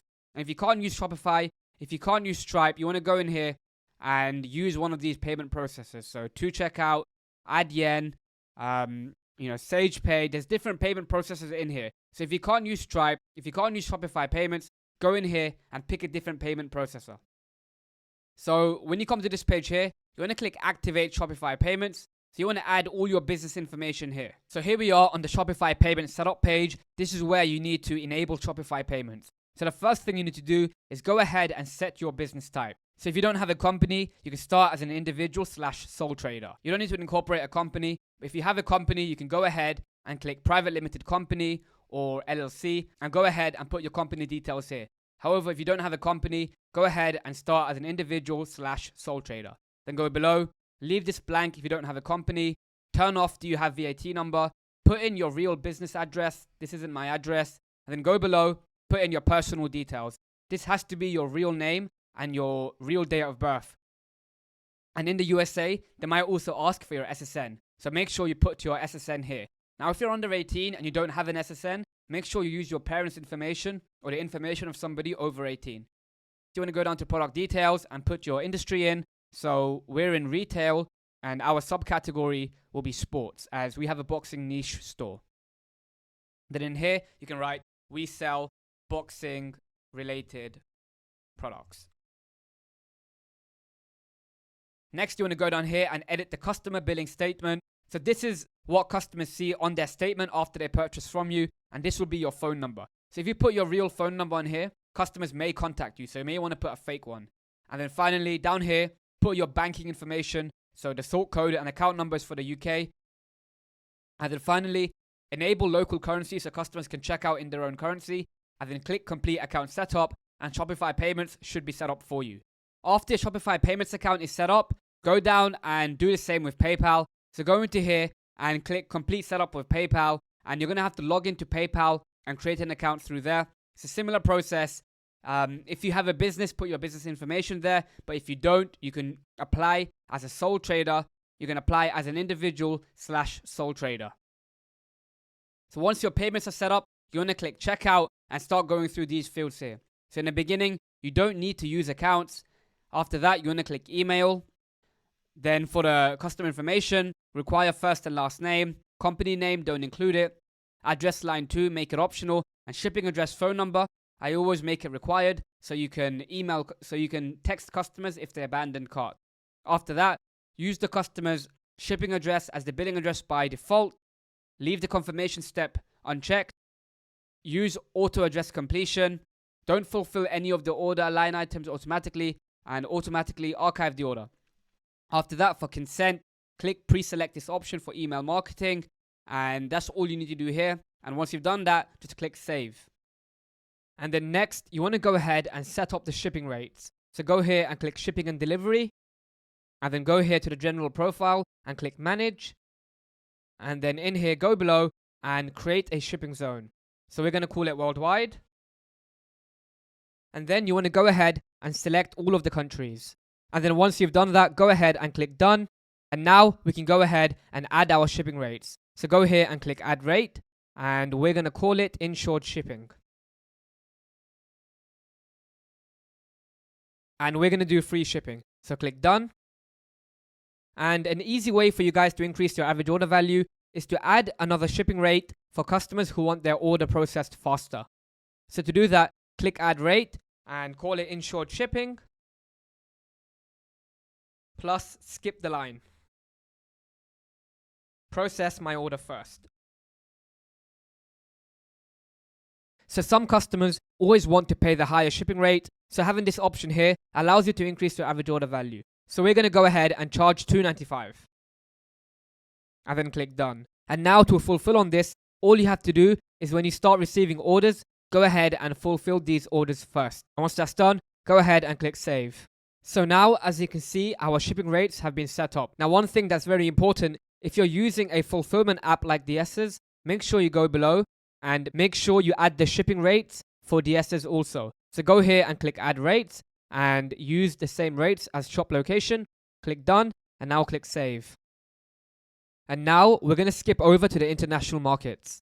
So the reason for this is if you don't enable international markets, you won't be able to sell to countries outside your primary market. In the checkout, for example, our primary market is the USA. In the checkout, only customers in the USA will be able to check out. So unless I add international markets, I won't be able to, my store won't let international customers check out. So to do that, I want to come in here and click add market, and I'm going to call it worldwide, and click add countries and regions, and I'm going to go ahead and go through every single one and quickly select every single country in here. So once you've added all of the countries in, as you can see, our store is now able to sell internationally. So now customers from any market can check out on our website. So make sure you have the markets enabled if you're selling internationally. So next we're going to go to taxes and duties. In the beginning, you don't have to worry about tax. Once you start getting consistent orders in, you can go ahead and set up the tax. So in the beginning, you can ignore the tax. Next, you have locations. This is just your store address. There's nothing you have to change in here. After that, you have gift cards. If you create gift cards, you can go in here and set up the settings for them. After that, you have the apps and sales channels. We're going to go through here later on and go through all the apps you need. So in the beginning, you have geolocation and the online store. The online store is the actual storefront from which we're going to be selling our products. After that, the domains. I'm going to go in here later on and purchase a domain for the store. After that, you have the brand section. So in here, you can put your logo, your primary colors, your cover image, slogans, and different things. I'm going to show you guys how to create a logo for your brand in an upcoming video. After that, you have notifications. So when you come in here, you can customize the email templates and have a look at the templates that Shopify sends when customers place an order or when their order is shipped, for example. It's good to come in here and look through everything. Meta fields, you can ignore this. After that, you have your files. So anytime you upload a file, an image, a video, a document, it will be here in this section. After that, you have languages. Don't worry about this. Your store will be in one language in the beginning, and this depends on your local country, of course. And finally, we have the policies. So in here, you can generate policies for your refund policy, your privacy policy, and terms of service. So let's go ahead and create one right now. So for refund policy, you come in here and click create from template. For the privacy policy, click create from template. For the terms of service, click create from template. And then for shipping policies, make it due to high demand. Orders may take 2 to 4 weeks to arrive. Please email us at support@freemonk.com if you have any questions. And then finally, for the contact information, click create from template. And in here, I want to remove my address and I want to remove my phone number. And that's all you have to do for the contact information. Now, it's important that you guys go through the refund policy and remove the address, for example. So go in here and remove the address. If customers want to return the product to you, they should email you first. You don't want to keep your address on the refund policy. Next, you want to do the same with the privacy policy. So go in here and remove your address. And then go below and you see all these brackets here. Go ahead and remove all of the brackets inside the privacy policy. So go into here and remove all of the brackets. I'm not going to go ahead and do that right now, but you should go in here and remove all the brackets. And then you want to go ahead and do the same with the terms of service. And once that's done, your policies are ready to go. Alright guys, in this video, I'm going to show you how to buy a professional domain for your website. So it's incredibly important that you buy a domain before launching your store, as this is the link that customers will buy from.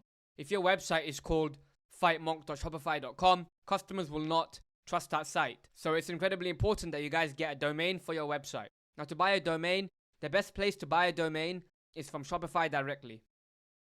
So to buy a domain, go to settings and scroll down to domains. And in here, you can buy a domain directly from Shopify. So click buy new domain and put your domain name in. So our brand is called FightMonk. So we're going to call it fightmonk.com. Now if .com is not available for your domain, use .co. I wouldn't recommend using anything like .store, .shop, or any other domain. You may as well call it .scam. It isn't as trustworthy. So I'd only recommend having .com or .co. So after you found your domain, go down here and click buy. So after you've done that, just click buy domain and the domain will be purchased. And once you've purchased it, the domain is now yours. When customers go to fightmonk.com, it will direct to my Shopify store. Now right now it says SSL pending, but after a few hours, this should be fully secure.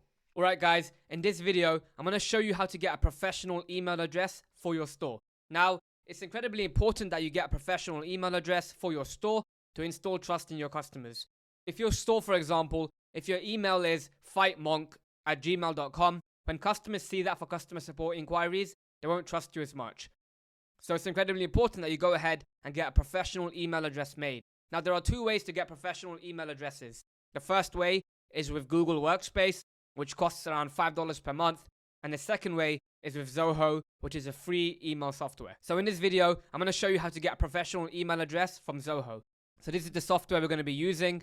Click the first link, and in here, we want to get started with the free plan. So click pricing and come down to forever free plan and click sign up now. So in here, you want to put the name of the store. So I'm going to put FightMonk, and then the email we created, fightmonkstore@gmail.com. And then we want to add a password. Once that's done, agree to the terms and conditions, and then click sign up. And then you need to get the one-time password from your email. So I'm going to go back into the email and get the one-time password, the Zoho verification code. And I'm going to copy and paste that into Zoho. Then I'm going to click verify. So here we are in the admin. And now what we want to do is we want to connect the email to Shopify. So we're going to click add now. And I'm going to put the domain name in. So fightmonk.com. I'm going to call it FightMonk. And then for industry type, I'm going to go with retail and e-commerce. And I'm going to click add. And then we want to proceed to domain verification. So click here. And after you've done that, go to your Shopify settings, go to domain, and go to the domain you purchased and click domain settings, edit DNS settings. And in here, you want to scroll down and edit the TXT record. So go in here and copy and paste these records. Copy the TXT name and put it here. And then go ahead and copy the TXT value and put it in the TXT value section here. And then click confirm. And then once you've done that, you can verify the TXT record and the domain should be verified. So here you can create the email for your account. I'm going to go with support@fightmonk.com.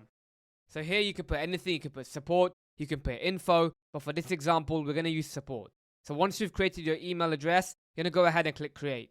And then you're going to click proceed to set up groups and then proceed to DNS mapping. So now we want to go into here and we want to put all of these records into Shopify. So the first one we want to do is the MX record. So go in here and copy and paste the host. So go into Shopify and remove the current MX record. So click remove. And then click add custom record, MX record, and put the first name as @ and then put the value. So go in here, copy and paste it. And the priority for the first one is 10. And set the priority as 10. After that's done, you want to add the second one. So copy and paste the value. Go ahead, add custom record. Click @ copy and paste the record and set the priority as 20. And then once that's done, add one more MX record. So once again, the name is going to be @ then copy and paste the value from here. And then copy and paste the priority, which is 50. And after that's done, that will be the MX records. After you've done the MX records, you want to go ahead and do the same with the SPF record. So go in here and copy and paste the SPF value. And you want to do a TXT record here. So go into here and click add custom record. Once again, the name will be @ and then copy and paste the TXT value into here and click confirm. And after you've done that, do the same with the DKIM number. So once again, copy and paste the host. It's going to be a TXT record, add custom record, TXT record, copy and paste the host, copy and paste the name, and then copy and paste the value from here onto the TXT value. After you've done that, click confirm. And then go ahead and click verify all records. So now, as you can see, all our records have been successfully verified. So then click proceed to email migration, proceed to go mobile, and proceed to set up completion. And now our email address is complete. So you can go to the inbox here. So now our email is completely created. We're going to send a test email to ourselves. So we're going to go here and click new mail. We're going to send our email to our Gmail account. So I've put the email in here. Subject line will just be test. And then I'll just write hello in here. And once this sends, we'll be able to go into our Gmail and make sure that the email account is fully set up. So here we are in our Gmail account. As you can see, the FightMonk email has come through, support@fightmonk.com. So now this confirms that our email has been professionally set up. Alright guys, in this quick video, I'm going to show you how to get a logo made for your store in under 5 minutes. Now, in the beginning, you don't need a professional logo. All you need is a simple text logo to get started with. You don't need to spend a lot of money on a professional design agency to get you a logo. So to do this, you want to go to Google and go to fontget.com. So go to fontget.com, click the link, and then on here, you can go through all the different fonts. So go ahead and pick a font that matches your brand's aesthetic. So you can go through here and go through the basic fonts, party fonts, old school, style, fancy, modern, famous, and dingbats. There's a lot of different styles in here. You know, there's thousands of styles to go through. You can go in here and click antique, and you can use, any of these for your logo. So for our brand, as it's a fighting brand, I'm going to use the fighter font. So I'm going to go in here and write fighter. And we want to use this font here. So I'm going to click onto the font and I'm going to write my brand name on here. So our brand is called FightMonk. So I'm going to write FightMonk here. So I want to go ahead and screenshot it. After that's done, I want to go to a website called Canva. And in Canva, you can go ahead and resize your logo to fit different social platforms. So what I want to do is I want to click create a design. And for now, I'm going to do an Instagram post. So it's going to be a 1080 by 1080 image. So I'm going to go into here, click upload, upload file, and upload the screenshot that I just took from fontget.com. And once that's done, I want to put it here into the actual image and make it larger. And that's all you have to do. As you can see, our logo is made. Now to download this, all you have to do is click share and then click download. and this will be downloaded to your computer. It only took us a few minutes to do, but the logo is incredibly simple, it looks professional, it gets the job done. Alright guys, in this video, I'm going to show you how to create an AliExpress account and how to set up DSs. So in the beginning, when you start dropshipping, you want to use aliexpress.com. Now the reason for this is AliExpress has the largest variety of products and the cheapest prices. There are other suppliers out there such as CJ Dropshipping, S-Pocket, ZenDrop, WeO, and USA Drop. However, these suppliers have less products in their catalog and the shipping prices tend to be a lot more expensive. So in the beginning, you want to start with AliExpress. AliExpress has the largest variety of products and the cheapest shipping prices. The shipping times on AliExpress are between 2 to 4 weeks to most Western countries. We're going to be shipping products with AliExpress standard shipping. Now once you get between 5 to 10 daily orders, you can get a sourcing agent to speed up the shipping times. However, in the beginning, it's best to use AliExpress to get the first 5 to 10 orders. So to create an AliExpress account, the first thing you want to do is go to aliexpress.com and go to the top right corner and click register. And in here, we're going to create an account with our FightMonk Gmail address. So here we are in our AliExpress account. As you can see, it was one click to get the account set up, and now we can purchase products through this account. So when you go into the account, you can see my orders in here. You know, in here, when you start placing orders for your customers, they'll all be in here. You know, the orders you have to pay for, the orders that are still being processed, and the orders that have been shipped. So you can go inside the settings here in AliExpress, play through it, and get to know it. As you can see, there's a message center here, which is where you can go ahead and contact your suppliers and ask them questions regarding your pricing and different things. In addition, you can check out the dropshipping center at the bottom here. In here, you have to come in here and accept the terms and conditions, and you can go down here and go to the dropshipping center. Now the dropshipping center is a great place to get product ideas. As you can see, you can go through each of the categories. You know, once you've picked the niche, you can go inside here and decide which category you want to see products in. You can see where the products ship from. It's a very good place to go through and see products that are doing well for other people. So the dropshipping center is a good place to get product ideas. There are a few great products here that we could sell on our website. So after you've created your account on AliExpress, we want to go ahead and create a DSS account. DSS is an order fulfillment app that automates the ordering process from AliExpress. So instead of getting orders and having to manually place every order on AliExpress, with DSS you can go ahead and place your orders with one click. So right now, we're going to go to the Shopify App Store and get DSS installed. The first thing you want to do is go to your Shopify dashboard, and in here, click Apps. And in here, you can click Recommended Apps, and DSS is usually on the screen. As you can see here, it's the first app on the App Store. So click Add. It will redirect you to DSS, which is where you have to create an account. So here's the installation screen. On here, you can see all the data that DSS gets access to. So just scroll down and click Install App. And once the app is installed, we can go ahead and register an account. So go here and click Create an Account for you. And in terms of the plans, with DSS, you can get started with the free plan. You don't have to spend any money on the DSS app. And once you've picked a plan, you want to go ahead and link your DSS account to your AliExpress account. So once you click link, you'll be put onto this page here. Just go down and click authorize.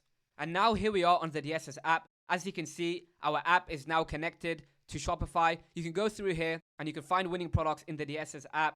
Now, I'm going to give you a quick overview of the DSS app. So the first page is the home page.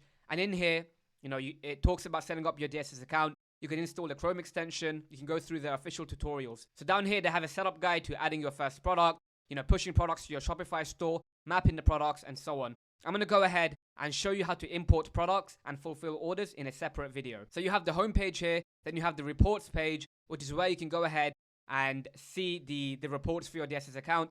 After that, you have the Find Suppliers page. Now in here, you can find products to sell. However, I don't recommend doing this. I recommend going on AliExpress and manually importing the products into DSS later on. But in here, you can go ahead and search for products within DSS. After that, you have the supplier optimizer. In here, you can paste product links and find alternate suppliers for a certain product. After that, you have the import list. We're going to be using this feature in a separate video. I'm going to show you how to import products. After that, it's the My Product section. So after we create some products on our Shopify store, it will show here in the DSS My Product section. After that, you have the open orders. So once you start receiving orders from your customers, you can go ahead and place an order through DSS in this section. After that, you have the archived orders section. So these are orders that have already been processed by DSS. After that, you have the tracking section. So this is a premium feature for tracking all of your shipments. After that, you have the settings. So in the settings for AliExpress, the shipping method that you want to use is AliExpress standard shipping. So click global and click AliExpress standard shipping. AliExpress standard shipping is the best shipping method in the beginning. It usually takes between 2 to 4 weeks to most Western countries, and tracking is available. So I recommend using AliExpress standard shipping for shipping all of your orders. So once you've clicked AliExpress standard shipping, go ahead and click save. And now that shipping method should be saved for you. And now anytime you place an order on DS's, it will automatically use the AliExpress standard shipping method. So after you set up shipping, you can go ahead and go to the account. And in here, you can see all your account information. You have the staff account. So once you start hiring people, you can get staff accounts so that they can manage the ordering process for you. After that, you can see your stores. So if you start connecting more Shopify stores, you can add more here. Next, you have the product section. In here, you can ignore all of this in the beginning. We're going to set up the product on Shopify directly. Then you have the pricing rules. I don't recommend using the pricing rules. We want to set up the pricing manually on Shopify. Next, you have the order. So when you place orders on AliExpress, this message here will be shipped to suppliers so they know that you're dropshipping, so they won't include any invoices or logos in your order. Next, you have package tracking. If you upgrade to the premium version of DS's, you can enable this, but in the beginning, you don't need to worry about it.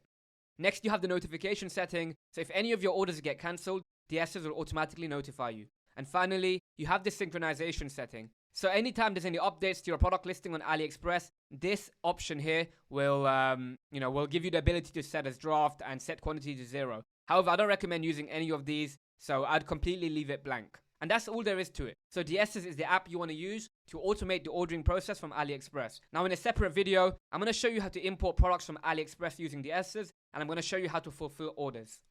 Alright guys, in this video, I'm going to show you how to add products to your Shopify store. So here we are in the Shopify dashboard. The first thing you want to do is go to the Shopify product section. So there are two main ways to add products to Shopify. The first way is to manually create them, and the second way is to import them from AliExpress using an app such as DS's. In this video, I'm going to show you both methods. So first, we want to manually create a product. So to do that, go here and click Add Your Products. In this example, we're going to create a product listing for the boxing resistance bands. So for the title, I'm going to call it boxing resistance bands.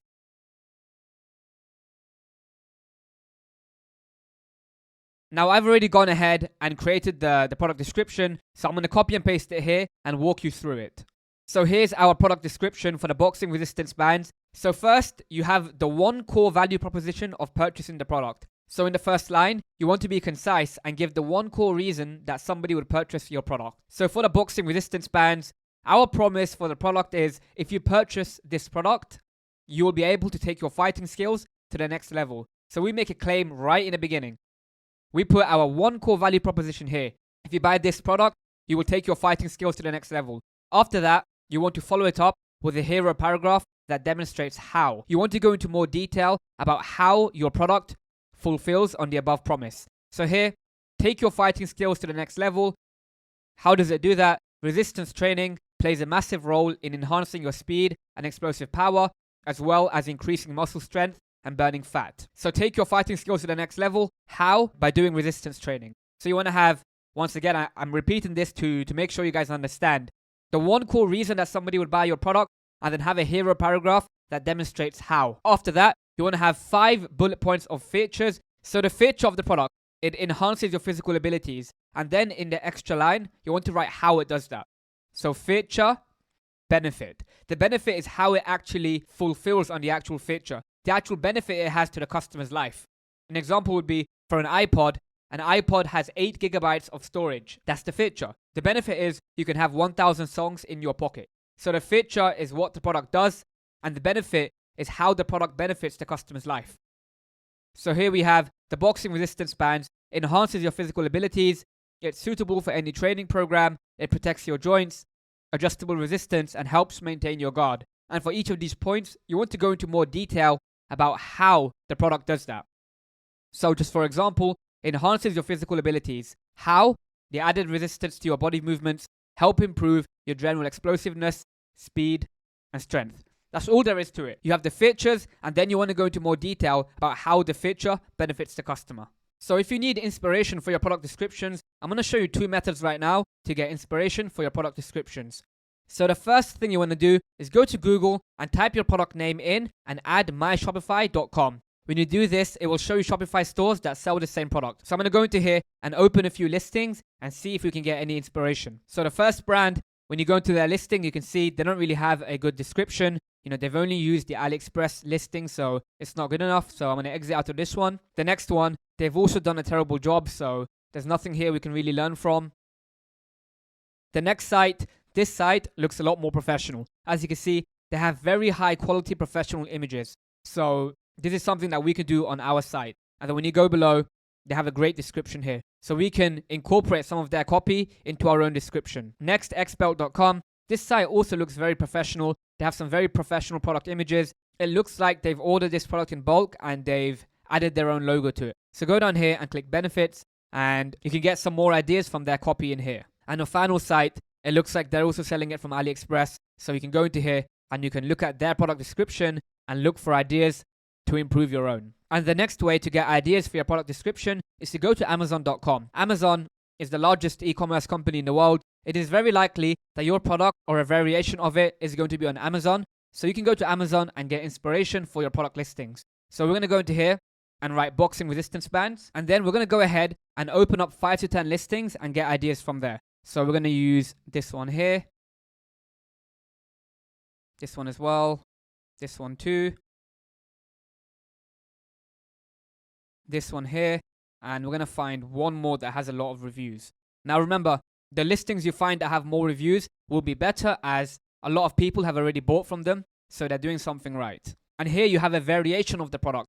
So it's not the exact same product, but you can get ideas from here as well. As you can see, they have over 9,000 reviews. So this is also a great listing to get ideas from. So here we are in the first product listing. This listing here has over 9,000 reviews and has a lot of orders. So you can go into here and look at their product description and get ideas. What you can also do is go to their product reviews and read through around 10 to 20 different reviews and get ideas from their copy. When you read customer reviews, you can learn what customers want, and then you can go ahead and write copy that is tailored to their needs and desires. This is a great way to get ideas for your product description. So here we are on the first listing for the boxing resistance bands. You can go into here and you can see they have 5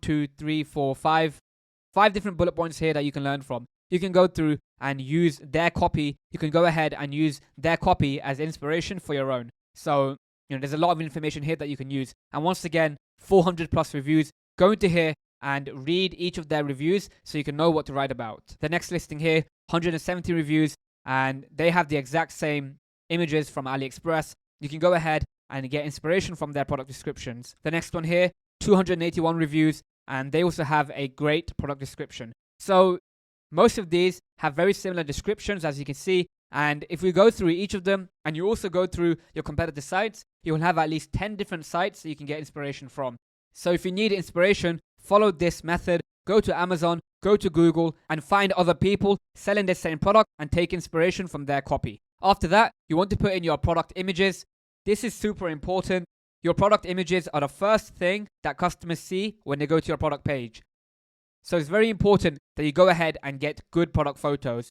So I'm going to upload the product photos I have for this product right now. So here you can see our product photos for the boxing resistance bands. As you can see, they all follow one core theme. They all have a white background. They all look super professional. And this is how you want your product photos to look. They have to be very congruent. They all have to fit the same theme. If you have one image on a black background and another on a white background, it doesn't look as professional. So you need to make sure that all your product images fit the same theme. Now to find product images, you want to find your product on AliExpress, on Amazon and Alibaba, and you can also search online for your competitor websites. So it's very important that you get good product photos for your product. Next, you have the pricing. For example purposes, I'm going to put the price of the boxing resistance bands at $59.99. So I'm going to go here and put $59.99, and I'm going to put a compare at price at 2 times this price. So I'm going to make this $119.99. So right now, this is the price that customers see, and this price here will be crossed out. As a result, it will look like we're running a 50% discount, which will incentivize customers to buy. After that, you want to uncheck the charge tax button, then you can ignore the cost per item box. After that, for inventory, you want to put DSs, or if you're fulfilling from CJ Dropshipping or a different app, you want to put their fulfillment service in here. For SKU, it doesn't really matter. We're just going to put any number here. We're going to map the product later on in DSs anyway, so it doesn't really matter what SKU you put. After that, you want to uncheck track quantity. We're drop shipping. We don't have any stock, so we don't need to worry about the actual inventory. After that, you want to go below and you can ignore all of the shipping settings here. After that, go below and in here, if your product has different colors and sizes, you can put them in here. So for example purposes, let's say we have 3 different colors for this product. So I'm going to go here and I'm going to put color. Let's say we have black, blue, and red. And then click done. And then let's say we also have different sizes. So go here and put in size and let's do small, medium, and large. And then click done. So now we have all these color and size options on our product listing. And then when you go below, you can edit the price and SKU and quantity of each individual item. But for example purposes, we're going to delete all the variants. So go here and click actions and delete variants. After that's done, you want to edit the search engine listing preview. This is what customers see when they search for your product on Google. So you want to make sure the listing preview looks good. So go in here and click edit website SEO. And then in here, you can edit the page title, the description, and the URL handle. So we're going to go ahead and edit the meta description. So go in here and I'm going to keep just the first line. So I'm going to delete all of this and below. After that's done, the search engine listing preview looks good. When people search for a product name into Google, this is what they're going to see. After that, go back to the top and for product status, make sure it's set to active. If your product status is set to draft, you will not see the product on your online store. After that, for the sales channels and apps, make sure the product is available on the online store. The online store is our actual website. This is where we're going to be selling products from. So make sure your product is available on the online store. After that, you can uncheck Facebook, TikTok, SMS bump, or any other sales channel. We're going to be selling on our online store only, not on Facebook, not on TikTok. We're going to be driving traffic from Facebook and TikTok, but we're going to be selling products on our actual site. After you've done that, go below, and I'm going to add this product to our homepage collection. And then once you're done, all you have to do is click save, and the product listing should be created. So now our product listing has been created. I'm going to go ahead and find the product on AliExpress and link it to DS's. DS's is the fulfillment app we use to automate the ordering process from AliExpress. You need to make sure you map the product before getting orders so you can fulfill them. So go to apps and go to DS's, and we're going to go ahead and find a product listing for this product right now. So here we are on AliExpress. This is the product listing we're going to use to map our product. So here we are on DS's. This is the app that we use to automate the ordering process from AliExpress.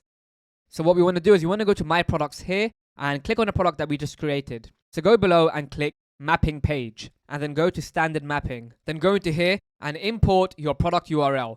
So copy and paste the link into here and click Search. And here's our product URL. And we're going to connect color A and ships from China. Once that's done, just click Submit and click Save. And now when somebody orders our product from our Shopify store, we can fulfill the order in DS's. The order will be fulfilled using the AliExpress link that we just imported. So now I want to show you how to import products from AliExpress using DS's. So you can do this method if you don't want to manually create a product listing in Shopify. So here we are in the DS's dashboard. You want to go here to the import list and then you want to click import or search and then go ahead and input your product URL from AliExpress. So copy and paste it and click OK. And now as you can see, our boxing resistance bands product is now in the import list. So next, you want to go below and click edit. And in here, you can edit the product listing. So I'm going to go here and I'm going to call it boxing. I'm going to call it boxing resistance bands 2. And then I'm going to add it to our homepage collection. And then I'm going to go to variants. And in here, you can choose which variants you want to publish. For example purposes, I'm only going to keep the ship from China and color A. So go here and uncheck the one you don't want to remove and click action and click remove SKU. Click yes. And then we want to go ahead and set the product pricing. So I'm going to go here and I'm going to set the price to $59.99. And the compare wrap price, $119.99. After that, you want to go to the product description. In here, you can edit the product description. Remember, the AliExpress product description is not good enough. You need to make sure you edit it and create your own. So for now, I'm going to go ahead and delete it and just put TBC. So we can go in here later on and change the description. And then you want to go into images, and in here, you want to click the images that you want to upload to your store. Now, like I said, the AliExpress images here, they aren't very professional. I like the manual creation method, as you can go ahead and get product images from different suppliers. Go ahead and click save. And now we want to go ahead and push this listing into Shopify. So go here and click push to Shopify, and then click also publish to online store and continue selling when out of stock. And once that's done, click push to Shopify. And now this product is being pushed to Shopify, and I'm going to go into Shopify and show you the listing that DS has created. So here we are in Shopify. As you can see, this is a product listing that DS has created. So we're going to click into it right now. In here, you can see the product title and description have been imported. The product status is set to active. The product is available on the online store. If you go below, the images we selected have been imported here. Collection page has been imported. The vendor is FightMonk, and the price is here. And you can see that the inventory will be stocked at DS's, and they've created their own stock keeping unit. And we're going to go ahead and uncheck this. I don't like keeping the quantity in Shopify, as we don't control the inventory. When you go below, you can see, everything here has been imported properly. So once that's done, just go ahead and click save, and a product listing has been created. Alright guys, in this video, I'm going to show you all the essential pages that you need on your store to install trust in your customers. So it's very important that you go ahead and take the time to make these pages. They will install trust in your customers, so they'll be more likely to buy from you. So here we are on the Shopify dashboard. The first thing you want to do is go to online store and go to pages. So we're going to have 8 different pages on our store to install trust in our customers. And we're going to go ahead and create 4 of them right now. So the 4 pages we're going to create are the About Us page, FAQ page, Order Lookup page, and Contact Us. So let's go ahead and create the About Us page first. So go here and click Add Page. And we're going to name it About Us. Now on this page, you want to create a short story about why you started the brand. Make it compelling and write the overall mission of the brand. So what your brand stands for and what it aims to achieve in the world. So we're going to go ahead and write a short one right now. We're going to write, we created FightMonk because we wanted to create the best boxing equipment in the world to improve our skills. We found a lack of great training gear in the market, so we decided to create our own. So this is a very short example. You want to spend a lot more time planning the About Us page, but a basic template to follow is: who are we? What are we selling? Why are we selling it? So you could go ahead and create 3 separate paragraphs on each of these points. Who are we? What are we selling? And why are we selling it? So spend the time to really go through and create a compelling About Us page, because your customers will read it. So once that's done, go ahead and click Save. The next page you want to create is an FAQs page. So go here and click Create Another Page and write FAQs. And then next, you want to go ahead and copy and paste the FAQ template from the store setup channel in the Discord server. So go here and paste it. And then make sure you go through all of the questions and make sure it's formatted properly so it fits your brand. So how can I contact store name? Go ahead and change this to the name of your store. So we're going to call it FightMonk. And then go below and add your professional email address here. So this is the customer support email address. So we're going to put it support@freightmonk.com. And then we're going to copy and paste it and also paste it below. How do I return an item? Please contact us at support@freightmonk.com. And then you want to make sure you read through all the copy and make sure it fits your brand. And then we're going to go ahead and make all the questions bold so it's easier for customers to read. And then once that's done, go ahead and click Save. So the next page you want to create now is the Order Lookup page. So on this page, customers will be able to track their order using their tracking number. So go ahead and call it Order Lookup. And then you want to go below and click Show HTML Editor and copy and paste the tracking code from the store setup channel in the Discord server. So go ahead and click Paste And now, as you can see, it says enter your tracking number below. And when customers enter their tracking number here, they'll be able to track their order. So I'm going to go ahead and just write enter your tracking number below to track your order, just to make it a little bit more clear. And then above that, you want to write due to high demand, orders may take 2 to 4 weeks to arrive. Please email us at support@freemonk.com if you have any questions. And then click save. And the final page you want to create is a contact us page. So go here and click create another page and call it contact us. And then go ahead and write please email us at support@freemonk.com if you have any questions. We will get back to you in under 24 hours.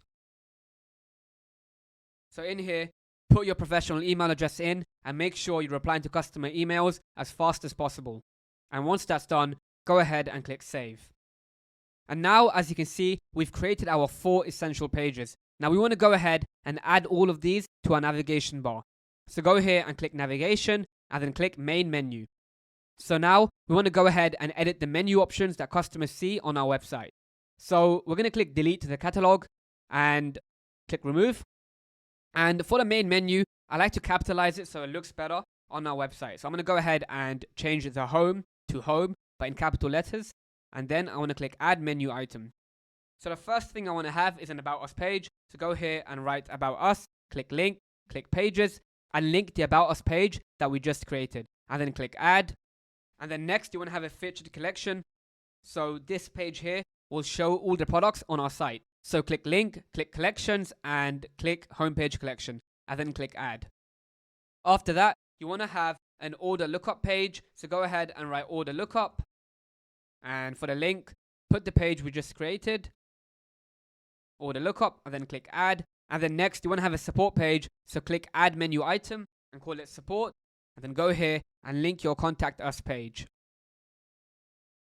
After that, you want to create an FAQs page. So go here, write FAQs, and then link that to the FAQ page we just created. So click add.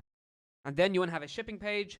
So call it shipping, link, and go down to policies. We went ahead and created all of these policies in the Shopify settings video. So click shipping policy, then click add. And then the final one is a contact us page. Go here and write contact us, and then click link, and then click contact us, and then click add. And then what I like doing, I like having the FAQs, the shipping page, and the contact us page inside the support menu. So go ahead and drag that inside the support menu.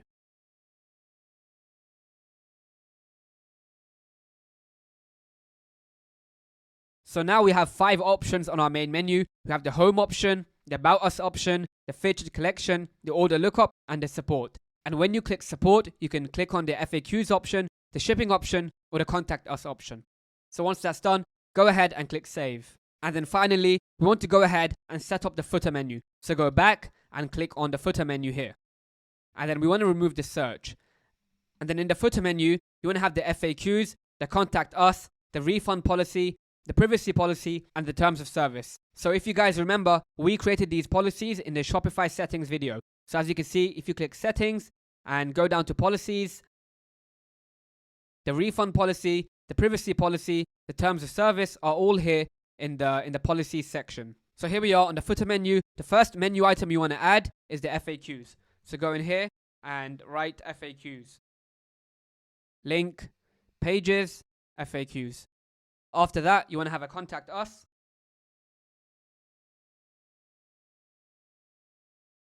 Link, pages, contact us.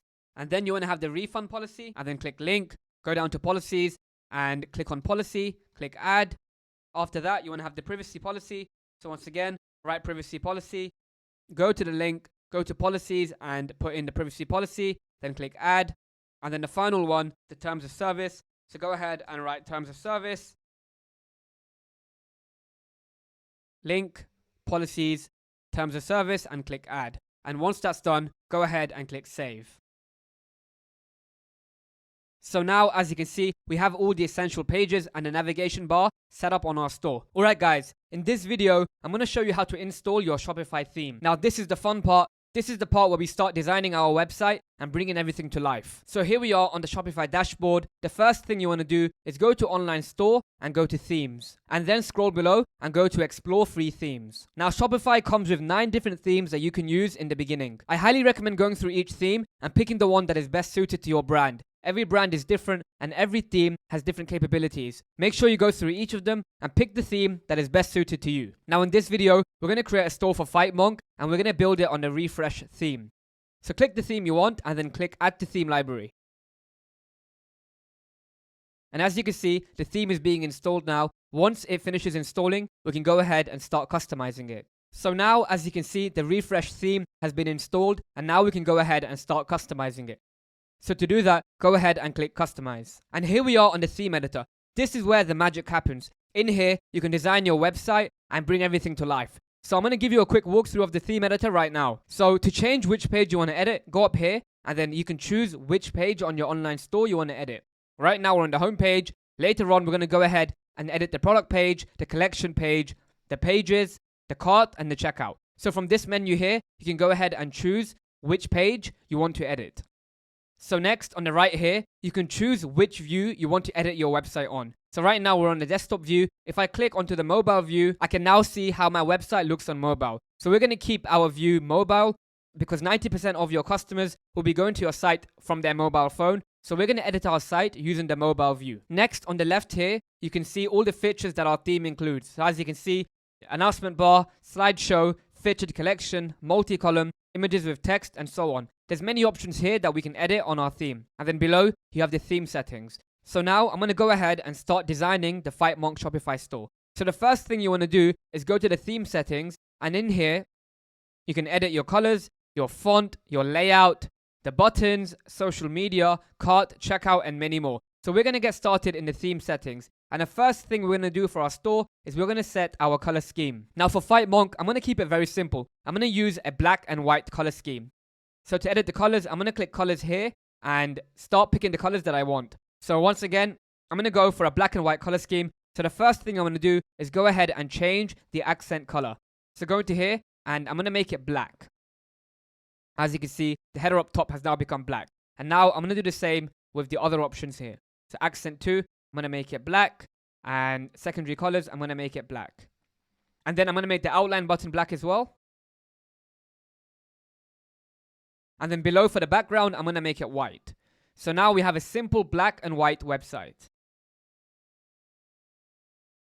So as you can see on the theme editor, the changes we made here have now manifested in the theme editor. So here we are on the home page. I'm going to start designing the home page now. I keep the home pages very simple. I have an announcement bar, I have the header, I have the slideshow, a featured collection, and the footer menu. Now on this theme, they have many options. You have the slideshow, the featured collection, a multi-column, images with text, another collection. Down here, you have rich text. So in here, you can write more about your brand and write testimonials and stuff. Then below, you have a blog post, email sign up, and footer menu.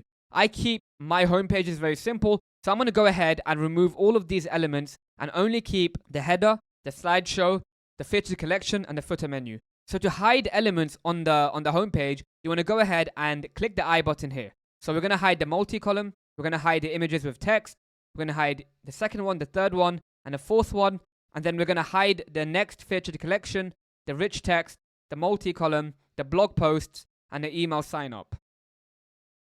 So now, as you can see, we have the header, the slideshow, the featured collection, and the footer menu. If you feel like using these elements on your site will improve the conversion rate and make your site look more professional, then feel free to use them. However, in this video, we're going to stick to this layout. So the first thing we want to change on our homepage is the announcement bar. In the announcement bar, you can go ahead and put a special offer on top of the site. So for example, you can put an offer that says free shipping on all orders today.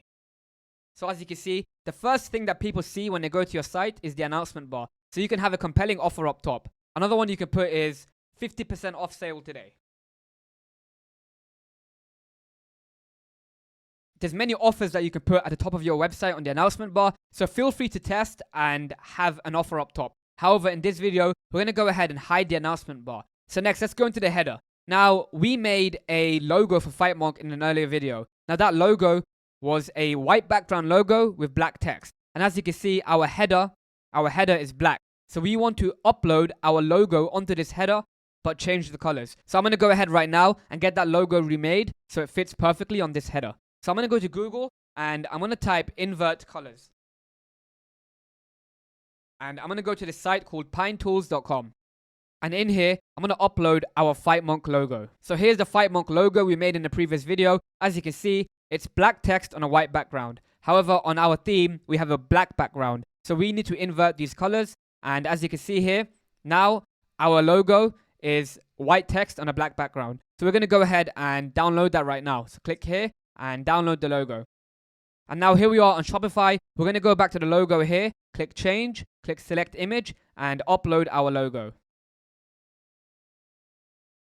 And now, as you can see, the FightMonk logo has been published on the header. That looks a lot more professional than I did before. So once that's done, just go ahead and click save. So now, as you can see, we have the main menu on our homepage. We have the logo, we have a search icon, and we have the checkout bag. Now, one thing I like to do, I like having it so when customers add a product to their cart, it goes straight to the cart page. Now, right now, if you add a product to cart, a cart drawer will come out. So I don't like using that. So I'm going to go ahead and change this to a cart page. So to do that, I'm going to go below to theme settings and I'm going to change the cart type to a cart page. So now when people add to cart, they get redirected to a cart page. Now the big benefit of this is you can have additional upsells on your cart page, which increases your average order value so you can make more money. So once that's done, we want to go ahead and remove the social media links too.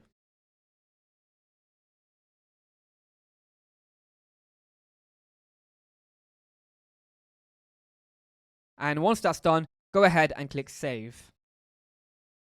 The next thing we want to edit is the slideshow. So I'm going to go ahead and get a homepage banner for our website right now. I'm going to show you how to get professional banner images for your website. So here we are on Google. I'm going to go ahead and show you 3 websites that you can get high quality professional images from. So the first one is unsplash.com. The second one is Pexels. And the third one is Pixabay. So all 3 of these websites contain high quality professional stock photos. Now these photos are copyright free, so you can use them on your website. So here we are on Pexels and I've decided to use this image here for our homepage banner. So click onto the image and click free download. And now as you can see, that image has been downloaded to our computer. And now we want to go back to Shopify and upload the image to our homepage. So here we are on Shopify. You want to click slideshow and then click change image here, select image and upload your homepage banner here. So here, as you can see, our homepage banner has now been uploaded and now you can edit the homepage banner here. Now I'm going to go ahead and I'm going to remove all of the text here. So the slideshow, the subheading and the actual button. Now remember, every brand is different. If you feel like having more information here will increase your conversion rates, then feel free to do so. So once that's done, click back. And we have a lot of white space here. So I'm going to remove that by clicking slideshow and clicking and unchecking the show content below images on mobile button. So now, as you can see, it's a lot more cleaner. You have the header, you have the slideshow image, and then you have the featured collection. So the next thing we want to edit now is the featured collection. So this is the collection here. So to change it, click featured collection. And we're going to call it featured collection.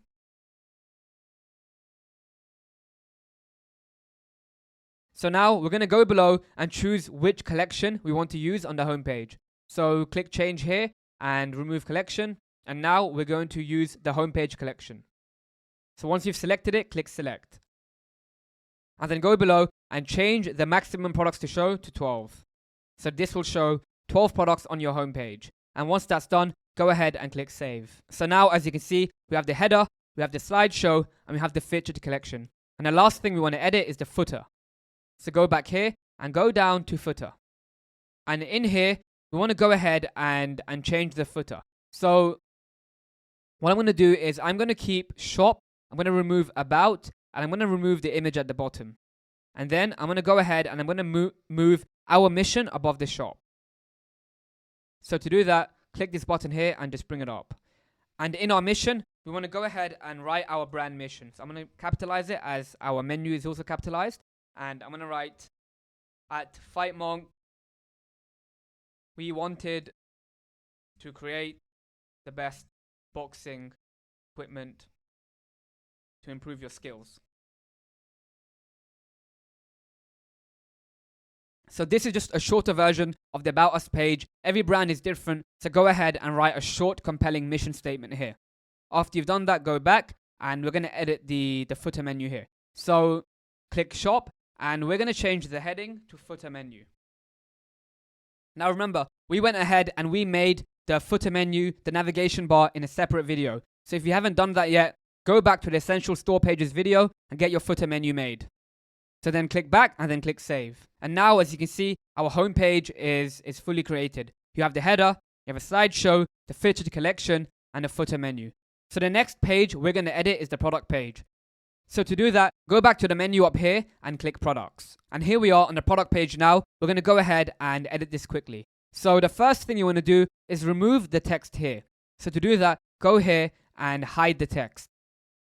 After that, you want to go below and you want to turn off the buy button. So you want to turn off the show dynamic checkout buttons. So I like having a very simple checkout flow. I like people going to my site, adding to cart, initiating checkout, and purchasing. When you use the dynamic checkout buttons, it skips the whole add to cart and initiate checkout part. When customers click buy it now, they get sent directly to checkout. So I don't like having that on. So I'm going to go ahead and turn off the dynamic checkout button. What you also want to do is go to the variant picker and make sure the picker type is drop down. This looks a lot more professional in my experience.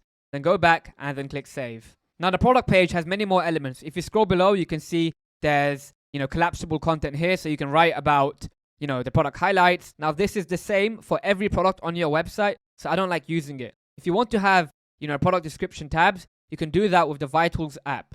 So I'm going to go here and turn off the collapsible content.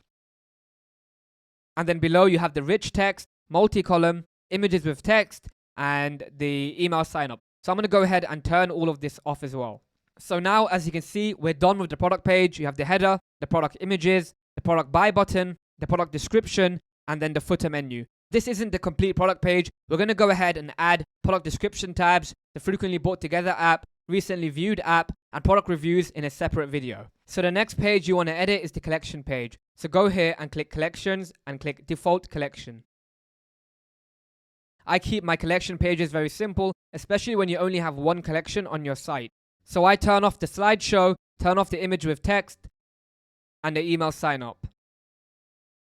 So now, as you can see, we just have the featured collection page here. If you have multiple collections on your site and you want to add more information, then feel free to use this app here, and you can go ahead and have a banner image and write more information about each collection.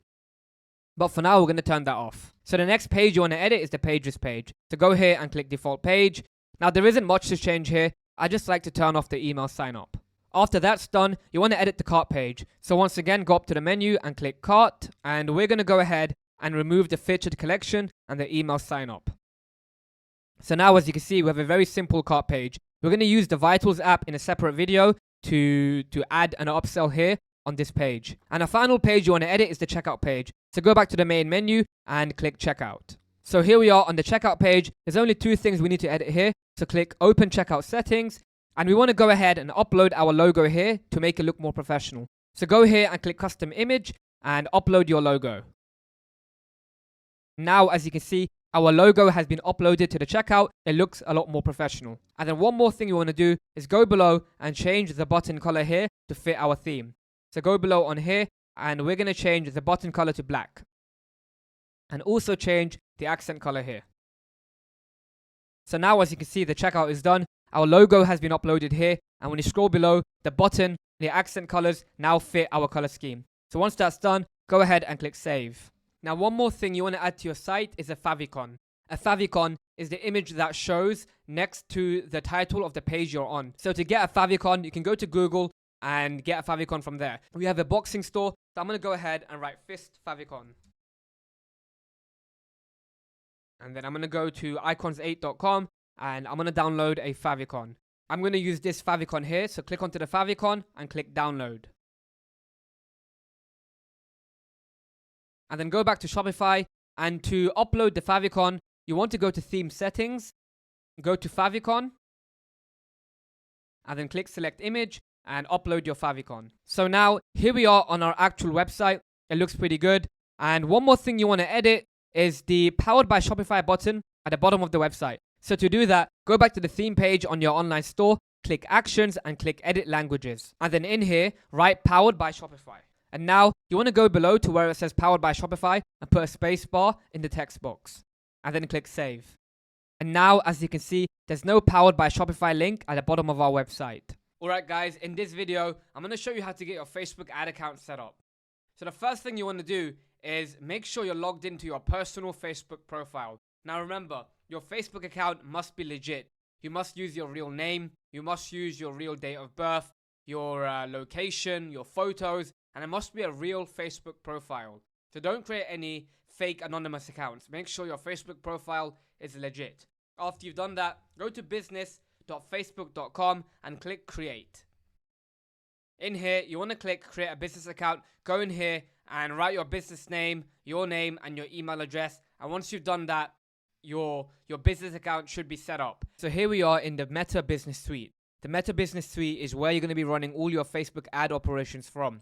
So it's incredibly important that you get used to it and you learn your way around it. So when you come into here, as you can see, you have the ad account performance and you have the pages. So before you connect your business account to Shopify, the first thing you want to do is make sure you set up an ad account, a Facebook page, and a Facebook pixel. So to do that, go to the settings here in the bottom left corner. I'm going to give you a quick walkthrough of this right now.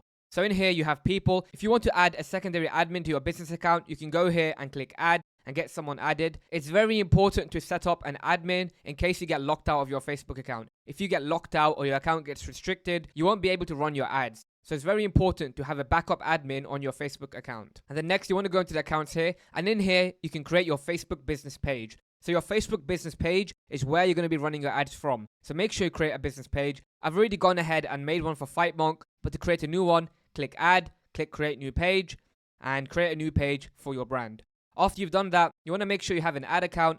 I've already made an ad account for FightMonk. So if you haven't got an ad account already, make sure you create one. So to do that, go here and click create new ad account. Now I've already made one ad account. You can only have one ad account on a new Facebook business account. Once you start spending more money, you'll be able to get more ad accounts. So in the beginning, make sure you get one ad account set up. And then the next thing you want to do is create a Facebook pixel. The Facebook pixel is a piece of code on your website that tracks customers' actions and behavior. Without it, the advertising platform will not be able to optimize and get you profitable sales. So make sure you create a Facebook pixel. So to do that, go to data sources here and click add pixel. Now once you make a pixel, make sure you set up the meta pixel, not the conversions API. And we're going to go ahead and connect the meta pixel to Shopify in a moment. And then once you've installed the pixel, go below and make sure you add a payment method. You need to use either PayPal or your credit card to pay for your Facebook ads. Make sure you use the same credit card or the same PayPal account as the actual admin on the Facebook ad account. Otherwise, you may get your payments account flagged and you won't be able to run ads. Make sure you go through the security center. Make sure you turn on two-factor authentication and add another backup admin to your Facebook account. In addition, make sure you verify your business account if you have an actual business. Taking care of all the security will help you if your Facebook Business Manager gets banned. So after you've done that, you want to connect it to Shopify. So what you want to do is you want to go to Online Store and go to Preferences. And then in Preferences, you want to scroll down and click Set Up Facebook. After you've done that, you want to come down below, read through all of this, and then click Add Sales Channel. And after you've done that, you'll be here in the Facebook sales channel. So the first thing you want to do is go into here and connect your Facebook account. And once that's done, you want to connect it to your business manager. So in the previous step, we created a business manager. I already have a few made. So in this case, I'm going to go through and click FightMonk. After that's done, I want to verify my domain. So I bought the FightMonk domain earlier and I want to go in here and click confirm. And after that's done, I want to connect an ad account. After connecting the ad account, make sure you connect your Facebook page. After you've done that, scroll down and click maximum for data sharing. Scroll down and make sure you connect it to your pixel. If you don't have a pixel made already, you can make that in the business manager. And then click confirm. And then you can select your target country. So you can put whatever you like here. For example purposes, I'm just going to put the United Kingdom. And accept the terms and conditions. And then click finish setup. And once that's done, your Facebook business account should be set up. So here I am in the business account in Facebook. And what I want to do is, before I launch ads, I want to make sure my domain is verified and my aggregated events are set up. Go to Events Manager. And then once you're in Events Manager, you want to go down here and click Data Sources. And we connected the FightMonk pixel here. We connected this pixel earlier in the Facebook setup. So you want to click on the FightMonk pixel and click Aggregated Events Measurement. After that, click Configure Web Events. So when you're in here, as you can see, the domain was verified by Shopify earlier. You want to go in here and click Manage Events and then click Edit. And now we want to add our event. So go into here and click Add Event. Pick your pixel, so the FightMonk pixel, and then the highest priority event you want to have is Purchase. So right at the top, you want to have Purchase. After that's done, you want to click Add Event. Once again, FightMonk, and then put the next priority one as Initiate Checkout. Add Event once again, FightMonk, and put Add to Cart. And then we're going to add one final event. Click Add Event, same pixel once again, and make it View Content. Now, this is only 4 events. Usually we want to have 8. So this is only 4 events. The other 4 usually comes from value optimization. But as you can see here, you can't enable value optimization until you have 30 sales. After you enable value optimization, you should have 8 out of 8 events. So once that's done, click Apply and click Yes, I confirm these changes. Then click Apply. And once that's done, your domain is verified and your aggregated events are set up. And now you can run your Facebook ads as usual. Alright guys, in this video, I'm going to show you how to set up Google Analytics. Now, it's incredibly important to set up Google Analytics on your store. Google has a lot of data on your customers, a lot of data on their demographics, their interests, their buying behavior, as a lot of people have Google accounts. So if you set up Google Analytics, you can get a lot more data on your customers. What you want to do is you want to go to Google and type in Google Analytics. And then you want to go in the first link and you want to create a Google Analytics account. So you want to go here and click Start Measuring, and we're going to call the account FightMonk. Then you want to go below and click Next. And then property name, we're going to call it FightMonk. Reporting time zone, as I'm in the UK, I'm going to put the UK time zone in here. So you're going to put your time zone in there. And for currency, I'm going to put USD. Then click Next.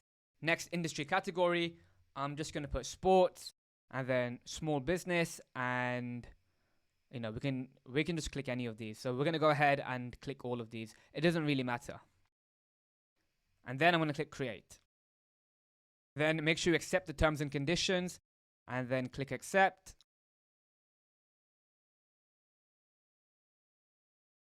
And then just click Save. So here we are in Google Analytics. The first thing you want to do is go up here and click Create New Property. And then we're going to call it FightMonk. Once again, the time zone, I'm going to set it to the UK because I'm based in the UK.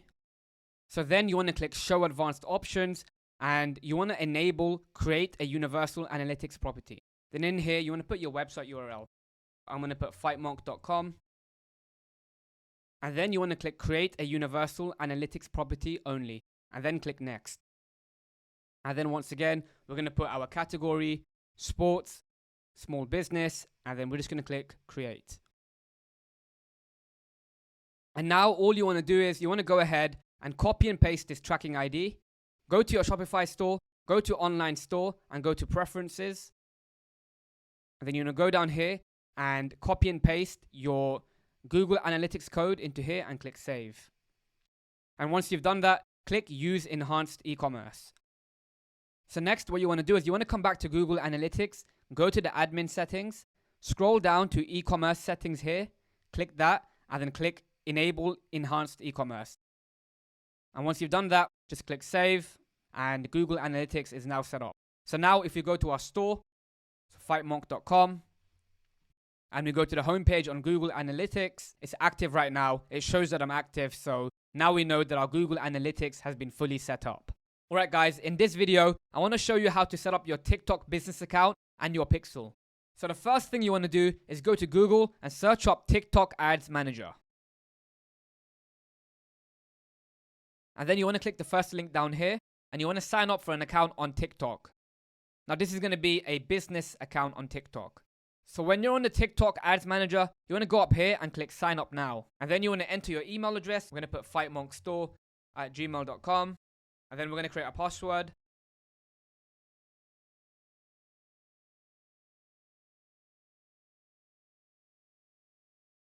And then we're going to click send code, and TikTok will send us a code to our email.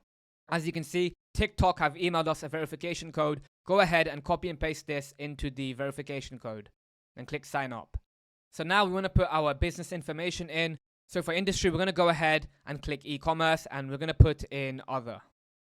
And then legal business name. So for now, I'm just going to put Fight Monk Limited. Then I'm going to add a phone number. And then I'm going to click register. So now here we are inside the TikTok Ads Manager. Now we want to go ahead and connect this Ads Manager to Shopify. So here we are in the Shopify dashboard. You want to go to Sales Channel and go to Recommended Sales Channels. Then from here, add TikTok. And then scroll down and click Add Sales Channel. After you're inside the TikTok app, go ahead and click Set Up Now and connect your TikTok business account. So click Connect and connect. Then go ahead and click Connect here. And then for data sharing, click Maximum.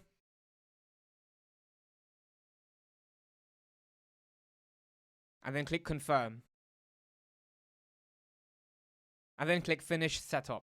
So now your TikTok account is connected to Shopify, and you can start running ads from the TikTok Ads Manager. Alright guys, in this video, I'm going to give you an overview of all the apps that I've enabled in Vitals. So here we are in the Vitals dashboard, and we're going to go to My Apps. So I've gone ahead and enabled all of these apps already. I'm going to give you a walkthrough of each of them. The first app that I've enabled is the Bestsellers Protection. This is obvious. I don't want people to go to my website and be able to see my best-selling products. I've enabled this app here, so competitors can't go ahead and see my best-selling products. And this is the same for the content protection. When people go to my site, they won't be able to copy and paste my description.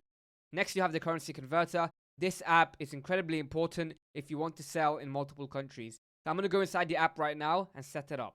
So you want to click currency converter, and in here, you want to follow the tutorial for setting up the currency converter. So I'm going to click this button here, and I'm going to set it up right now. So the first thing you want to do is click here and go to your Shopify general settings. And then in there, you want to go ahead and click change formatting in the store currency. So here we are in the Shopify general settings. What you want to do is go below, go to store currency and click change formatting. And then you want to go ahead and copy and paste the code from here. Now obviously, if your store currency is in USD, change this to GBP, Euros, or whatever your currency is. So we're going to copy and paste this right now and put it into the HTML with currency field. So in here, we want to go ahead and copy and paste it. And then we want to do the same with the HTML without currency. Copy and paste, and then we're going to put it into here. Once that's done, just hit save and go back into the Vitals app and verify the connection. So here we are in the Vitals app. All you want to do is click verify, and once that's done, your currency converter is now set up. So now I want to scroll down and I want to choose the currencies that I want to enable on my site. So I'm just going to go ahead and click add all, and now all the currencies should be available on our site. After that, I want to scroll down and I want to turn off the currency converter. So when I say currency converter, I want to turn off the currency switcher. What I want is for the currency to switch automatically. So if somebody from the UK goes to my website, the only price they see is British pound, and they don't have to manually do that. So I'm going to go here and turn off show on desktop and turn off show on mobile. And then I'm going to enable the currency name. So the reason for this is when you sell in certain countries, the currency may be different. You might have a dollar sign, but it might be the US dollar, the Australian dollar, the Canadian dollar. So as a result, you want to have the full currency name. And then you want to go ahead and uncheck both of these boxes. After that's done, go below and make sure the automatically convert currency based on location feature is turned on. And then finally, you want to round decimals. So you don't want your product prices to end in random numbers due to the currency converter. As a result, you want to make sure you round it to decimals. And in this case, we're going to set it to 99. So any store price, any price will round to 99. So if your price is $20.49, this currency converter will automatically round it to $20.99. And then finally, you want to make sure the cart notice is enabled. After that's done, just click save and the currency converter should be completely set up. The next app that I've enabled is the product description tab. This is a great way to keep all the information on your product pages organized. So go here and click product description tabs. So here we are on the product description tabs. The first thing I want to show you is the heading selector. In your product pages, if you set the text as heading 4, everything below that heading will go into its own product tab. So let me show you an example of this right now. So here we are on the boxing resistance bands listing. If I wanted everything below this heading right here to show in a tab, what I would do is I'd go ahead and I would change this to heading 4. And now anything below protects your joints will be in its own heading. So you can go ahead and test that for yourself and you'll know what I mean. After you've done that, you want to make sure the tab orientation is auto. When you do this, the tabs will format properly according to the device you're on. So it's very important to keep the tab orientation as auto. After that's done, go ahead and edit the theme. You can choose which one you like best. For this example, I'm going to click this one as I think that looks the cleanest. And then finally, you can display your product reviews inside the tab as well. I don't usually do that, so I leave this box unchecked. Once that's done, just click save. Now I want to show you guys the static tabs. The static tabs are product description tabs that show on every product page on your site. So I like using the static tabs to increase customers' trust. So I'm going to show you how I do that right now. So you want to go into the static tabs section here and you want to create 2 tabs. One for shipping and one for a guarantee. So the first tab I'm going to create is going to be the shipping tab. So go here and click create new tab and I'm going to call it shipping. Then in here, I'm going to go ahead and write due to high demand, orders may take between 2 to 4 weeks to arrive. This tab will now show on every product page on my website. Now it's incredibly important that you're upfront and honest with your customers about the shipping times. If you're upfront and honest, people will understand. So make sure you include this tab. And the next tab you want to create is a guarantee. So when you create this tab, it just increases the customer's trust, so they're more likely to purchase from you. So go here and click create new tab, and I'm going to call it our guarantee. So I've made the copy for this section before, so I'm going to go ahead and copy and paste it here. So now as you can see, we have a guarantee here. We truly believe we make some of the greatest products in the world, and we want to make sure that we back that up with a risk-free, ironclad 30-day money-back guarantee. If you don't have a positive experience for any reason, we will do whatever it takes to make sure you are 100% satisfied with your purchase. Please email us at support@fightmonk.com, where our friendly customer support team is available 24/7 to resolve any issues. So having this on your product page just increases your customers' trust even more, and they'll be more likely to purchase from you. So once that's done, just click save. And now, if you go to our site, you can see the product description tabs are here. So the main description is here in the description tab. Then you have the shipping tab, and then you have our guarantee. So the product description tabs app helps organize the info on your product page. With the shipping and guarantee tabs, you can increase the customer's trust, so they'll be more likely to purchase from you. The next app that I've installed is the product reviews app. Now this app is essential. You absolutely need to have product reviews on your site. I'm going to go over this app in a separate video. I'm going to show you how to import product reviews from AliExpress. The next app that I've added is the recently viewed app. Now on this app, when customers view other products on your site, at the bottom of the product page they're on, it's going to show the recently viewed app. So when customers do this, they can see other products on your site that they've been interested in and they can add to cart. So this app helps improve the average order value. The next app is the related products app. Now this is very similar to the frequently bought together app on Amazon. If Amazon use it, it must be good. So I've enabled the related products app here. So I'm going to go into it right now and show you how to install it. So once you're inside the app, you can go ahead here and you can select which products you want to recommend. So we're going to go ahead and create an individual product set here in a moment. So before that, I want to go ahead and change the settings. So right now, as you can see, right now on this app, they're recommending 8 different products. To me, that's way too much. So I'm going to go ahead and change this to 2. After that, make sure the variant selector is enabled. And then over here, I'm going to write frequently bought together. So this is just a carbon copy of the Amazon frequently bought together app. It's a great app to use. and then go down here, and you can also show the rating stars from the product reviews. After you've done that, go ahead and click save. So now what you can do is go ahead and create product sets. So if you want to recommend 2 products together in the app, you can go in here and write create new set. And for example purposes, I'm going to put the boxing resistance bands and the boxing reflex ball together in one set. And now I'm going to go ahead and edit the placement of this in the Vitals editor. So I'm going to go ahead and edit everything so the app looks good on my site. So go here and click open editor. So here we are in the Vitals editor. In this app, you can edit where you want the certain apps to go on your website.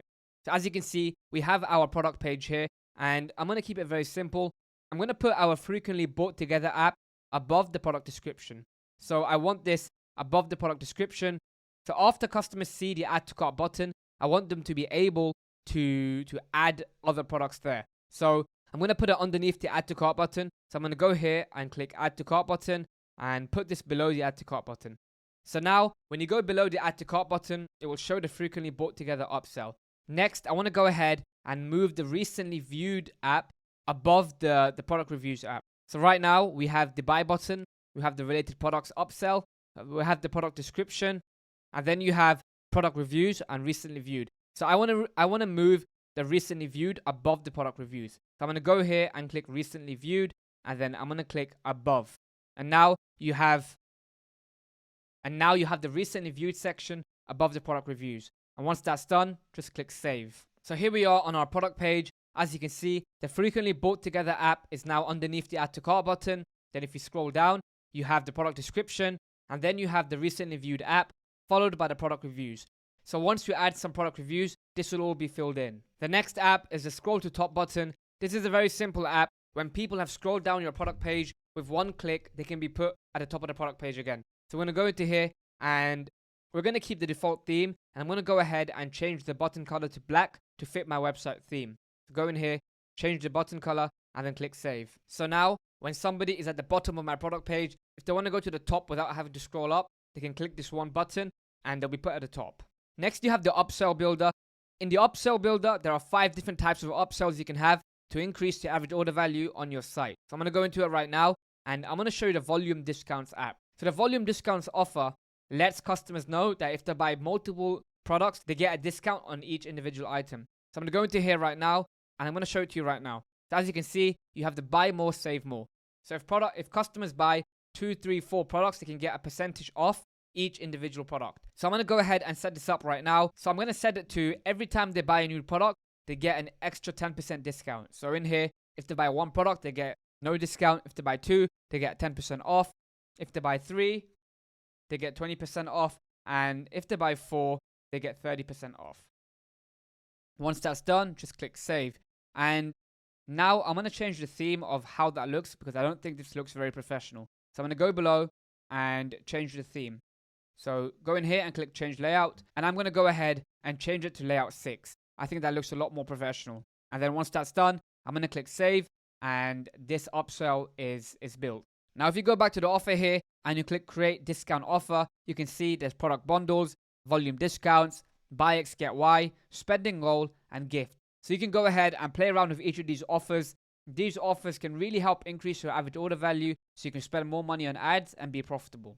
And the final app we have is the visitor replays app. In this app, whenever people go to your website, you can see a recording of what they're doing on your website. So as our store is closed right now, there's no visitor recordings, but anytime somebody goes to your website, you can go in here and watch the recording. Now this will help you understand your customers' behavior, and you can learn if there's any issues with your website flow. So this is a great app to have to optimize your website. So these are all the apps that I like using in the Vitals app. Like I said, there's 40 different apps in here, so feel free to go through each of them and pick the ones that you think are best for you.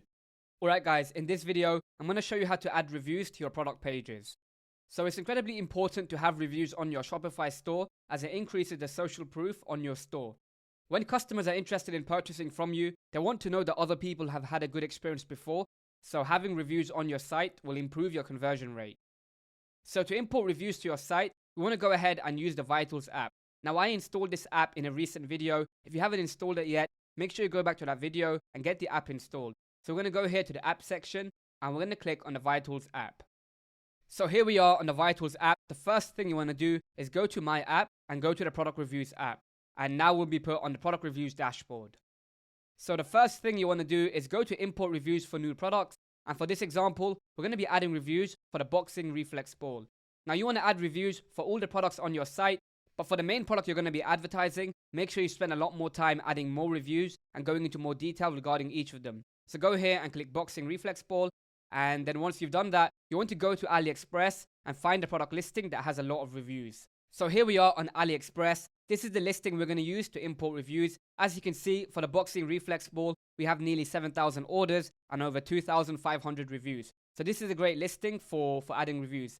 Now, if you don't have this many reviews on your product listing, you can use multiple listings to add reviews from. So if you only have a listing with 100 reviews, you can go ahead and import reviews from multiple listings. So after you found your product URL, you want to go ahead and copy the link and then go into the Vitals app and click import from AliExpress. And then in here, you want to paste the AliExpress link. And then for the number of reviews, you want to have as many reviews as possible. I wouldn't go below 25 for any product. For example purposes, we're going to be importing 100 reviews here. And then click import reviews as published. For rating options, make sure you click 4 stars and above. And then for content options, you can do reviews with text or pictures. And then once you've done that, click translate to English and then click import reviews. So now, while the reviews are being imported, I'm going to go into the product reviews settings and show you how to set that up.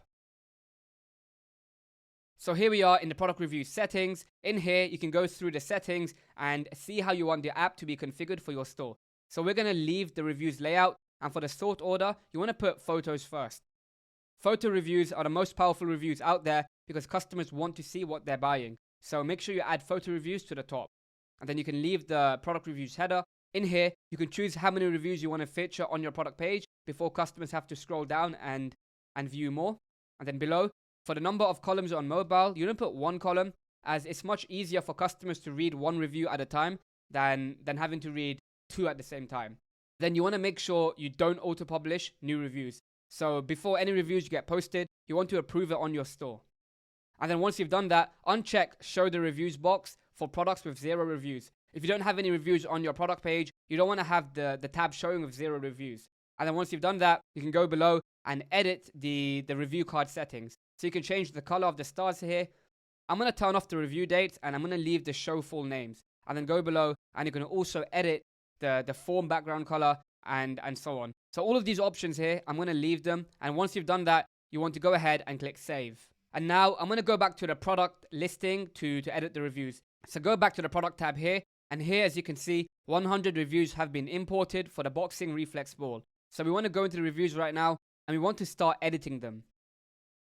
So as you can see, there's plenty of reviews here that have been imported from AliExpress. You have all these different customers. So what you want to do is you want to go into each review and format it and make sure you edit them so they're easy to read and there's no references to the long shipping times or AliExpress and so on. So make sure you go through every single review and edit them. So to edit the review, what you want to do is click on the review and then you can go ahead and edit the rating, the name, the date, the email and the actual review. So make sure you go through every single review and edit the copy to make sure it's formatted properly and it makes sense. And make sure you remove any references to AliExpress or the long shipping time. So in here, this review says, very good and necessary thing to work out the reaction and the accuracy of the hit for the boxer. That makes no sense. And this is usually because AliExpress translates the reviews when you import them.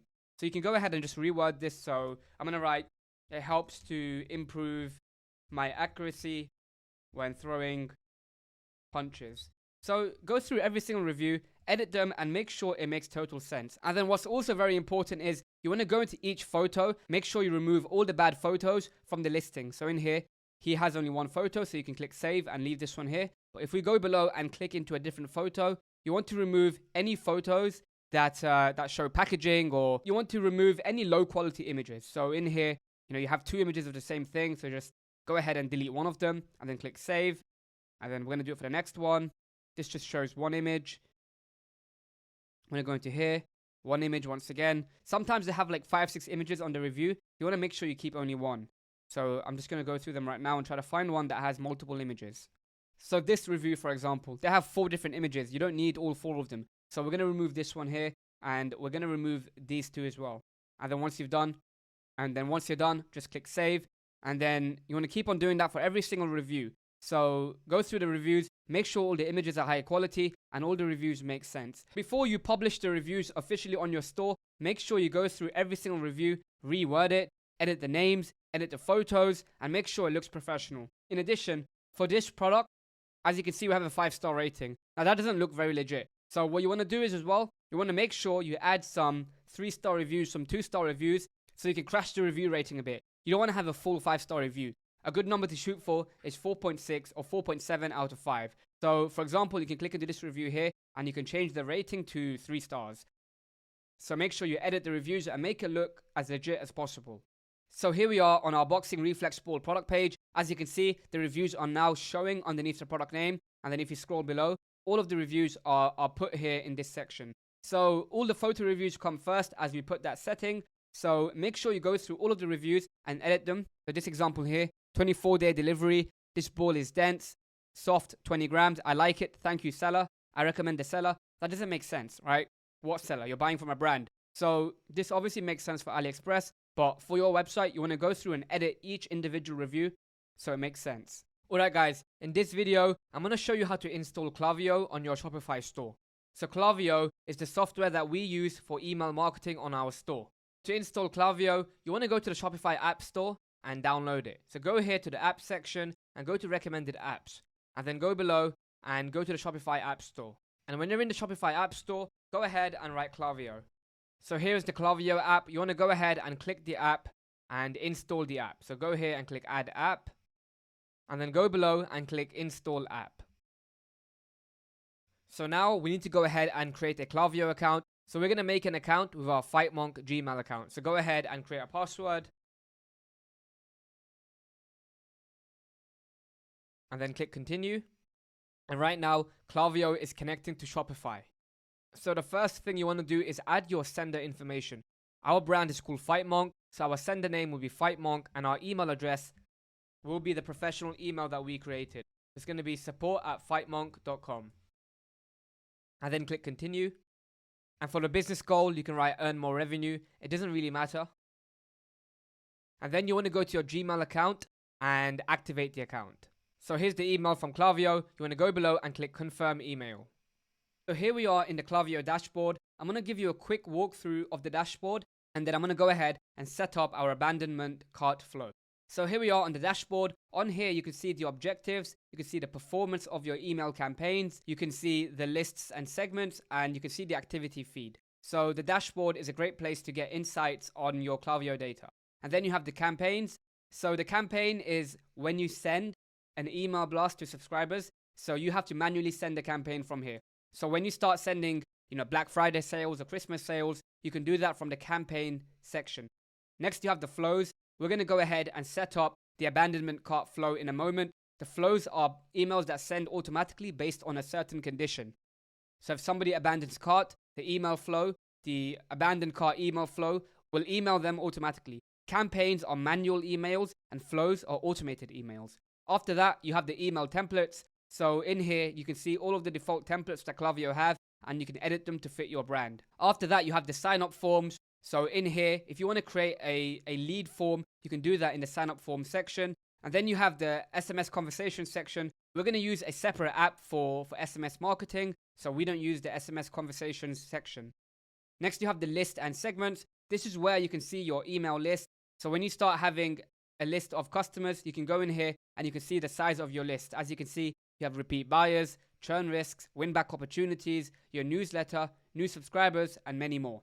After that, you have the profiles. So in the profiles, it shows all the people that have went onto your website and put their email address in. As we're a new store, we don't have many profiles on here right now.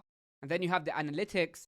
So inside the analytics, you can get some more data on how well your emails are performing. You can see some metrics on how long people are spending on your site, how many emails have bounced, and so on. So the analytics is a great place to get more data. After that, you have integrations. So when we installed the Klaviyo app, it was automatically integrated with Shopify. But if you want, you can come in here and click the settings, and you can view all of the settings inside of here. So in here, as you can see, you can have the on-site tracking enabled. Make sure you're collecting email subscribers. So when you get new subscribers on your email list, you want to add them. to Klaviyo, so you can enable the newsletter here. And then go here and click Update Settings. Next, you have your catalog. The catalog is synced directly with Shopify. All your products are on here. When you're sending out emails and you're sending, for example, an email that has related products, your products will be all pulled from the catalog here. After that, you have the data feeds. So in here, when you have emails being imported into Klaviyo, they will come here in the data feed. After that, you have coupons. So if you want to create coupons in Klaviyo for tracking, you can do that here in the coupon section. And then you have the preference pages. So in the preference pages, you can edit the design of the email templates. So that's all there is for the Klaviyo sections. And then you want to go into the settings and make sure everything is working properly. So go up here and click account in the settings. And then in here, you can see your current Klaviyo plan. So in the beginning, you can start with the free plan on Klaviyo. You can use that for up to 250 profiles and you can send 500 emails. Also, if you use the free plan, there will be a Klaviyo watermark at the bottom of your email. So when you upgrade to the Klaviyo starter plan, that watermark will go away. So in the beginning, you can use the free plan, but I do recommend paying for the plan if you start getting orders on your store, so it looks a lot more professional. So in the contact information, you can edit the information on the account. So when emails are being sent, you can change the sender name, the sender email address, and you can edit the address on here as well. So in here, you can edit the contact information. After that, you have billing. So when you start paying for Klaviyo, you can go in here and you can add your payments and get everything set up. And then you have the settings. So in here, there's a lot of advanced information in here. You have the API keys, profile maintenance, domains and hosting, and so on. And then finally, you have the downloads. If you download any information from Klaviyo, it will come here in the download section. So next, we want to go ahead and set up our abandoned cart flow. So in Klaviyo, there are 6 different flows that you can set up. The welcome series, the abandoned cart series, the browse abandonment series, the customer thank you series, product reviews, and customer win back. So you want to go ahead and enable all of them. All of these email flows have templates inside them, so you can go ahead and enable them from the beginning and not have to edit them. However, I do recommend going ahead and editing them and making all of the emails fit your brand. In this video, we're going to enable the abandoned cart flow. So if you don't enable any of the other emails, it's completely fine. But the most important email you need to enable is the abandoned cart email. So if somebody goes to your website, they put in their credit card details and they don't purchase, this could be due to any reason. You can send them follow-up emails to get them to come back to purchase. So the abandoned cart series is incredibly important to set up from the beginning. So go to the flow section here and click get started with the abandoned cart flow. So here we are on the abandoned cart flow settings. In here, you can edit when you want the email to be sent and you can edit how many emails you want to have. So in this example, we're going to only have 2 email flows. We're going to use the default email settings. However, if you wanted to, you can send 7 different emails every day of the week. You can do as many as you like. You can go in here, you can edit how long it takes for the emails to send. You can add more emails. I recommend going through and playing with all of the features so you can get an understanding of how to use them.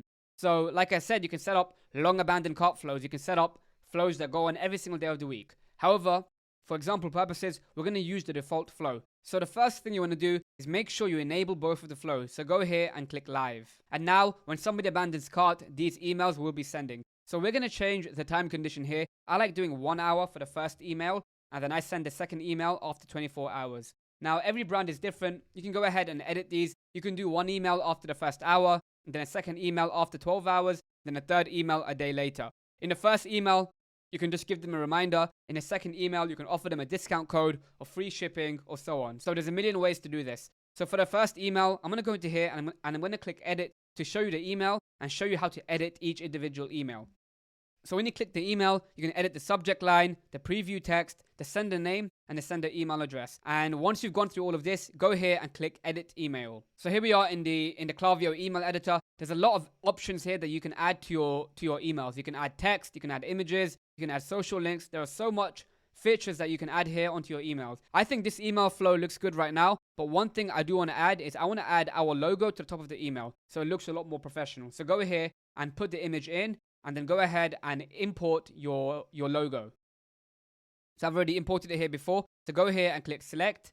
Now you can go up here and you can edit the view of the email. So if you want to see how the email looks on mobile, go here and click mobile. So right now, when somebody opens our email, this is what they're going to see. I think this email template looks good. The first email you want to send is just a basic reminder.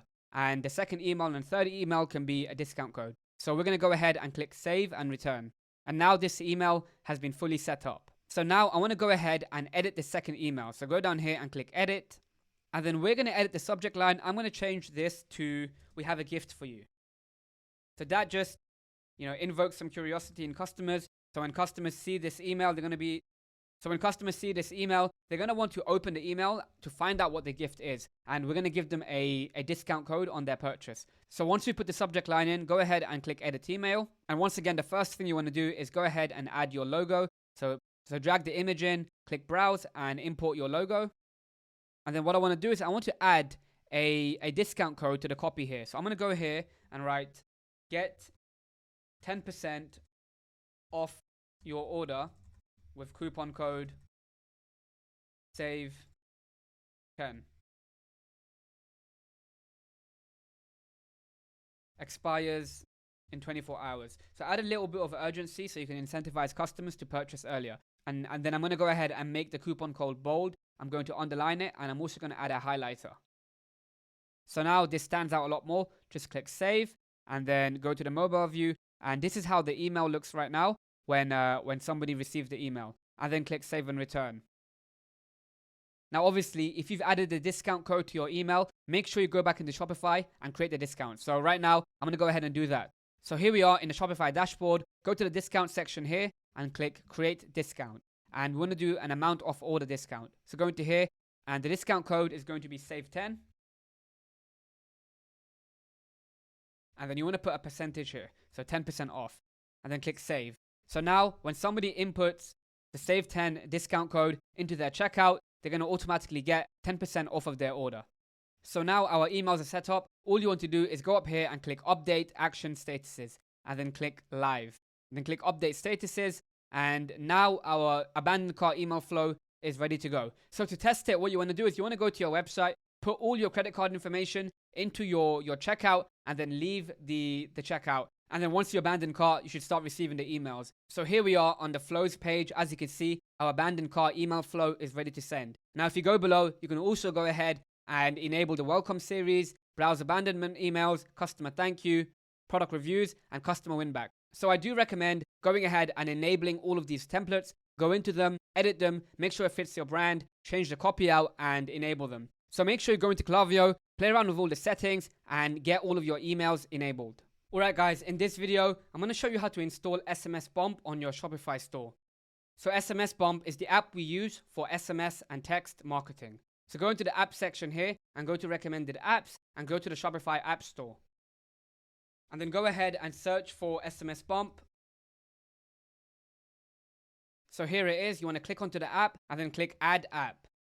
And then go below and click add sales channel. And then once you've done that, click get started now. And then you want to go ahead and create a password for your SMS Bump account. And then on this page, click set up SMS only. We use Klaviyo for email marketing. So in here, you want to go ahead and put your phone number in. So we're going to put our UK phone number in. And then for industries, we're going to put sports and outdoors. And then click next. So on this page, make sure you turn off the post-purchase email flow. For now, we're going to enable the abandoned checkout flow and the customer win-back flow. Once you've done that, click next. And then you have the pop-up. I don't like using the pop-up, so I'm going to go here and click I'll do this later. And then click I'll do this later. Once you've done that, click finish. So to set up SMS Bump, you want to go here and click Enable Checkout Collection. And then Enable SMS Marketing. And then go to the SMS section in the settings and click Enable SMS Marketing and then click Save. And then go back to SMS Bump and click Next. And then click Done. And now SMS Bump has been set up. So here we are on the SMS Bump dashboard. As you can see, they've given us a $5 balance. We don't need to spend any money on SMS Bump until we have more people going through the text flows. I'm going to give you a quick walkthrough of the dashboard right now. So in here, you have the campaign planner. In here, you can choose which campaigns you want to send. You have the National Relaxation Day, Labor Day. You have all these different campaign templates that you can use. After that, you have the SMS campaigns list. So in here, you can create SMS campaigns.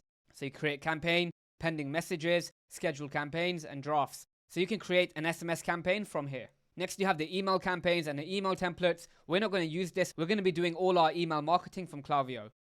After that, you have flows and automations. So this is what we're going to set up. We're going to be setting up the abandoned checkout flow and the customer win-back flow. After that, you have the chat section. So If you upgrade your SMS bump, you can use the chat section to talk to your customers one-to-one via SMS. So this is a great feature to have once you're scaling and you have consistent orders.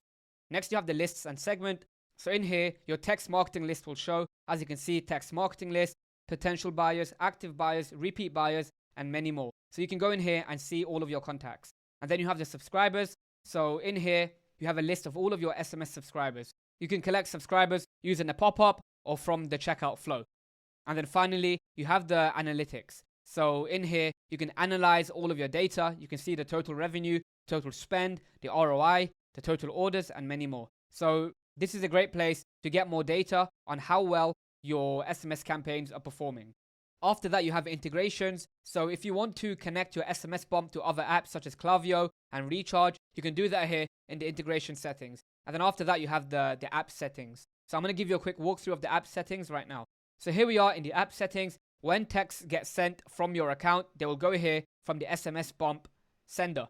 So if you upgrade your plan, you can edit this, but in the beginning, just stick to SMS bump. Then you have your app language, your time zone, and quiet hours. With quiet hours, SMS bump will not send any texts at this time. I usually leave this disabled. Then you have the smart sending emails and the opt-in preference. So you can leave both of these, and then once you've done that, just click save.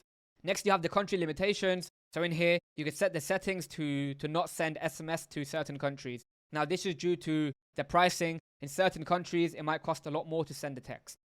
Next, you have the payments. So in here, if you want to add a balance to your SMS bump, so the balance never runs out, you can enable that in the payment settings.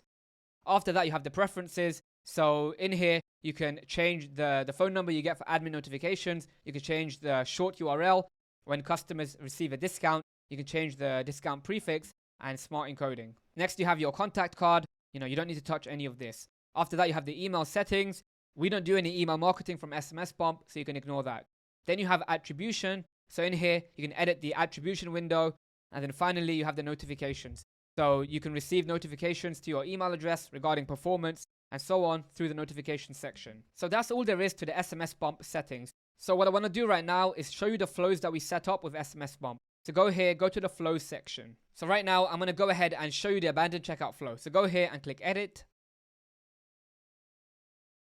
And then in here, you can edit when you want the text messages to send. So you don't really need to edit any of this. SMS bump already has templates in here that are very good. If you want to edit them, go into here and then you can edit the actual text that they send.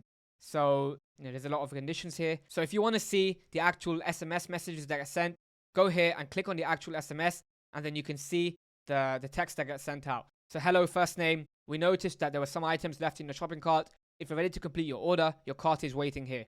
So this is the SMS that gets sent out to your customers when they abandon their cart.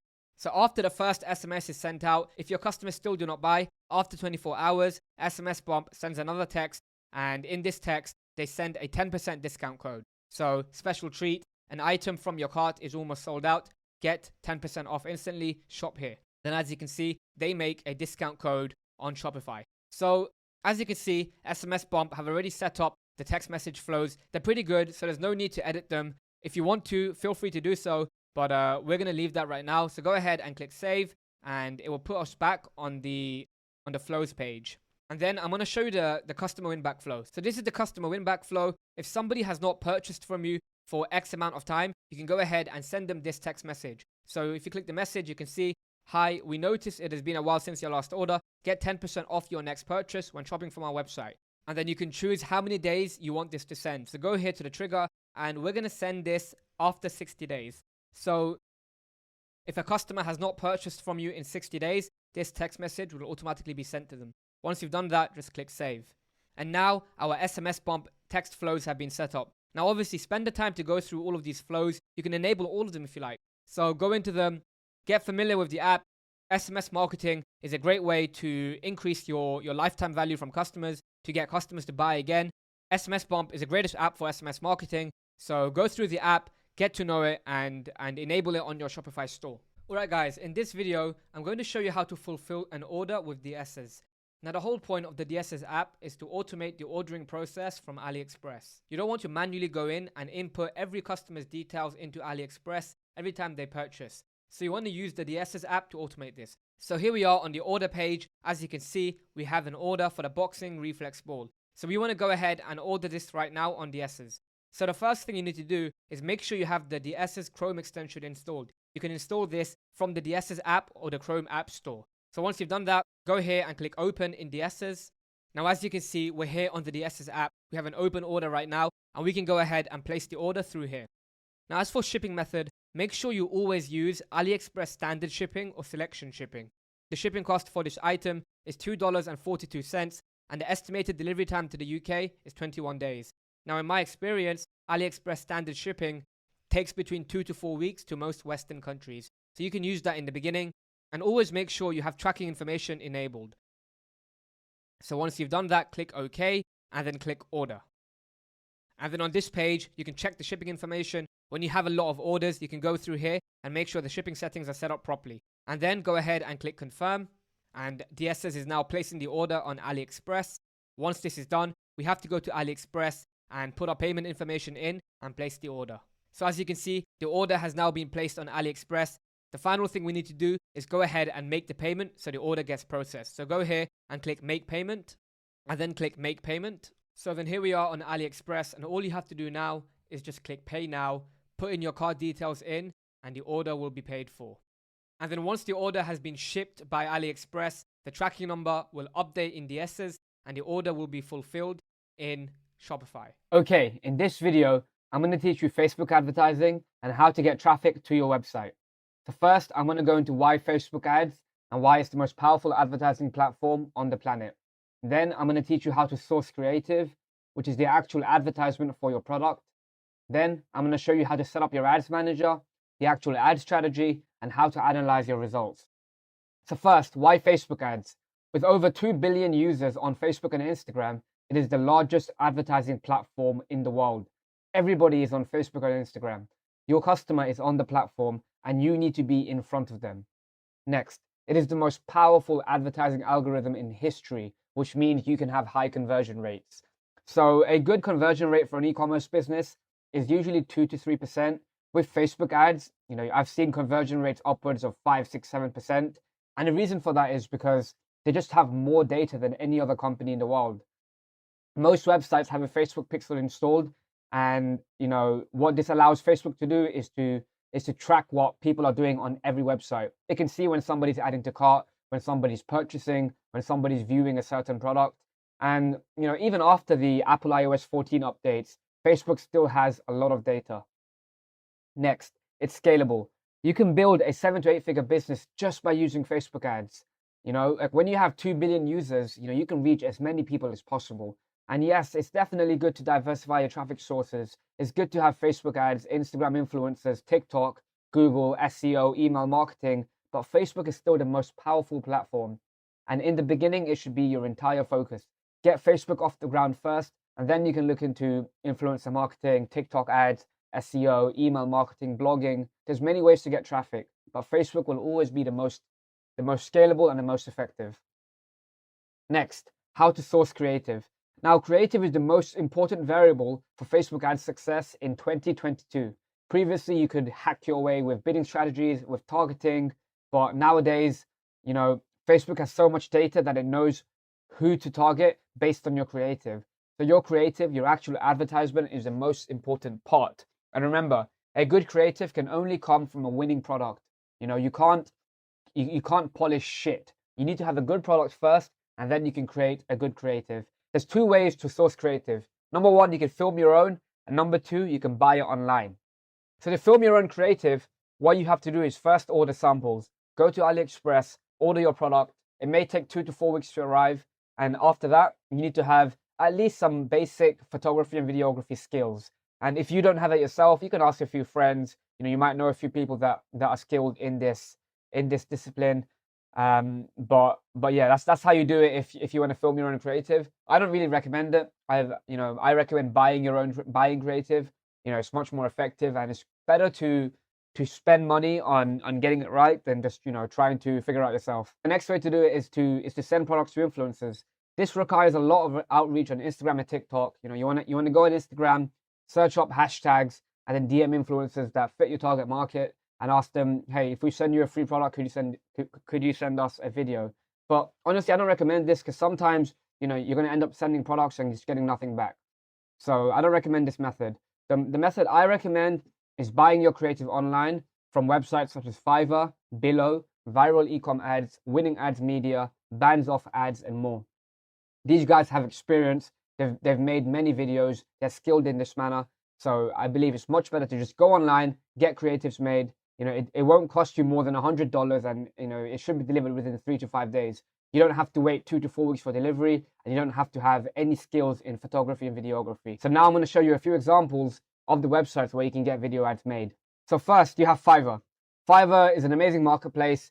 When you go on Fiverr, there's so many, services on here that you can use for e-commerce.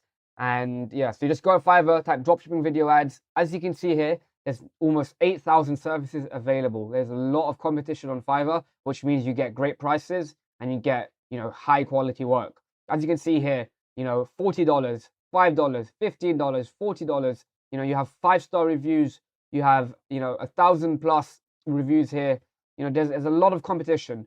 So there's a lot of great video ads that you can buy from Fiverr. Go through the relevant page and just pick a good service. Next, you have Viral Ecom Ads. This is another great service where you can get video ads made. They sell, video ads such as the split testing ad package. And what they do for these videos is they source video content from the internet. So they source video from YouTube, from Google, from Vimeo, from AliExpress, and they edit them together. So that's why these type of packages only take 2 to 3 days to be delivered. It's super fast and super efficient. So you can get a best-selling video ad package here. I recommend this one here. You can get animations done. This is something you can test later on once you have proof of concept. And then obviously you can get UGC ads done. It's definitely a great way to get good content done. The Viral Ecom Ads is another website you can buy from. Next, you have Winning Ads Media. This is another great site. Once again, you can get 3 premium video ads made. And then you can get, I recommend the A/B testing package as always. And you can also purchase UGC from here. And finally, you have Bands Off Ads. Once again, similar concept. You can get, classic ads, vertical ads, UGC ads, and TikTok ads. And their pricing is down here. You have the split testing package for 3 variations for $65. You get vertical ads, and you can obviously get UGC ads. Like we said earlier, it's custom-made footage. It's much more better, but it does take a little bit more time to be delivered. I use it more for scaling rather than testing a concept. So this is where you can get good ads made. Next, setting up your ads manager. Before you start running Facebook ads, you want to make sure you have a business manager created. A business manager is super important because if you run ads from your personal account, if you get banned, it's very hard to appeal it and get it back. You want to have a business manager, and inside the business manager, make sure you have a dedicated ad account and make sure you have a business page. After you've done that, you want to verify your domain and pick 8 conversion events in the aggregated events manager. So for the 8 events, you want to set it. The first one you want to have is purchase, then initiate checkout, then add to cart, then view content. And for purchase, there should be an option to turn on value reporting. Make sure you turn that on. Make sure purchase is the highest priority and view content is the lowest priority. After you've set up your ads manager, make sure you have your ad copy and creative ready. You can purchase that from Billo and those other services I showed before.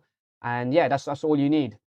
So next, here's the Facebook ad strategy. As a minimum budget, I want you to spend $50 to $100 per day. That's the absolute minimum budget for Facebook ads. And for that $50 to $100 per day, you can split it up into multiple ad sets. And per ad set, I want you to spend $10 per ad set and turn on ad set budget optimization, which means your budget is spent at the ad set level. Don't worry, I'm gonna do a walkthrough of the ads manager and show you exactly what all this means. Next, you want to do a conversions campaign and you want to optimize for purchase. Always optimize for purchase. Don't optimize for add to cart, for view content, for link clicks or anything else, because Facebook will always give you what you optimize for. So make sure you optimize for purchase. Then turn on auto placements, and for the attribution setting, turn on 7 days click or 1 day view. After that, you want to pick 5 to 10 interests that fit your product and audience, ideally in the sizes of 500,000 to 1 million each. Generally, larger audiences are better.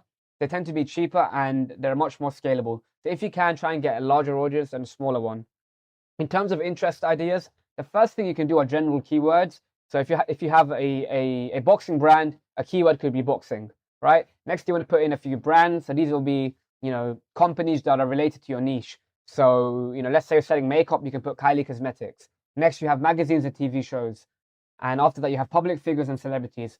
Look, don't overthink interests. Just find interests that your target customer would be interested in. Next, you want to put in 3 to 5 ad creatives per ad set. After you've launched your ad, you want to leave your ad set to run for at least 4 to 7 days. So if your ad set budget is $10, you don't want to touch your ads until it's spent between $40 to $70, right? It takes time for data to come in. To analyze your Facebook ad results, here are the metrics that you need to watch out for. CPM, which is your cost per 1,000 impressions. Next, your link click-through rate, which is how much people click through to your website from the ads. Next is the cost per link click, which is how much it costs for one person to go to your website. And then your cost per purchase and ROAS. And I've put in brackets overall here because due to delayed reporting, Facebook takes a few days to actually, update the cost per purchase. So I like doing it manually. So you go to your website and you divide your ad spend by your number of purchases. So CPM and CPC, cost per 1,000 impressions. So cost per 1,000 impressions is how much it costs to run your ads on Facebook, how much it costs for 1,000 people to see your ads. Now, Facebook is an auction system. You can't really control your CPM, but what you can control is your ad creative, how engaging it is, the quality of the video, all of these factors matter. So to lower your CPM, you want to have a better video ad. You might want to change a few keywords in the copy. You want to make your ad more engaging. All of these things will improve your CPM, but you can't directly control it. And it's the same as your CPC. You can't directly control your CPC because it's dependent on your CPM. But if you create a more engaging ad, you can get a lower CPM and a lower cost per click. Next, your link click-through rate should be at least 1 to 2%. On cold traffic, people who have never seen your ads before, at least 1 or 2 out of 100 people should click through on your ad. A higher click-through rate will give you a lower CPC. So what you want is a higher click-through rate. Make sure your ads are engaging. Next, you want to know your break-even cost per purchase and your break-even ROAS. If, for example, if your product cost is $10 and you sell it for $30, you have a $20 cost per purchase. This means if you spend more than $20 to acquire a customer, you will lose money. So you have to remember that. You have to know your break-even cost per purchase. Analyze your cost per purchase and ROAS off platform due to the current reporting limitations by Facebook. You could have 5 sales in your Facebook Ads Manager, but on Shopify you have 10 sales. So don't use the Ads Manager to analyze your cost per purchase. What you should do is go to your Shopify dashboard, and divide your total ad spend by your number of orders to get your real cost per purchase. Yes, this makes it a little bit harder to analyze your ads, but there's nothing you can do about that right now. Facebook are working on improving it, but for now, this is the only way to do it. Next, so after you've waited 4 to 7 days, if your performance is poor, test new advertising creatives. This is the most important variable. You might need a new video ad, you might need a new scroll stopper, you might need better messaging or better quality creatives. You might need to do a photo ad instead of a video ad, and vice versa. So test different ad creatives, and you can always test new audiences as well. And remember, a good ad creative will always come from a good product. So make sure you have a good product first. Now, finally, to scale, what you want to do is duplicate your ad sets at a higher budget. So before we were doing an ad set for $10, duplicate it to $20 and leave that for 7 days. If that performs well, duplicate it to $40 and so on. You can keep going that way. And remember to always test new interest and test new creatives. You want to scale your advertising campaigns by having a lot of interest and having a lot of creatives in the account. And by doing that, it will help you diversify your spend and improve. Okay guys, here we are in the Meta Business Suite. I'm going to show you how to set up your first ever Facebook ad campaign. So the first thing you want to do is make sure you go to the Ads Manager. The Ads Manager is where all the magic happens. This is where you're going to create your ad sets and start running your ads. So here we are in the Ads Manager. The first thing you have is the campaign level, then you have the ad set level, and then you have the ads. So with the campaign, you pick what you want the overall campaign to optimize for. In the ad set level, you pick your targeting, your age, your gender, and demographics. And then in the ad section, you pick your ad creatives and the actual ad you're going to run. The first thing you want to do is go ahead and click create and then scroll below and optimize for sales. The only objective you're going to be optimizing for when you set up your ad campaign is sales. So always pick sales. Go below and name your campaign. I'm going to call this one the boxing resistance bands because we're going to be promoting that product. So go here and write boxing resistance bands. The ad set level, I'm going to put the name of the first interest. And at the ad level, I'm going to put V1. Once you've done that, go ahead and click continue. On the campaign level, you want to scroll below and you want to make sure catalog is turned off, A/B test is turned off, and advantage campaign budget is turned off. Once that's done, go to the ad set level. In the ad set level, this is where you set the targeting for your ads. This is where you choose the age, the gender, the demographic, and the interests. Go below and make sure you select your pixel and make sure you optimize for purchase. A major mistake a lot of people do is they don't optimize for purchase. If you optimize for add to cart, view content, initiate checkout, or anything else, you won't be getting sales. So make sure you optimize for purchase. If you have this warning, you can completely ignore it. Once you start getting in sales, it will go away. And then go below, make sure dynamic creative is turned off. Make sure you're optimized for conversions and you leave the cost per result goal empty. Go below, click show more options. Make sure it's set to 7-day click and 1-day view. Make sure you're set to impression and standard. And then go below, and here you want to set the budget for the ad set, right? To start with, I want you guys to spend at least $10 per ad set. So go here and put in $10. As for the start date, you want to put the next day. So you want to put the next day and you want to put midnight. You want to set the ads to start at midnight so they can spend your budget throughout the whole day and not in a few hours. And then go below and make sure you don't select set an end date. After that, go below, show more options, and make sure your ads are showing all the time. Next, you have the audience section. This is the section where you set the audience targeting. This is the part where you choose who you want your ads to be shown to. So for example purposes, we're going to put our country as the United States. Now, like I say in the course multiple times, you want to start with the country you live in. If you live in the US, if you live in the UK, Australia, Canada, France, Germany, or wherever you live, you want to start in your country. So I recommend putting only one country here. And then go below, and I always recommend leaving the age broad and leave the gender broad. Let Facebook choose who they want your ad to be shown to. You might think, oh, my product is only for women, but men might be buying it for their girlfriend, for their wife, for their mother or sister. So you always want to leave the age and gender broad and let Facebook optimize. After you've done that, here you want to set the detailed targeting. So in terms of targeting, right, as I showed earlier in the video, for your product, you want to find keywords, brands, magazines and TV shows, public figures and celebrities. And then you can go down here into detailed targeting and you can write down a certain interest. Once again, we're running ads for a boxing resistance band. Now this is a good way to find interest ideas. You go in here and you type boxing. Once you type boxing, you go below, you click suggestions, and Facebook will show you many more interests that are similar to boxing. So this is a great place to get ideas. Now guys, remember, you want to pick one interest per ad set. The reason for this is you want each individual ad set to target a different audience so you know which performs best. So you always want to do one interest per ad set. Once you've done that, make sure you've set it to all languages and the audience section is done. Go below, go to the placement setting, make sure Advantage Plus Placements is enabled. If you click show more options, make sure you leave everything the way it is. After you filled in the ad set settings, you want to go here and for the ad set name, you want to put the name of the interest you targeted. So we targeted boxing, so I'm going to go here and I'm going to call it boxing. Once the ad set is done, next you want to go to the ad creative level. So go here and click V1. And in here, we want to put the ad that we want to run, right? So remember, when you purchase video ads from Viral Ecom Ads, Fiverr, Bands Off Media or Winning Ads Media, they will give you 3 to 4 different variations of ads that you can use in your ad creatives. So you want to upload all 3 variations into the same ad set. So you want to go below and select your Facebook page. Make sure the branded content ad is unchecked. Go below and click manual upload. And we want to upload a single image or video. So go here, click single image or video, go below and click upload. Add video. And we want to go ahead and we want to upload the video we got. So boxing resistance bands V1. Once it's been uploaded, go ahead and click next. And you want to leave all this as original. And then in your primary text, you want to write the one core value proposition of purchasing the product. So here we're going to write the boxing resistance bands help increase your speed, explosiveness, and power. Get yours now.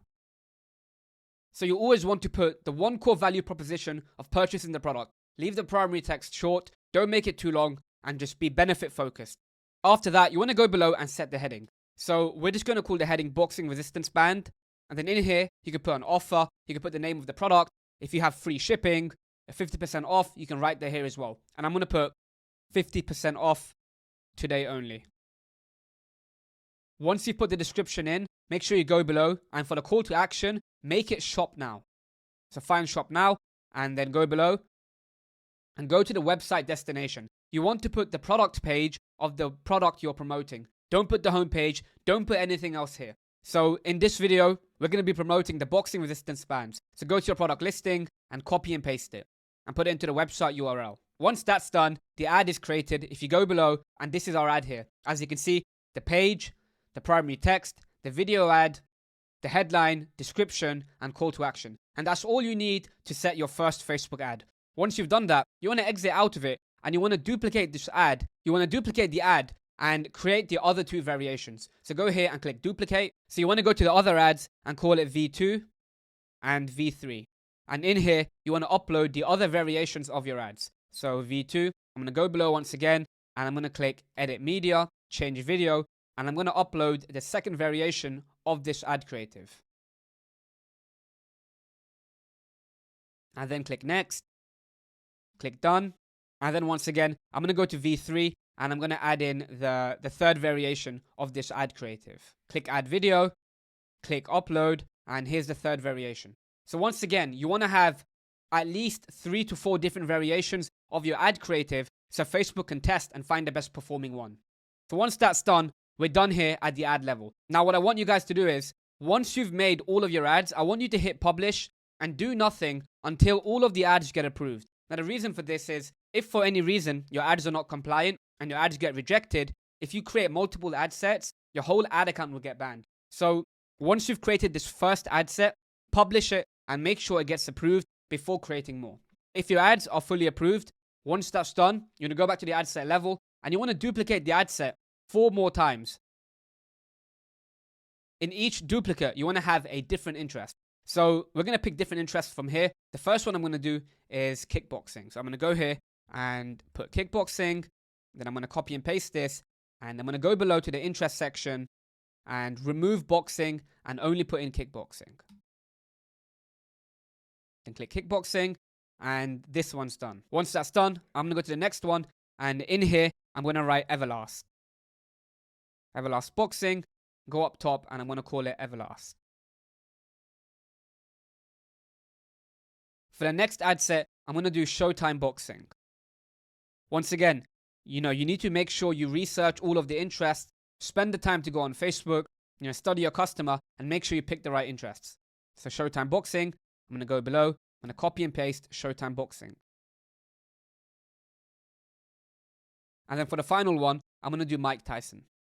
So once again, remember you want to do one interest per ad set so you can isolate the best performing audiences. Go up here and we're going to write Mike Tyson. So once that's done, go through all of the ad sets. Make sure once again you optimize for purchase. If you haven't optimized for purchase, your ad data means nothing and you'll need to start over. Once that's done, all you want to do is go here, click review and publish, and your Facebook ads should be ready to go. Okay, in this video, I'm going to teach you TikTok ads, how to launch them, and the overall best practices. So I'm going to go over why TikTok ads, how it differs from Facebook ads, how to source creative, setting up your ads manager, your overall TikTok ad strategy, and how to analyze your results. So let's begin. So first, why TikTok ads? Well, TikTok was the most downloaded app in 2021 with 656 million downloads. The app is rapidly growing. It has over 1 billion monthly active users, and not only are these users active monthly, they're extremely engaged, and 90% of their users use the app multiple times per day. So TikTok is everywhere now. Like everybody's using it. It's not only young people. So that's a common misconception about TikTok, is that it only has young people. Well, it did in the beginning, but now you get a lot of older people starting to use it. And that's the same as any ad. That's the same as any social media platform. When Facebook first released, it was only college students using it. And as they grew, they got a lot more older people onto it. And eventually what happened is younger people moved on to another platform. So like Facebook today is a lot of older people, boomers and stuff. And younger people tend to use Instagram and tend to use TikTok a lot more. But that being said, TikTok is rapidly growing. They have over 1 billion monthly active users now, which is absolutely crazy considering the fact that Facebook, which has been around for over 15 years, has 2 billion monthly active users. So TikTok is a platform to be on right now. And as a result, it is very easy to go viral. And it's the easiest platform right now to grow an account without spending any money on paid ads. There are people who are making TikTok accounts and going viral and getting 1 million views extremely fast. And this opportunity will not last forever. So for those of you who are interested in building a social media following and building a good brand account for your business, now is the time for that, right? And the next thing is, it has great customer service in terms of ad accounts and the advertising platform. Now, Facebook is notorious nowadays for banning people randomly, locking people out of accounts. This doesn't happen with TikTok. Their customer support is absolutely incredible. So how does it differ from Facebook ads? So firstly, it has a very similar interface. If you can run Facebook ads, you can run TikTok ads. TikTok have literally just copied the whole, campaign, ad group, ad, hierarchy, right? So if you can run Facebook ads, you can run TikTok ads pretty easily. So, it isn't very difficult to set up. Now, as a whole, TikTok tends to be a lot less saturated compared to Facebook ads. Facebook's been around for like 15 years, so there's a lot of advertisers on there. But on TikTok, as it's a fairly new platform, I believe their ads platform has only been around for, 2 years. So, it's a lot less saturated, it's a lot cheaper.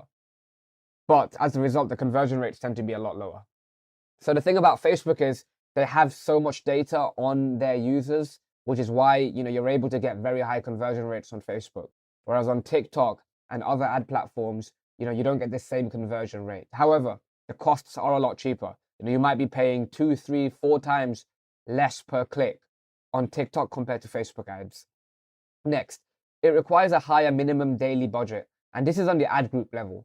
So on Facebook, for your ad set, you can set a budget of $1, $5, $10, $100. You can choose whatever budget you want to set. But on TikTok, you have to spend at least $20 per ad group. Next, this is a huge drawback with TikTok ads. You can only target one region unless you have a VPN. So if you're based in the US, you're lucky, you can target the US and you can target Canada. If you're based in the EU, you can only target European countries. And if you're based in Australia, you can only target Australia and New Zealand. So that's one drawback about TikTok ads. I do hope they expand that out, as soon as they can. But for now, you can only target the region you're in. Now, one major drawback for European advertisers is you get charged a 20% tax on your ad spend. Now, if you're registered for VAT, you can claim this back. But, most of you are starting out and you won't be registered. So, you don't have to pay this VAT, this tax on Facebook for some reason, but TikTok tend to charge it. So if you're based in the EU, you have to pay that extra 20%, which is why I also recommend, starting with Facebook ads, because, you don't have to pay that charge with Facebook. Next, TikTok has a lot more broader targeting. Their targeting options are very limited compared to Facebook. On Facebook, you can find 100 targeting options for a certain niche. On TikTok, there's only like 10. As a result, broader products tend to perform better. So products that are viral, that are trending, that have a strong wow factor, that solve problems, and products that like hack, like a hacking product, like look at this kitchen hack, So TikTok has, the types of products that perform best are broader products. Next, sourcing creative. So this slide here is very similar to the Facebook one we did. So if you haven't seen the Facebook ads video, watch that as I go into a lot more detail in regards to getting creative. But once again, with any ad platform, creative is the most important variable. And a good creative can only come from a winning product. So the most important thing you can do is find a winning product and then, get good ads made. Now, there's 2 ways to source creatives. Once again, you film your own creatives or you buy it online. The good thing about TikTok is, UGC content, user-generated content, tends to perform a lot better. As a result, just ordering the product to your house and just taking a few videos of your product can perform very well. So to create a good ad for TikTok yourself is a lot easier than creating it for Facebook. And then the second option is obviously to buy it online. And this is what I normally do. Go to websites like Fiverr, Billo, Viral Ecom Ads, and they can make your ads for you. Next, setting up your ads manager. This is an extremely easy process. It should only take you 10 minutes. First you have to sign up for a TikTok ads account, then download the TikTok Shopify app, set up the TikTok pixel, and before you launch, make sure you have your ad copy and creatives ready. Download this app here on the Shopify App Store, the TikTok app. It's a free app. You just install it and, you can set up your pixel in just a few clicks. They have plenty of tutorials online showing you how to do this. It doesn't take very long. Next, your overall TikTok ad strategy. So the daily budget, you want to spend between $60 and $100 per day while you're testing. And on TikTok, you can only spend a minimum of $20 per ad group. So just keep this in mind. You want to have between 3 to 5 different ad groups. So once again, you want to run a conversions campaign and optimize for complete payment. This is the same as purchase on Facebook. And you want to manually place ads only on TikTok. Next, you want to pick 3 to 5 interests that fit your product and audience. Ideally, 500,000 to a million plus in audience size. Now on TikTok, there's very limited targeting options available. So, compared to Facebook, when you can find 20 different interests, on TikTok, you have very few interests that you can target. So that also means that your creatives need to be really good. And in terms of interest ideas, you want to browse the categories, you want to type in general keywords, and you also want to test broad targeting. Now, broad targeting, this also works very well on Facebook, but on TikTok, as TikTok is a lot more of a broader platform, this is definitely something you can test. And then you want to put in one creative in each ad group. And then as standard, you want to leave the ad group to run for between 4 to 7 days to really understand your data. So now I'm going to go into the TikTok ads dashboard and show you how to create a campaign live. So here we are on the TikTok ads manager. So once you've signed up for your account, this is the page you'll be put onto. TikTok ads manager is very easy to navigate. You have your dashboard, you have your campaign, you have your assets, which is like your pixel, your creatives, your audiences, then you have reporting. So once you've signed up, come to this page here and click create an ad to get your first ad made. And then you want to click custom mode. This is very similar to the Facebook ads manager. If you can run Facebook ads, you can run TikTok ads. So advertising objective, as always, you want to optimize for conversions. You can ignore all of these ad options here. You won't need them. The campaign name, you want to put your product name down. Now I'm going to put product name. Ignore create split test. Ignore campaign budget optimization. And in terms of budget, make sure it's checked. We're going to set the budget on the ad group level. Once you've done that, just hit continue. And for your ad group name, just like Facebook, I'd put my interest name here. Next, when you go down, you want to click website for your promotion type, and you want to click your TikTok pixel. So if you follow the tutorial, you should have your TikTok pixel installed already, and it should be here. And you want to click TikTok pixel, optimization event. You want to click complete payment. So this is the same as purchase on Facebook. You always want to optimize for complete payment. Next, placements. Click select placement and uncheck newsfeed and Pangle. You only want to run ads on TikTok. Then go down here, ignore the automated creative optimization. And then for custom targeting, come down here and put your location in. Now, this TikTok account here is a UK TikTok account. So I only have the option to target European countries. So for now, I'm going to put, the UK. If you're in the US, put in US and Canada. And if you're in Australia, put down Australia and New Zealand. I do hope that TikTok allows you to target broader in the future, but for now, this is all you have. And for languages, leave it as no limit. For gender, no limit, unless it's a very gender-specific product, right? For age, you want to put 18 to 24, 25 to 34, 35 to 44, 45 to 54, and 55 plus. Now, the 13 to 17 age here, these people don't have any money, right? And even depending on your product, you can even, target 25 plus. But for now, we're just going to put 18 plus. Then, you want to ignore this here, ignore these options. And here you can do your interest targeting. Now, interest targeting, like I mentioned, compared to Facebook, it's very, very primitive, right? On Facebook, you have hundreds of targeting options. On TikTok, there's not very much. So the first way to find interests is you want to browse the categories here. So depending on your products, you want to go through and, go through each category and, find interests that align with your product and audience. So let's say we're going to sell a dog product, for example. We can go into here and we can target, pet food. So let's say we want to target pet food. It's a 2.7 million audience size. Let's say we want to target, pet grooming. If you want to sell like a pet brush, it's an 8 million, roughly 8 million audience size. So you can try different interests in here. So you can do, we want to start with at least 3 ad groups. You can do 1 ad group with pet food, 1 ad group with pet grooming, 1 ad group with household products. Go through each of these. And next, what you can also do is type in general keywords that relate to your product. So let's say we're going to sell a dog product. You want to write dog, and once it loads, you can try dog food. If you click dog food, once again, you have 2.2 million audience size here. Now, the issue with interest targeting and typing in general keywords is most of the audiences tend to be very small. So if I write dog food is pretty good. It has 2 million audience size. But dog collar, 9,000. Dog training, 1,000. Dog walking, 21,000. Dog beds, 23,000. If you go through most of these, most of these audiences have very little audience size. And, like I mentioned, you want to have an audience size of at least 500,000 to 1 million. So, sometimes you get lucky and you find one like dog food, which has 2 million. But otherwise, the best bet would be to go through the categories here and, go through options here. And once again, look, you can't specify if you want it to be cat food or dog food.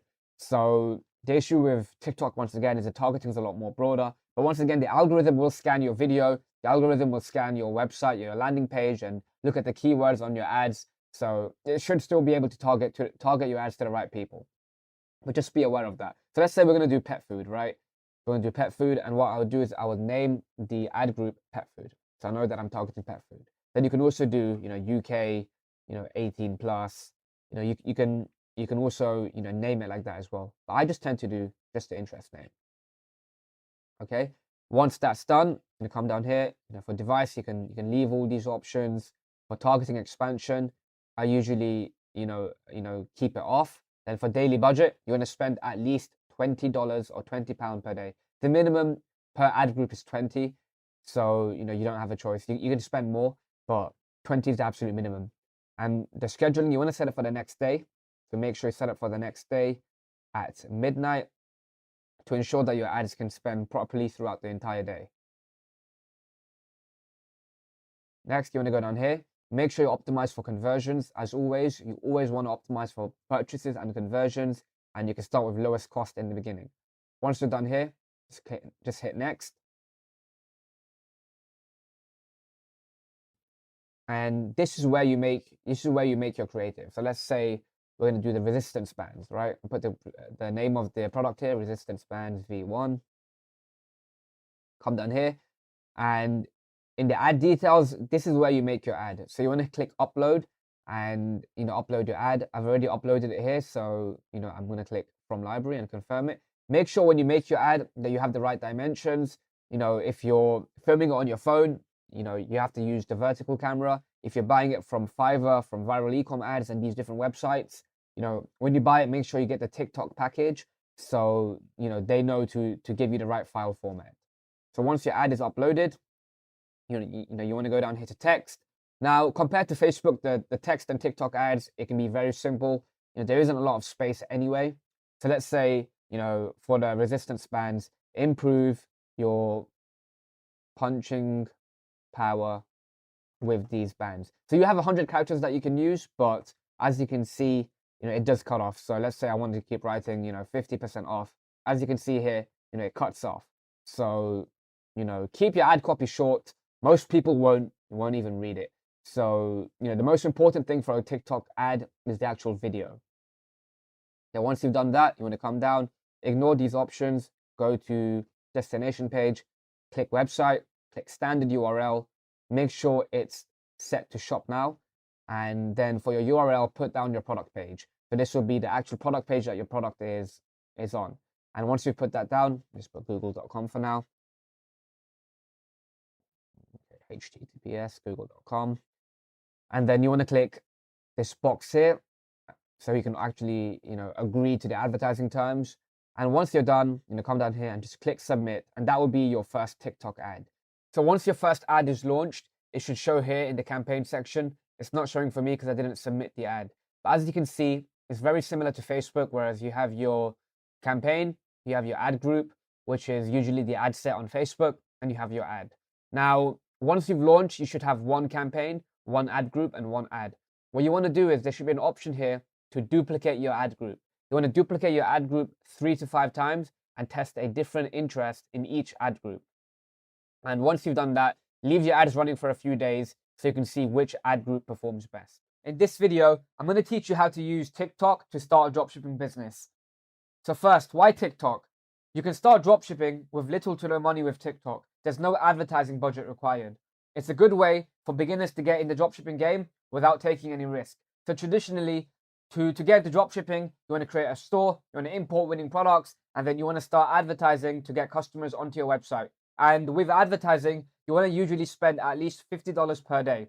So if you don't have that budget, you can get started with TikTok. With TikTok, you don't need to spend any money on advertising. You're going to have to order your product to your home and start creating content that can go viral. So TikTok has over 1 billion monthly active users and is rapidly growing. Their users are extremely engaged and over 90% of them use the app multiple times per day, and you need to get in front of them. Right now, it is very easy to go viral and it's the easiest platform to grow a following on. The TikTok algorithm cares about good content and not followers. So in contrast, let's say on Instagram, if you want to go viral on Instagram, it doesn't matter how good your content is if nobody sees it. On Instagram, your content is shown to your followers. So if you don't have any followers, you can't go viral. Whereas on TikTok, good content gets shown to anybody who would be interested in that type of content. The algorithm does not care about followers, it cares about content. As a result, it's extremely easy to go viral when you can film the right types of content. So next, the product research criteria. What types of products sell well on TikTok? So on TikTok, there's a certain type of product that works very well. Products that are trendy and viral, that solve a problem, that are low ticket, which means they sell for between $20 and $50. Products that have a broad appeal that can be sold to a mass market audience. Good product niches include accessories, beauty, kitchen, home decor, home improvement, and toys and gadgets. So these are categories that tend to work very well on TikTok. So the first question you want to answer before you test the product on TikTok is, does this product have a wow factor? Does it grab attention? On TikTok, a lot of users have very short attention spans, so it's super important that your product has a wow factor so it can stand out in the feed. Next, does the product solve a problem or add value? So for a product to be sold, people need to see the value in it, right? The product has to have a functional benefit in people's lives. So if the product solves a problem or adds value, people are more likely to be interested in it and want to purchase. Next, is it lightweight and easy to ship? So in e-commerce, you have a lot of expenses. If you sell large products, the shipping costs really cut into your margins. So it's super important that you sell products that are lightweight and easy to ship. And finally, can you sell it with a 3 to 5x markup? You want to have good gross profit margins in this business. So selling products with at least a 3x markup is always a good idea. And if you need inspiration for products to sell, go to the TikTok channel in the Discord server, and there's a list of 100+ winning products that you can model and recreate for yourself. Next, the product research strategy. There are 6 main methods here that you can use to find winning products on TikTok. The first strategy is to search niche terms into the TikTok search. So for example, if you're in the beauty niche, go to TikTok and write beauty products and scroll through all the videos to see if there's anything that you could be interested in selling. The next method, search general terms into TikTok. Search terms such as Amazon must-haves or TikTok made me buy it. A lot of people create videos with this caption. So if you go into the TikTok search and type these searches, you can find winning product ideas. Method 3. Once you've used the other 2 methods, you want to like and follow a bunch of brands and a bunch of products on TikTok. The TikTok algorithm will show you content that you're interested in. So if you like and follow a bunch of accounts that sell products and that are dropshipping stores, the algorithm will show you more dropshipping products. The fourth method is to watch I bought TikTok products on YouTube. So a lot of content creators on YouTube go into TikTok and find products from there that they can test and try for their own YouTube audience. So if you go into YouTube and type, TikTok made me buy it, you'll find a bunch of great ideas. The fifth method is to go to the TikTok Creative Center to find winning ads. So the TikTok Creative Center is similar to the Facebook ad library, but the TikTok Creative Center is curated by TikTok themselves to show you ads that are doing well. So you can go into the Creative Center and get ideas for products that you can sell. And the final method is to use a paid products research software such as Sell Account. This software shows a lot of winning TikTok ads. It's a similar method to the Creative Center. So right now, I'm going to show you an example of each of these methods. So here we are on TikTok. The first term I'm going to search is beauty products. So let's say we want to sell products in the beauty niche. So after I've searched it, I can go through all of these videos here and find products that I'd be interested in selling. So as you can see, there are plenty of videos here with millions of views. There's a lot of great ideas. You can spend hours doing this and, it's completely worth it. So you want to scroll down, and once you find something that you're interested in, you can just click onto the product. So I'm going to click load more and keep going. And ideally, you want to find something with at least 1 million views, so you know that people are really interested in buying it. So for example, let's say we want to sell this product here. We're going to go into the product, and as you can see why it goes viral. It stands out, right? So you want to go through here and you want to go through the comments and see if people are interested in buying it. And as you can see here why it's going viral, right? Always showed that this was a beauty tool, not my dirty mind. The way she slapped her face with it, you can see why it's going viral. So this product is something that has a lot of viral potential. So what you can do is you can take this product, search it on AliExpress, and order it yourself and make videos around this product. The next method is to go onto the TikTok search again and type TikTok made me buy it. So this is a similar strategy to the previous one, except it's not niche specific. So the first method is for niche specific products. This method is for products that are a lot more general. So once again, the same method, you can go through here and find products that people are selling. So this is a great product here. It's a humidifier. So you can see why it's going viral. Once again, it has 2.9 million views, 127k likes. A lot of great comments here. Look, 40% off and free shipping. Comments. People are interested in buying it. So you can see here how to buy. I just received it today. So you can go through the TikTok search and find other products. If you want to sell this, you can go into AliExpress, find this exact product, order it to your house, and start making content. You can see examples of great content here, so you can make your own. The next method is TikTok made me buy it. So go on YouTube and search TikTok made me buy it, and you can go through all these videos by creators to find products that people are selling. As you can see here, 2 million views, 1.4 million views, 9.3 million views. Go through these videos, spend at least an hour on it, and write down any good product ideas that you find. Next, the TikTok Creative Center. So in here, you can see high performing TikTok ads. So when you go through, you can see, you can sort it by the reach, sort it by the click-through rate. You can choose the country. And when you go through here, you can find ideas for products that you want to sell. So, spend the time to go through it and find some good products. And the final method is using a software such as Sell Account. This is a paid software that you can use to find TikTok ads. It only costs $10 a month. So it's super helpful to use this app, use this software to find winning products. So with these 5 methods, you should have everything you need to find your first TikTok winning product. How to launch on TikTok. So after you've found the winning product that you wanna sell, go ahead and create a TikTok account, create a brand name, add a profile picture, and add a bio so you can start creating content. So you need 1,000 followers before you can post a link in your bio, and that is a clickable link. So before you get 1,000 followers, you won't be able to add a link in the bio, but you can still put the link, but it won't be clickable. And you can use a business account if you're verified. However, there's limited music, there's limited trending sounds on the TikTok business account. It's better to use a personal account. Next, you want to order your product from Amazon, AliExpress, or CJ Dropshipping. If you can get it from Amazon, that will be much better because the shipping times on Amazon are very fast. So order your product from Amazon. Next, create a content plan.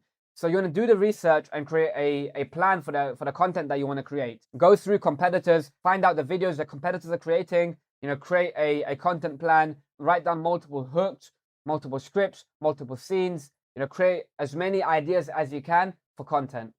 Next, once you've received the product, you want to produce your first 20 pieces of content. If you create 20 pieces of content right away, you can easily post that 2 to 3 times per day for 1 to 2 weeks before creating more content. So once you start posting content, you can create more content and it becomes a flywheel. The next, content strategies. So you want to post videos on TikTok that are 8 to 15 seconds in length. TikTok videos tend to be short in length. People have short attention spans. So make your products direct and to the point. And here's a good structure for videos. The first 3 seconds should be a hook. A hook is the opening intro to the video. This could be, a claim like TikTok made me buy it, or, this product is amazing. Anything that introduces your product. After that, introduce your product, state the problem, state the solution, include the product benefits. After that, have a call to action. And in the call to action, you can say link in bio or go to shop.com if you don't have a link in bio to get yours now. Next, with the video, make sure you use quick transitions to retain attention and increase engagement. Don't have long scenes. Keep each scene to between 3 to 4 seconds so it's snappy. Next, make sure you add trending sounds and hashtags and use the text-to-speech feature. Videos with trending sounds tend to perform a lot better in the algorithm, so make sure you're using trending sounds and hashtags. And finally, a bonus: create stories and narratives around your product. Create a story behind it. Don't just have a boring video featuring your product. Create a story, create a narrative behind it. For example, if you're selling a jewelry product, you can say, "Oh, my boyfriend brought me this." So what this does is it creates curiosity and it intrigues viewers into wanting to watch the video.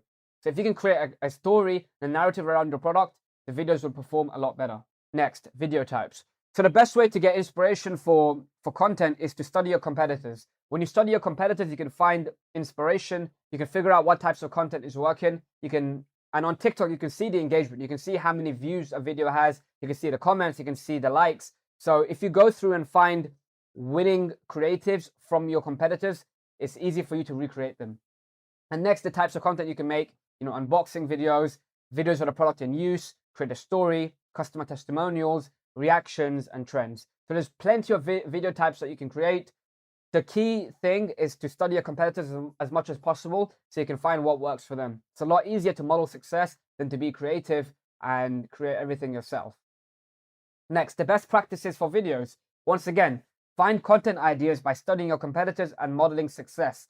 Find videos that have gone viral in your niche and recreate them. This is the easiest way to get started. You don't need to be a genius to create viral content, right? If you can just model what's working for other people and do it better than them, it can work for you. Next, follow trends on TikTok. Spend time every day to go on TikTok and look for trending songs and hashtags. Figure out what's doing well on the platform. Use the Discover page, use the For You page to keep up to date. There are certain trends happening on TikTok every single day, and the earlier you can jump on them, the higher chances you have of your video going viral. Next, test hooks as much as possible. The opening 3 seconds of a video are the most important. So once you've found a good video, test as many hooks as you can. Test different opening statements, different opening scenes. This is the most important part of your TikTok video. And like I mentioned, once you've gone viral, repeat the formula and create as many variations as you can of the winning video so you can extend the runway. If you have one good video, you can re-upload that video 10 times with a different hook, a different opening 3 seconds, and go viral each time. So once you've gone viral, repeat the formula and create more variations. And finally, be consistent. It takes time to get results. You might not go viral on your first video. So make sure you keep posting, you keep trying new videos so you can eventually go viral. And finally, scaling. How to scale once you've already found a winning video that's gone viral. So once you've gone viral and you have sales coming in, the next thing you want to do is scale. So to scale, first thing you want to do is continue making new videos. Post consistently, create variations of what's already working. Next, test new products in the same niche so you can have multiple winners. When you do this, you can sell different products in the same niche so you can go viral different times. TikTok is a very fickle platform. Products that are working today may not work tomorrow. So it's incredibly important that you're continuously testing new products so you can go viral multiple times and sell different products. Next, you can create new accounts on new devices to get more reach. So you might find that on one TikTok account, you're not going viral as much. So what you want to do is you can create a new account on a new device so you don't get shadow banned, so you can get more reach. Next, you want to send products to TikTok influencers so they can go viral. So you could go to a famous influencer and say, "Hey, I'll give you $1,000 if you create a video for me and go viral." So by doing this, you can expand your reach. So sending products to TikTok influencers so they can go viral on your behalf is a great strategy. Next, start running TikTok ads. If you already have something that works with organic traffic, which means you're posting your own content, start running ads on TikTok. It's very scalable. You can make a lot of money running ads on TikTok without as much effort. So you've already put in all the work to create winning videos. So all you have to do now is go into TikTok and start advertising them so you can reach more people. And the final thing you can do is take your products to Facebook advertising. Now, Facebook is the most powerful ad platform in the world. They have 2 billion monthly active users. If something is working on TikTok, take it to Facebook and see if you can sell it on Facebook and Instagram. Now, one thing about Facebook is you need to ensure you have higher profit margins. TikTok is a new platform, so the ad prices are very cheap, so you can get away with selling products to have lower margins. Whereas on Facebook, you need to have higher profit margins. So make sure you have high profit margins before expanding onto Facebook. Hello everyone. In this video, I'm going to teach you how to analyze your Facebook ad results. So first, we're going to go over the overall strategy. Next, the ideal metrics and what you need to look for. Next, how to troubleshoot your funnel. And then 3 scenarios that you're going to face. So let's begin. So first, once you start running your Facebook ads, you need to leave them for between 4 to 7 days to let them optimize. So in the beginning, when you launch your ads, and I remember doing this, I'd sit there refreshing my stats all day, and that's not the right way to do it. What you want to do is check your stats maybe 2 to 3 times per day and leave the ads to run for between 4 to 7 days to really understand what's happening with the data. And this is because Facebook takes time to learn who your ideal customer is. You know, the algorithm has to have some spend and some time to really figure out who to target. So next, you want to know your break-even cost per purchase and ROAS. And this is how much you can spend on acquiring a new customer without losing money. There's plenty of online calculators showing you how to do this, but in basic terms, you do your revenue minus your cost of goods and shipping to get your break-even cost per purchase. So let's say you buy a product for $10 and you sell it for $30. That leaves you with a $20 profit margin. If you spend more than $20 to acquire a customer, you're losing money. And then you can use a ROAS calculator online to figure out the break-even ROAS. I tend to use the cost per purchase more than a ROAS, but that's also a good metric to look out for.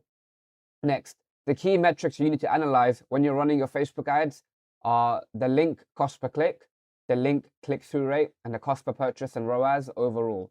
Now, I wrote overall here in brackets because Facebook has delayed reporting nowadays, which means sometimes if you get a sale in Shopify, it might take 2 to 3 days to show in your Facebook ads dashboard. So look at this metric overall. Next, I'm going to show you how to set up your columns on the Facebook ads dashboard.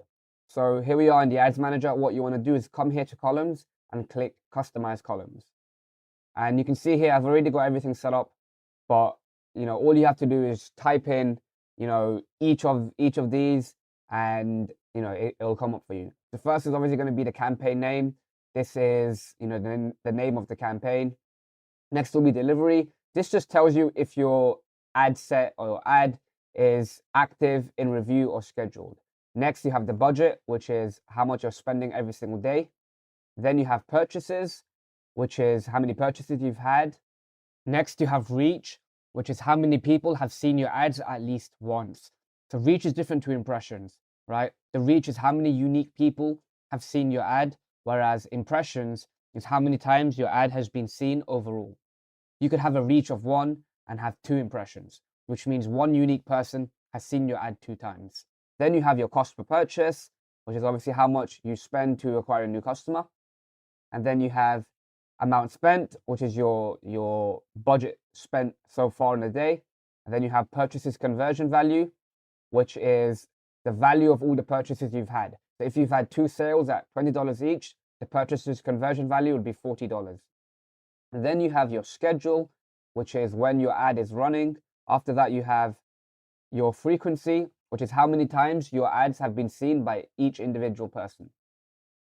Next, you have the quality ranking, which, Facebook has 3 metrics that determine the quality of your ad, which is the quality ranking, the engagement rate ranking, and a conversion rate ranking.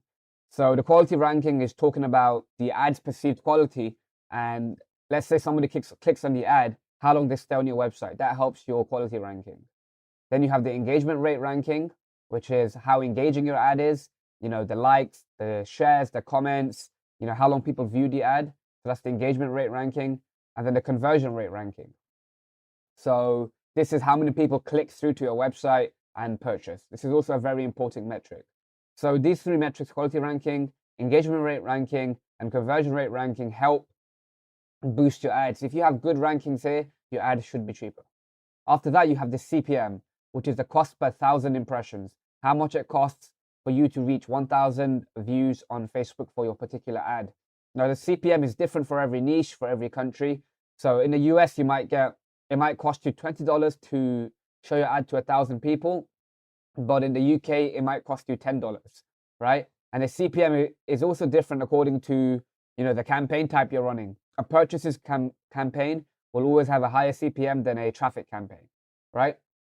So I like having this metric here. It just helps to tell me how expensive the traffic that I'm targeting is. Next, you have the CTR, the link click-through rate. And this is how many people see your ad and click through to your website. It's a super important metric, and we're going to go into more detail about that in the keynote. After that, we have the CPC, which is the cost per link click. Make sure you're doing the link CPC as well as the link CTR, because that's, it tells you how many people click through to your website rather than on the ad. After that, you have add to cart, which is how many people add to cart and the cost per add to cart. And then you have initiate checkout, which is how many people initiate checkout and how many people and how much it costs to get each person to initiate checkout. So after you've, put all the columns down, just come down here, save as preset. I call it data, and just hit apply. And yeah, you're done. So now, in your dashboard, you'll have all your metrics here, and you can come down here and just set it as default. So yeah, that's how you set up your columns on Facebook ads. So next, here are the ideal metrics that you need to analyze on your ads. So first is the link cost per click. And this is how much it costs for somebody to click onto your website after seeing your ad. Now this metric measures how good your ad is at generating interest. I'm not sure if you guys have heard about the AIDA formula, which is attention, interest, desire, action. So that means your ad in the beginning has to generate attention and interest. So the link cost per click helps you understand how much interest and attention that you've got on your ad. And ideally, you want a link cost per click of under $1. The reason for this is you have to really do the math. Let's say you have a 3% conversion rate, which if you follow the store setup video, that's very achievable. I've had conversion rates of 5, 6, 7%. So a 3% conversion rate is very achievable. This means that 1 out of every 33 people that click through to your website after seeing your ad will purchase. Now, if each click costs $1, this means that your cost per purchase will be $33 because 1 out of every 33 people will purchase. Now, can you afford that? Can you afford to spend $1 cost per click and get a $30 cost per purchase and still be profitable? Can you afford that, right? So this is why your margins are so important. And this is why in the previous video, I talk about how you need to have a 3 to 5x markup on your product. And this is because the Facebook ad costs and the cost per click tends to be pretty high. So as a result, you need the margins. So for a cost per click, you want something ideally under $1. You could make a cost per click of between $1 to $2 work, depending on your conversion rate. So in an expensive niche like beauty and skincare, you might get CPMs of, $50, $60. And in that case, you'd get a high link cost per click. However, if your conversion rate on a beauty offer is 5%, 6%, then the maths kind of makes sense. So yeah, the first metric that matters is your link cost per click. Next is the link CTR. And this is what percentage of people click through onto your website after viewing your ad. And this metric is directly correlated to your link CPC. If your link CTR is higher, your link CPC will be lower. And ideally on cold traffic, you want a link CTR of between 1 to 3%. And just to reiterate, this is the link CTR, not the CTR all, which just shows how many people click your ad. But we want to see how many people click through to your website. So once again, link CTR, you want it to be between 1 to 3%. Usually with photo ads, they tend to be a bit lower. And with video ads, they tend to be a lot higher. Next, the cost per purchase. And this is how much it costs to acquire a new customer. Ideally, you should be profitable or at worst, breaking even. If you're breaking even, you're in a good position. In the next slide, I'm going to go over why that is. But your cost per purchase after running ads for between 4 to 7 days should either be profitable or breaking even. And a final metric you should look at is the ROAS, which is the return on ad spend. And this means, if you spend $1 on ads and you make back $2 in revenue, you get a 2 ROAS. So ROAS is also a very important metric. However, I prefer to use the cost per purchase because one customer can come and place a very big order, which boosts up your ROAS artificially, whereas it's just one unique customer. So I like using the cost per purchase more, but a ROAS is also a good metric to have. Next, funnel troubleshooting. So it's the most important thing with Facebook ads is learning how to read your data accurately. The answer to your question is always in the number. Based on this guide, you should always know what to do next. Any question you have, your answer will be in your Facebook ads data. Now, the great thing about running ads and everything is you get very quick feedback loops. So let's say you started a new brand and you were selling a t-shirt, for example, right? In the normal world, you'd have to design the t-shirt, and to sell the t-shirt, you might have to go to a trade show, you might have to throw an event, you might have to go to the club, you might have to, go on the streets, and it takes a lot of time to get in front of people to figure out if people want to buy your product or not. Now, depending on your hustle, this could take a month, this could take 2 months, which is, it violates the rule 1 of Hustlers University, which is speed, right? So with Facebook ads and any kind of ad platform, you can get instant feedback from the market on how your products perform. So this is the value of running ads once again. If you are just doing, an Instagram page where you just post content, or a TikTok page, it might take you months before people even discover your products, right? So with ads, you always know what people think of your products. So once again, you have to leave your ads for 4 days before making judgments. Facebook needs time to learn who your ideal customer is.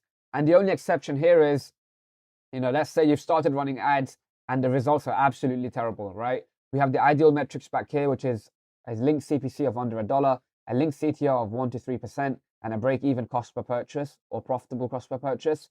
If on day 1 your metrics are absolutely terrible and completely off, so let's say you get a cost per click of $3, or you get, a CTR of 0.5%, if your ads are completely terrible, just turn it off. There's no point wasting money. You really need to start over in that situation. But most people, when you run ads, it shouldn't be, your results shouldn't be terrible, right? If you get ads created, just like I teach you in the Facebook ads video previously, you should get some good ads done. And if your product is half decent, you should see good stats. And even if a product doesn't work, you should break even, right? So you're not even losing that much money anyway. And then the only metric that matters is the cost per purchase and ROAS. Link CPC, link CTR, they're only indicators, right? You could have incredible metrics for your CPC and CTR, but if the cost per purchase doesn't back out, it means nothing, right? Inversely, you can have, average cost per click, average CTR, but if your cost per purchase is good, that campaign is good. So at the end of the day, the only metric that matters is your cost per purchase, but the link CPC and link CTR are only indicators that can help you, understand that metric. Next, there are 3 scenarios that you're going to face. Based on this, you should always know what your next moves are, so you continue to stay consistent. So if you understand these next 3 scenarios, you'll always know what to do. Based on the 3 scenarios that I'm going to show you now, you should always know what to do next. So let's begin. So first, scenario 1, profitability, right? So you've run your ads for 4 days and your ads are profitable. Your cost per purchase, let's say your profit is $20 and your cost per purchase is 10, that means you're profitable and everything's going great, right? The market likes your product and you really have the potential now to scale the product. So if the ROAS is higher than 2, you can start scaling your ad sets in order to bring more sales in. If your profit margin is $20 and your cost per purchase is like $18, there's only like $2 of profit there. It can be very hard to scale that, because once you spend more on ads, your costs usually tend to increase. So let's say you're getting a $10 cost per purchase at $100 per day, but if you're spending $1,000 per day, you might be spending, $16 cost per purchase. However, because you're getting a lot more sales, that profit will make up for it. If your ROAS is higher than 2, if your cost per purchase is a lot lower than your profit margin, you can scale that ad set. And there are 2 ways to do this. Number 1, you increase the budget on the ad set level, or number 2, you can duplicate it. Both of these options work, but it really depends on your account. So for some people's accounts, if they increase their budget on the ad set, they can continue scaling very well. For other people, that doesn't work and they need to duplicate the ad set. And the reason for this is when you increase your budget on an ad set, it resets the learning. Facebook has to relearn who to target. So how to increase budget on an ad set? If an ad set is working, you can increase your budget by up to 50% per day. So do this at 12 a.m. so your budget can spend throughout the whole day. And once you increase the budget, leave the ads to run for 3 to 4 days to really let it optimize again. Like I mentioned, the ads have to relearn. They have to learn who to target again. And yeah, you have to give it some time. Next, duplicating an ad set. This is a faster way to scale. When you duplicate an ad set, you create a completely new clone of that ad set. When you increase the budget on an existing ad set, it has to relearn everything, so it might stop working. Whereas when you duplicate, you get a completely new pocket of the audience, and you can scale your budget a lot faster. You don't have to increase it by 50%. You can increase it by 100%, 200%. You can go from $10 per day to spending $20 per day, right? And I'd recommend maximum doubling the budget. So I wouldn't go from like $10 per day to $100 per day. That tends to be too quick sometimes. So I'd do $10 per day. I'd go to 20 next. And then you'd leave the ad set for 3 to 4 days to optimize. If your results are good, then you duplicate it again to 50, to 100, to 200, and just keep going that way. So that's how you duplicate your ad set and increase your budget. There's plenty of ways to scale. You know, if you're in this stage, you know, go into the HU e-commerce chat and, you know, post your results so far, and we can help you with that as well. Next, scenario 2, which is breaking even. So most people will be in this situation when they first run their ads. If your ads are breaking even or you're slightly profitable, you're in a great position. Now, I mentioned earlier about being slightly profitable. If you're very close to breaking even, but you're profitable, so let's say your profit margin is $20 and your cost per purchase is $18, you're profitable, but you're very close to breaking even. And this means the market wants your product, but your messaging needs to be a bit clearer. Your ads can be a little bit better.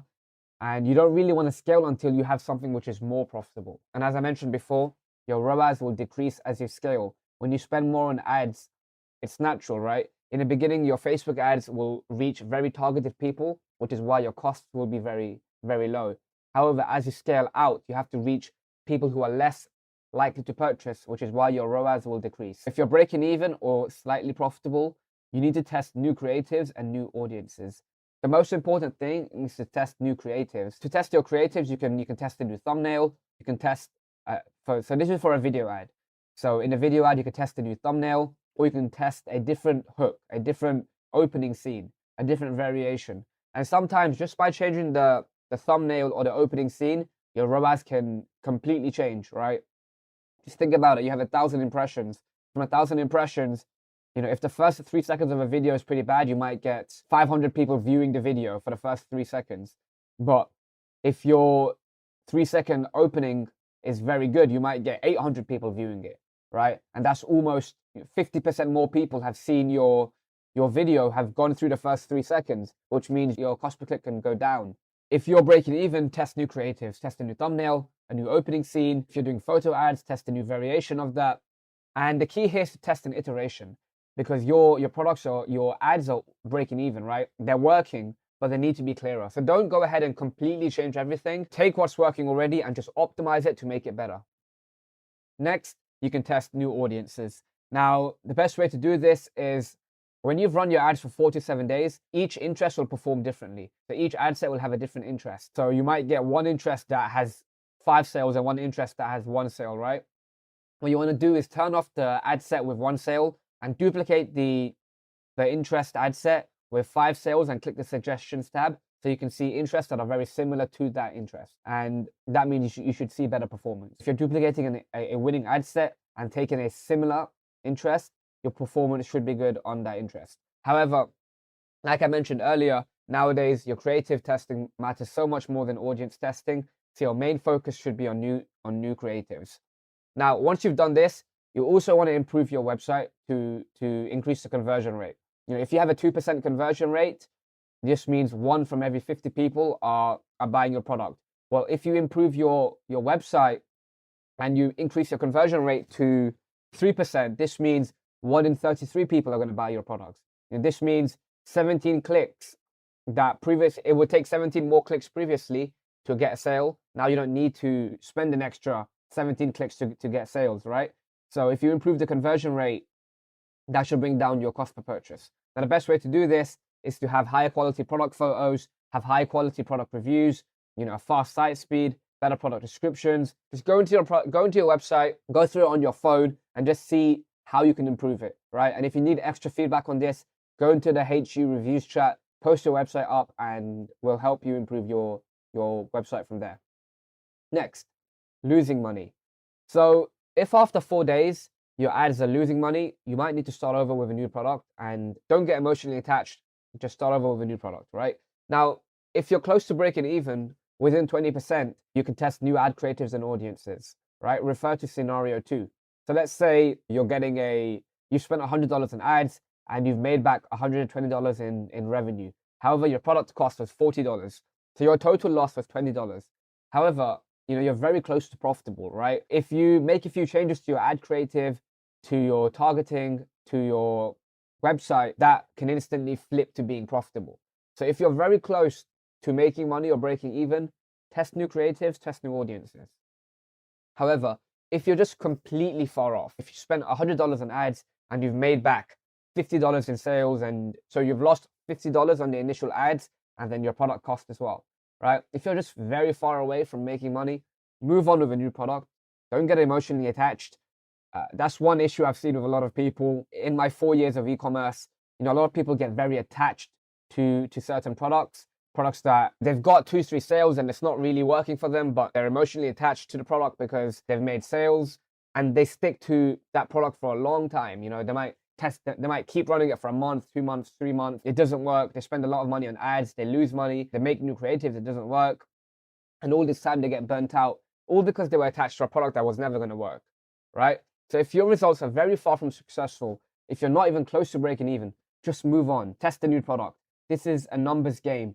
The faster you test without emotion, the better. Your mentality should be, I'm going to sit here and I'm going to continue testing new products until I find something that works. Let's say it's written for you that you're going to have to test 10 products before you find a winner. Well, if you get emotionally stuck on product number 6 and you get burnt out and you believe this isn't working anymore and you're only on product 6, you might want to quit, you might want to give up. Whereas if you continue to test,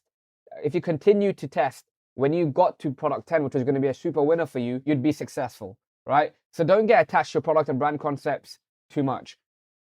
And the way I teach you to find products and get new ads made, it doesn't take very long. You can test a new product every 1 to 2 weeks. Find a new product, import it onto Shopify, get a video ad made, run ads. Keep repeating that process until you finally find something that works. So just to reiterate, keep testing. This is a numbers game. Once you've run your Facebook ads, you'll know what to do next. If you need any help with this process, post it in the e-commerce chat and I'll help you with that directly. All right, guys, in this video, I'm going to talk about scaling paid advertising once you have a profitable campaign. So first, what to know before scaling. Before you start scaling, it is incredibly important that you have a strong ROAS. Why? Because the performance will decline as you scale, as the Facebook and TikTok ad algorithms will target less qualified users. However, if the volume offsets the lower ROAS, you will make more money. So let's say you're testing a product and you're spending $100 per day and you're getting a 5 ROAS, which means for every $100 you spend, you make back $500.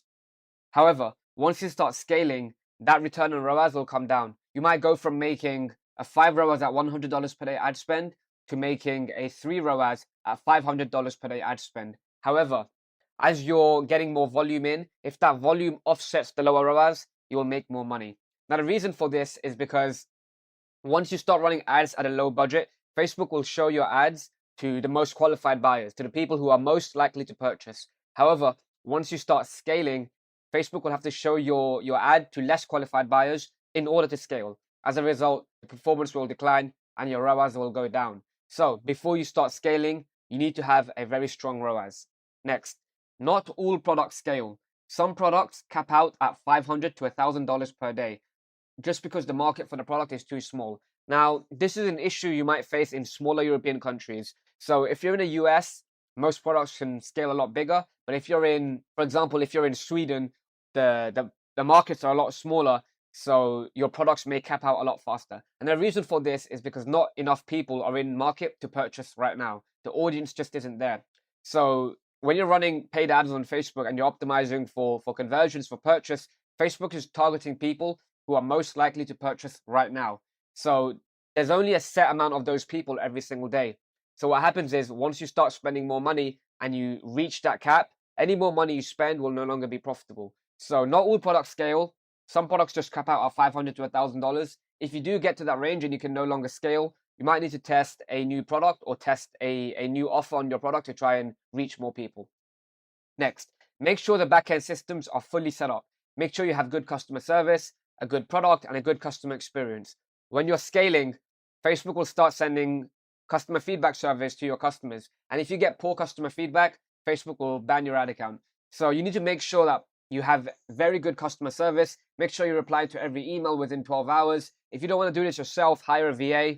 Use a software such as Zendesk to make the customer service easier. Make sure you have a good product. Make sure you've sampled the product and the quality is good. And overall, you want to have a good customer experience. So don't use AliExpress at this stage. if you have consistent orders, you should have a sourcing agent right now, which means the shipping times will be a lot faster and everything will be more controlled. So make sure the backend systems are completely set up. And finally, make sure you have cash flow ready for scaling. Don't scale too fast. Be prepared for Shopify and PayPal to hold your money. So this is very common. Once you start scaling, because it's risky for PayPal and Shopify, they put a hold on your account. Usually they say, okay, we're going to hold 20% of your revenue for 60 days. So you need to operate on 80% of your revenue. So make sure you don't scale too fast and you have enough money ready to pay for orders and to pay for Facebook ad costs. So next, scaling budgets. There are two ways to increase the budget on Facebook. Number one, you duplicate an ad set or campaign at a higher budget. Or number two, you increase the budget on the existing ad set / campaign. Both methods work, but it depends on your ad account. So you should test it out and see for yourself. So I usually start with duplicating budgets. And the reason for this is when you increase the budget on an existing ad set, Facebook has to re-optimize again and all your learning gets restarted. As a result, sometimes if you have a good ad set and you increase the budget, the performance fully declines. So I prefer to duplicate budgets first before increasing the budget. So to duplicate the budget, you can duplicate the ad set at up to 2 times the daily budget and leave it to run for between 3 to 4 days before analyzing results. If you're profitable, you can duplicate it again and increase the budget. So this is a safe method of doing it. When you do duplicate an ad set, make sure you leave the old one running unless it stops performing. And next, to increase budgets on an ad set, you can increase the budget by up to 50% at 12 a.m. and leave it to run for between 3 to 4 days before analyzing results. If it's profitable, once again, just repeat the process. And it's good to do this at 12 a.m. so the budget increase can be spread out throughout the entire day. And finally, if you already have a good set of winning audiences and creative, you can put them into a CBO campaign. A CBO campaign spends the budget at the campaign level and will spread out your budget across all of the ad sets. So that's also a great method of scaling. And obviously, to increase the budget on that, you can duplicate the CBO or you can increase the budget by 50% every few days. So this is the main way to scale a budget on an ad set. It's very simple. The most important thing with scaling is your copy, creative, and product. So going into the Facebook ad account and trying all these strategies and tactics isn't really going to move the needle. The most important thing is having a good copy, good creative, good product, and then you can scale. So stage one. Stage one is interest expansion. At this stage, you can expect to get to $500 to $1,000 per day in revenue. So with interest expansion, the goal is to create a base of profitable interests in your ad account. Now, if you're in the scaling stage, you should already be profitable and have creatives that convert. So you should continue testing new interests. If you're not profitable right now, you can't scale. Because like I said earlier, if you scale something that isn't profitable, it won't work as the ROAS will go down and you'll just lose more money. So you should test 5 to 10 new interests every single week. Scale the best performing ones by duplicating or increasing the budget and kill the worst performing ones. You can test general keywords in your niche, different brands, magazines, TV shows, and public figures. With interests, don't overthink it too much. Find interests that are relevant to your product and just test them. And in addition, you could test a broad ad set, which means an ad set with no targeting attached. And once again, you can scale interests via duplication or by increasing the budget. Stage 2. Lookalike expansion. With this, you can scale to $1,000 per day.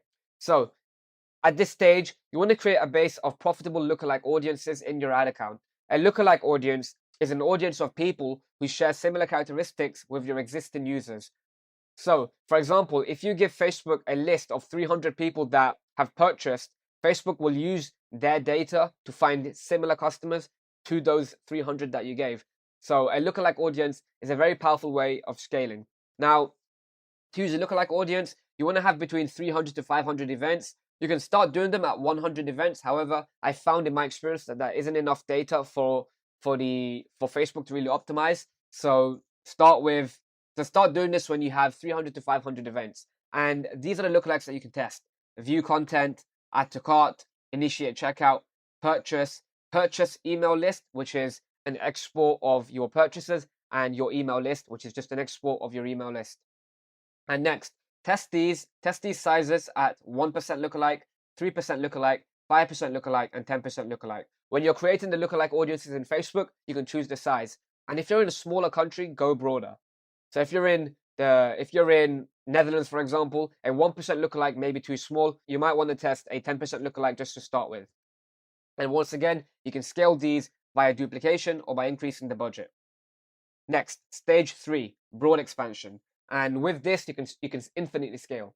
With this method, you can scale to 10, 20, 30K per day, depending on how broad your product is. So if you're already doing over $1,000 per day in revenue and your product is broad enough to scale mass market, you can expand with broad targeting. And with this method, you take your best performing creatives and add them into a CBO campaign. In this campaign, you have one CBO campaign, you have 3 to 5 ad sets targeting broad, which means no targeting. And inside each ad set, you will have 3 ads. And you want to start this CBO at between $500 to $1,000 per day. So at this stage, you already have winning creatives, you already have a winning product, you should already have a lot of revenue and a lot of data in the ad account.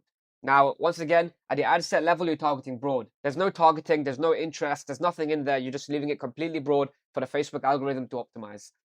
And you can start this campaign at $500 to $1,000 per day. If it's profitable, you can scale via duplication or by increasing the budget. And by doing this, you should be able to infinitely scale your revenue until it's no longer profitable. Now, this just depends on your market size. If you have a broad mass market product, you can scale a lot bigger. If you have something that's not as mass market, you can't scale very much. So using this method, I was able to scale to 20K per day on one of my brands. As a bonus, here we are in one of my live ad accounts. I'm going to show you an example of this campaign structure at scale. So here we have 5 CBO campaigns that are duplicates of each other. And inside each CBO campaign, I have 5 ad sets that are completely broad. And inside each ad set, I have 3 ads. So as you can see here, I've duplicated the same CBO 5 times at $1,000 per day. And the reason for this is what I found is once I started scaling the budget past $1,000 per day, my cost per purchase increased. So I found that $1,000 per day was the limit at which I could get the highest ROAS and the highest volume. So what I did is I duplicated the CBO multiple times at the same budget. And as you can see, we have an $8.50 cost per purchase here. We've spent $200,000 on these 5 campaigns. As you know, on Facebook, the reporting tends to be a lot lower. The ROAS here is closer to 3.4.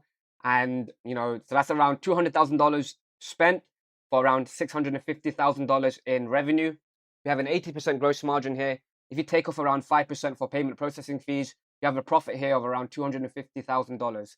So the structure is very, very simple here. Inside each campaign, I have 5 different ad sets. So here we are inside one of the campaigns. As you can see, I have 5 different ad sets. All of these are targeting broad.